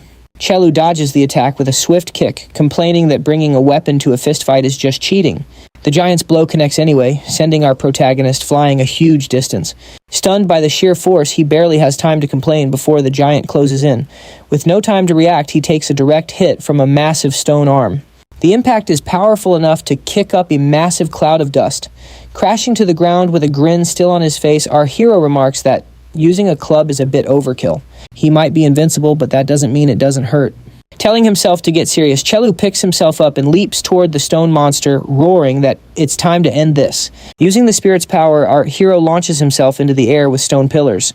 He closes in on the giant, promising an even more memorable experience. Grabbing the monster's head, our protagonist gives its spine a quick adjustment. With that taken care of, a system message confirms the Stone Golem Guardian's defeat. He also gets a new item, the Stone Giant Club. Our hero figures it's the perfect weapon for him. The protection tree evolves into the guardian tree, and the region gets a new perk token. Donations now expand the protected area. Satisfied, Chelu celebrates another mission accomplished. The system messages keep rolling in, letting him know that Area C 6114 is now recognized as his new territory and is open for new residents. On top of that, the protective fog has lifted. Meanwhile, back at the Korean government office, an official informs the president that the Cheongju portal has opened, and they need to fast-track a new special law. The president is considering promoting Nova to city status and holding an election for its mayor. The opposition leader argues that the current military government is just an outdated form of oppression. While another official sees his point, he argues the timing is all wrong, reminding them that Nova is basically a war zone which makes the military essential for public safety. He clarifies they aren't calling for a full withdrawal, but are just trying to prevent the entire administration from collapsing. The president counters, pointing out that Nova, which is connected to Po and Yosu, has already been snapped up by big corporations. If they elect a mayor, he says it's pretty much guaranteed that someone from one of those companies will end up in charge. The president warns that corporations will monopolize everything and that this decision shouldn't be taken lightly, just as an aide delivers an emergency report from Neo Seoul. The man asks what the president is going to do, suggesting this whole situation is proof of the military's incompetence. A few days ago in Neo Seoul, a luxurious Western-style carriage had pulled up to the scene, turning quite a few heads. The general on duty wonders what in the world it is and why it's here. New guards surround the carriage, ordering it to halt. A lieutenant demands they move the vehicle immediately. A beautiful elf named Artea emerges from the carriage. She mutters in her native tongue that humans are utterly shameless. The lieutenant has no clue what she said, so she simply points her blade at him. She declares in her native language that the Empire has arrived to claim this land. The president is told that Colonel Junie Park was abducted by an alien race, an event the advisor presents as proof of military incompetence. The president gets the subtext. Had an elected official been in charge, he implies things might have gone differently. The advisor confirms that a civilian leader would have avoided such a clumsy response. Planting his hand on the table, the president states that it wouldn't have made a lick of difference. He explains that they're dealing with aliens, and there's no guarantee that human common sense even applies to them. The man presses on, asking how the president plans to resolve this, and if the military is even capable of it. With a confident smile, the president replies that in wartime, the people on the front lines are the ones who find the answers. He adds that he has the perfect person for the job in mind, Lieutenant General Park Junpil, the second in command of the Nova Army. The president confirms that he's sending exactly the right person for the job. Meanwhile, back on the battlefield, our protagonist and Lee watch the spirits gathering stones and coins. Chelu laughs, remarking how useful that giant turned out to be. Lee asks the captain why he's laughing like that, and our hero replies that it's how his father used to laugh. Surprised, Lee asks if he really admired his father. Curious, she asks what he was like, and our protagonist responds that he was a great warrior. Lee asks if he means a martial artist, but Chelu corrects her, clarifying that he was a warrior, plain and simple. When he dodges her follow-up questions, she tells him it's fine if he doesn't want to talk about it. Suddenly, a glowing portal materializes. A goblin merchant pops out and cheerfully mentions he's been visiting Earth quite a bit lately. Our hero tells him to skip the small talk and show him his wares. The goblin chuckles at his customer's impatience and tells him to take a good look as several item windows pop up. One window displays items from the Guardian Tree Goblin Shop, including a new item, the World Map Enhancement. Our protagonist notes that it must be a new product. Without a second thought, he immediately buys the world map upgrade and activates it. A large holographic map, much bigger than before, appears in front of them. Chelu points to an area already revealed and asks why they can see it. Lee guesses that maybe it's a place they've visited before. Our hero is sure he's never been that far out, but a notification identifies the area as C442. He's stunned, exclaiming that it's Neo Seoul. Lee excitedly points out that they've just found a route to the city. Our protagonist notes that it looks pretty far, with 3 whole map sections between them. Lee comments that even so, just knowing there's a physical connection is a massive discovery. What's more, they have accomplished something new as pioneers in Nova. Meanwhile, the goblin merchant smiles mischievously and mutters that he is getting closer now. As the two walk away, the goblin remarks that Earth isn't far off now. Elsewhere, Lieutenant General Park stands in front of a portal and calls out to Chelu. Our hero greets him. Park notices that he has already defeated a field boss and calls him impatient. Our protagonist replies that Park seems to be in more of a hurry. Park explains he is on his way to Seoul for urgent business. He reveals there is news of alien groups appearing near Neo Seoul, leaving Chelu surprised. Our hero thinks there may be other barbarians like him. The general explains that these may be the aliens that arrived after the regions collapsed. Park tells him to save the celebration for later as he has to leave. Chelu holds him back, asking how he can say that about such an important matter and asks to be taken along. Our protagonist argues that a soldier to escort the delegation certainly wouldn't hurt. The scene cuts to the Pew Hotel on Earth. In a luxurious room, our hero in a bathrobe meets number 5 and her sibling asking if they arrived early. Number 1 nods and asks how he likes the hotel. Chelu says he likes it and mentions that the Nova portal is nearby. Then he asks number 5 why she is always with him and if she has a job. The smiling woman responds that driving is her job and a driver is essential for the president. Our protagonist asks if preparations for the relocation of the mercenary families have been completed. Number 1 confirms that it is proceeding in stages. He explains that in the case of Director Choi's parents, they are buying the entire hospital to give them special care. Our hero is shocked by the news. Number 1 apologizes thinking it is too much, but Chelu reassures him that it is exactly the kind of action he likes. Our protagonist advises him not to forget his roots just because he is there and tells him to come to Nova once things settle down. Number 1 agrees and notices his phone vibrating. He hands it over to Chelu, saying it is a call from Lieutenant General Park. Later on a rainy night, Park greets Chelu, who has just arrived, and apologizes for calling him so late. Our hero says that everything is fine and asks if anything has been decided about him being part of the delegation. Park replies that nothing is settled yet, but they wanted to see him in person, so they called him there. Park asks Chelu to restrain himself today because he knows the captain likes to play around. Our protagonist asks why. As the doors open, Park reveals that the person he is about to meet is the head of the Republic of Korea, President Kim Song. Stepping inside, Park and Chelu approach the president, who says they have finally met. President Kim extends his hand and says, "It is an honor to meet the man of the hour." Park watches nervously as our hero remains silent. The two shake hands and Chelu says the honor is his as well. He then introduces himself as Kang Chu, captain of the Ironhead mercenary group. Park is surprised by his formality. The president says he called him because it is time to establish a clear stance on alien groups, noting that he needs both of their perspectives. The issue is that in Neo Seoul, a Lieutenant Kim has been taken hostage. Chelu repeats the word hostage and asks if Kim is important. The president says yes because every citizen of the Republic of Korea is important. With a serious look, the president continues saying that taking a hostage is a clear provocation. He asks if our hero doesn't already know the answer. Our protagonist explains that although it is a provocation, they cannot rush into a fight. The fact that they have taken a hostage means there is room for dialogue. In conclusion, there is only one answer. They need to understand the aliens' true intentions through dialogue. The president smiles and says he is glad they are on the same page. Then he asks what will happen if they do not want peace. Our hero states that they will then have to show their determination. Chelu asks for permission to go with General Park. The president laughs, saying that they think alike again and that he can trust him with this important task. With a smile, the president asks how our protagonist knew about his decision. Chelu confidently says that of course he knew, explaining that he simply imagined the mindset of a chief protecting his tribe. Park watches the exchange, wondering if he has ever seen our hero acting so maturely, because usually Chelu talks about starting by cracking open the heads of his enemies. In a vast landscape, Chelu comments that it is his first time crossing the border.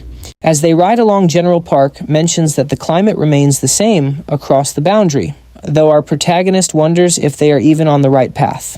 Park explains that the Imperial forces went this way, so he believed they should follow.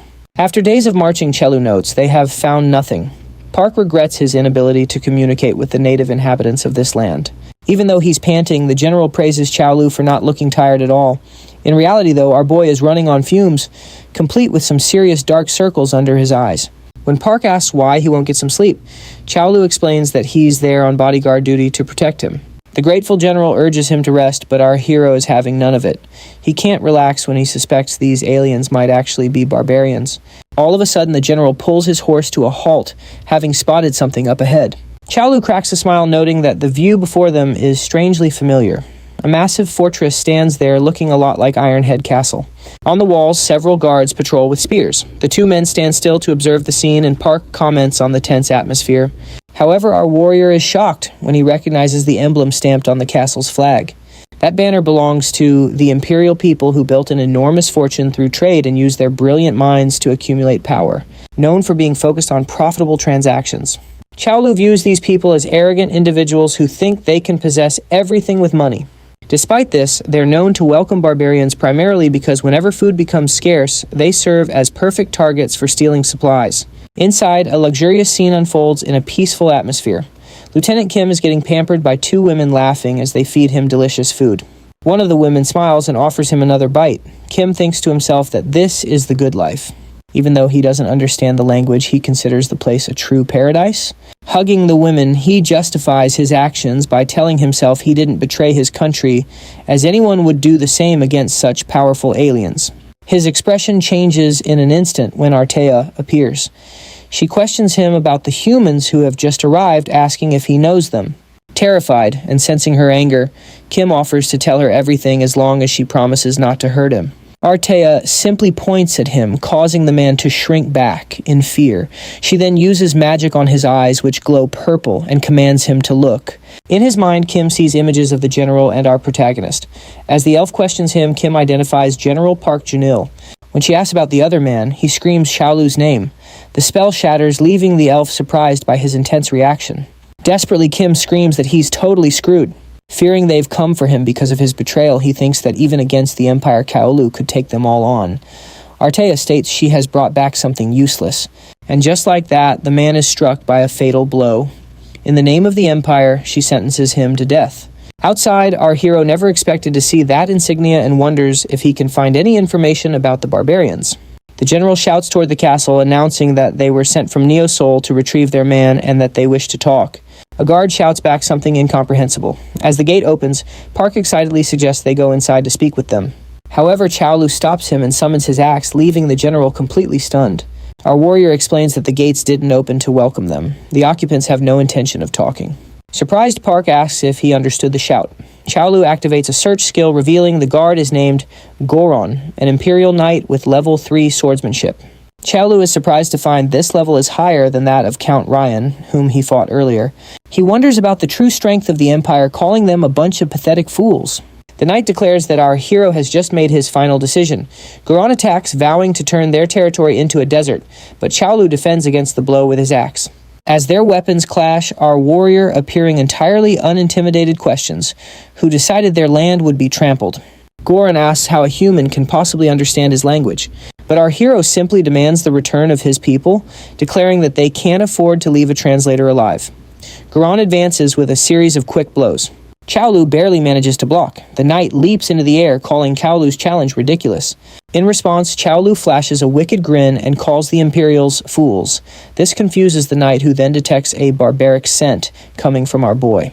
The warriors collide again with enough force to create a massive shockwave. To the knight's surprise, our hero stops the blade with ease. Chelu notices the weight of his axe has shifted and realizes something has changed. A notification informs our protagonist that he has mastered the axe, increasing his proficiency to level 3. Garan attacks again, but Chelu defends every single strike. The impact throws the knight backward, leaving him shocked by our boy's strength. When Chelu counters, the knight tries to defend, but his sword shatters in the process, falling to the ground. Goran calls him a barbarian, while Chelu notes that the outcome is already decided. With a fierce look, our warrior raises his axe to end the knight's life. At the last second, Park screams for him to stop, explaining that killing the knight will provoke a war. He begs for patience, though Chelu retorts that the knight attacked first. The general keeps insisting that this is completely over the top. Just then, a figure appears on a balcony with a big grin, obviously enjoying the show. When they look up, they see the Empire's Baron himself. The Baron announces he'd like to invite them in and beckons them forward. Chelu notes that they're finally getting the invite. The general remarks that it was our hero's show of strength that finally got them a chance to talk. Our protagonist agrees, saying they're finally heading into the lion's den. Guards then lead Chelu and General Park into a grand, luxurious hall. When Park asks how he knows the local language, Chelu explains that he picked it up as a kid because it's so similar to his own. The general remarks how convenient it is that Chelu is bilingual. As they walk, a maid suddenly approaches, speaking in her native language. She offers them a box holding a pair of bright blue potion bottles. While General Park eyes the bottles suspiciously, Chelu immediately identifies them as communication potions. The general is still wary, worrying they might be poison and muttering that he's hungry anyway. But our protagonist, never one to hesitate, decides to chug his right away without a second thought. He downs the entire potion in one gulp, which pressures the general into drinking his as well. A moment later, the two find themselves in a huge garden where a massive banquet is laid out. Baron Kalen welcomes the Earthlings and formally introduces himself. General Park and Chelu do the same, and that's when the general realizes he can't understand the local language anymore. The Baron gestures to the spread, inviting them to eat, drink, and chat. Blown away by all the food, our hero jokes that he and the Baron might just become best friends after all. As they dig in, Chelu mentally gives the Imperial food a 5-star review, and even the general seems to be enjoying it.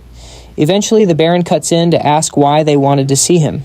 General Park puts down his fork to get down to business, correcting the Baron by pointing out that the Imperials were the ones who started this whole conversation. Baron Kalen just lets out a mocking laugh, which clearly gets under the general's skin. With his mouth full of food, our hero mutters that the guy's laugh is super annoying. The general quickly shushes him, insisting he'll handle the talking. Park explains that they came to negotiate, assuming there was a specific reason why the Imperials kidnapped their colonel, with a smug look on his face. The young Baron scoffs, asking if they really thought they were here to talk. He clarifies that his only demand was, and still is, their complete submission, leaving General Park absolutely stunned. Baron Kalen laughs at the idea of a negotiation, saying there's nothing to discuss unless they have something of equal value to offer. He then reveals that he's already squeezed every bit of information out of the colonel, calling him a weak and worthless man.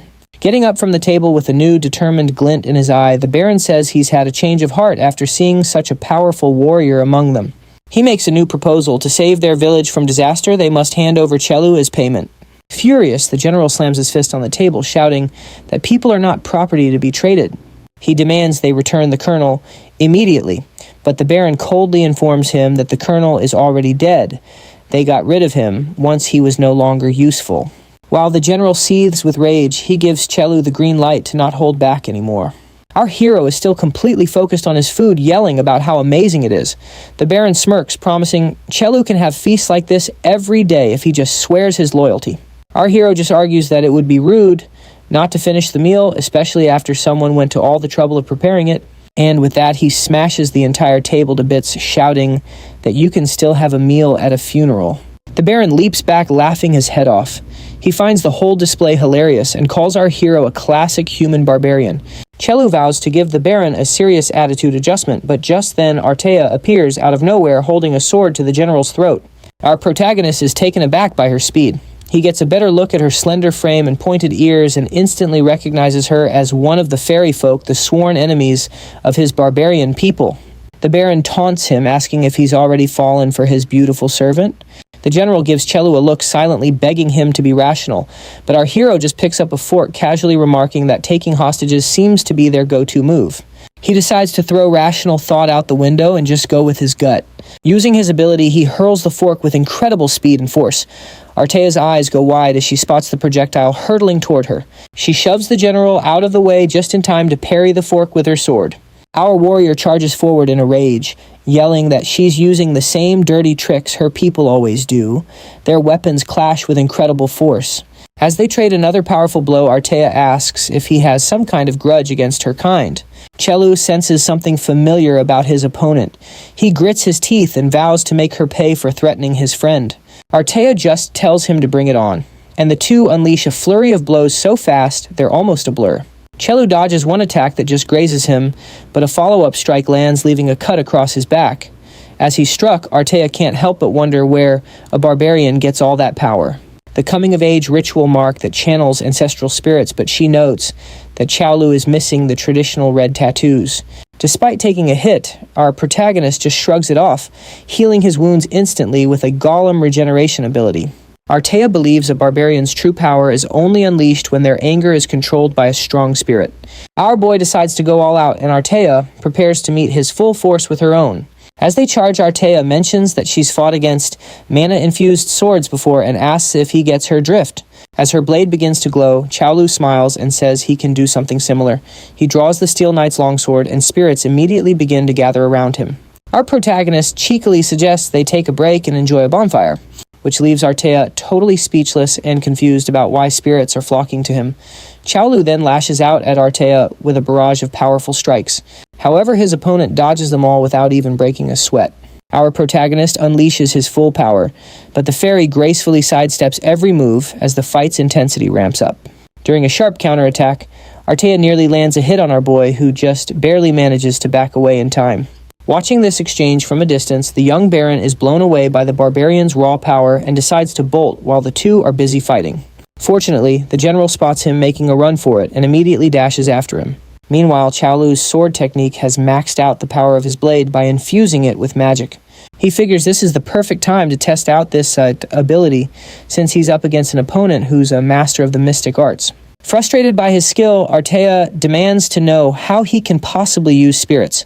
As she dashes forward for another attack, our hero dodges the question by asking how she's able to pull off her own feats. This causes her to click her tongue in annoyance at his clever non-answer. She remarks that he doesn't even have a proper barbarian tattoo.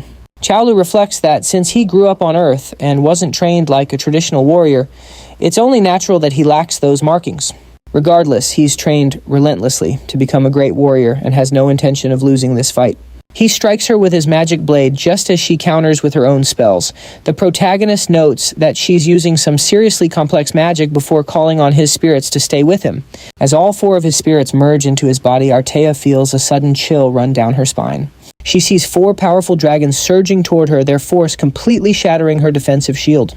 Our hero leaps toward her to land a heavy blow, declaring that no matter what she thinks, he is a true barbarian. After landing the hit, he asks if anyone from Valhalla is present. Coughing from the impact, she shakes her head and says that barbarians can't be tamed. She asks why he chose not to kill her, to which Chelu replies that killing a sworn enemy wouldn't change a thing. Internally, Artea knows that the people who actually killed his parents were other barbarians. Besides, the one who truly deserves to die is the Baron, who is now tied up and kneeling on the ground. The general informs our boy that the man tried to run away but was caught. Now desperate, the Baron admits he underestimated humans and tries to negotiate. Chelu coldly calls him arrogant, reminding him that negotiations only work when you have something to offer. With that, he finishes off the Baron. The general feels a brief pang of regret for not being able to save the colonel. But our protagonist reminds him that the man was a traitor. The general lets out a laugh, calls Chelu a robot, and then raves about how incredible the last battle was. Our hero proudly asks if he did a good job as a bodyguard. Police Park remarks that he single-handedly stopped a war by defeating their enemies and suggests they head back to Neo Seoul. However, they suddenly notice Artea is fading into thin air just like the Baron. Soon the entire castle begins to shake, collapsing now that its lord has vanished. Both men flee the structure as quickly as possible just before it completely crumbles. The general thinks it's strange that the people disappeared right along with their lord and the fortress. Unexpectedly, a group of the castle staff arrives and reveals that those who vanished had all signed a vassal contract. Chelu is stunned to see any survivors. A maid among them explains they were just low-level commoners and weren't important enough to sign such a contract. She thanks him for freeing them from that place. The whole group then bows, requesting that he become their new master. Since he was the one who defeated the Baron, the maid states that he is the rightful person to lead them. After a moment's thought, he asks the general if it would be a major problem to take these people to Neo Seoul. The general explains that the language barrier is just one of many hurdles. More problems could pop up, including the risk that the government might want to use the survivors as test subjects. Our boy asks if that would happen to him too if his true identity were ever discovered. He decides to reveal the truth-telling Park that he is actually a barbarian. Initially shocked, the general admits he'd had his suspicions for a while, especially during their journey. He promises not to use Chow for research, affirming that he sees him as a friend. Reassured by this, the protagonist feels much more secure. He decides to take the maid and her group to Ironhead Castle to make it their new home. General Park points out that using the portal isn't an option, so they'll need to find a new route. Xiaolu reveals he's already found a path connecting Neo Seoul with Hanyang. Surprised, the general praises him for the fantastic discovery. Our hero remarks that it's going to be a long journey, but now he has even more reasons to explore the world of Nova. He reflects on how barbarians really do exist in Nova, and that the path to becoming a true warrior lies in this land. He makes a promise to himself to train his mercenaries and himself until they have explored every last corner of Nova.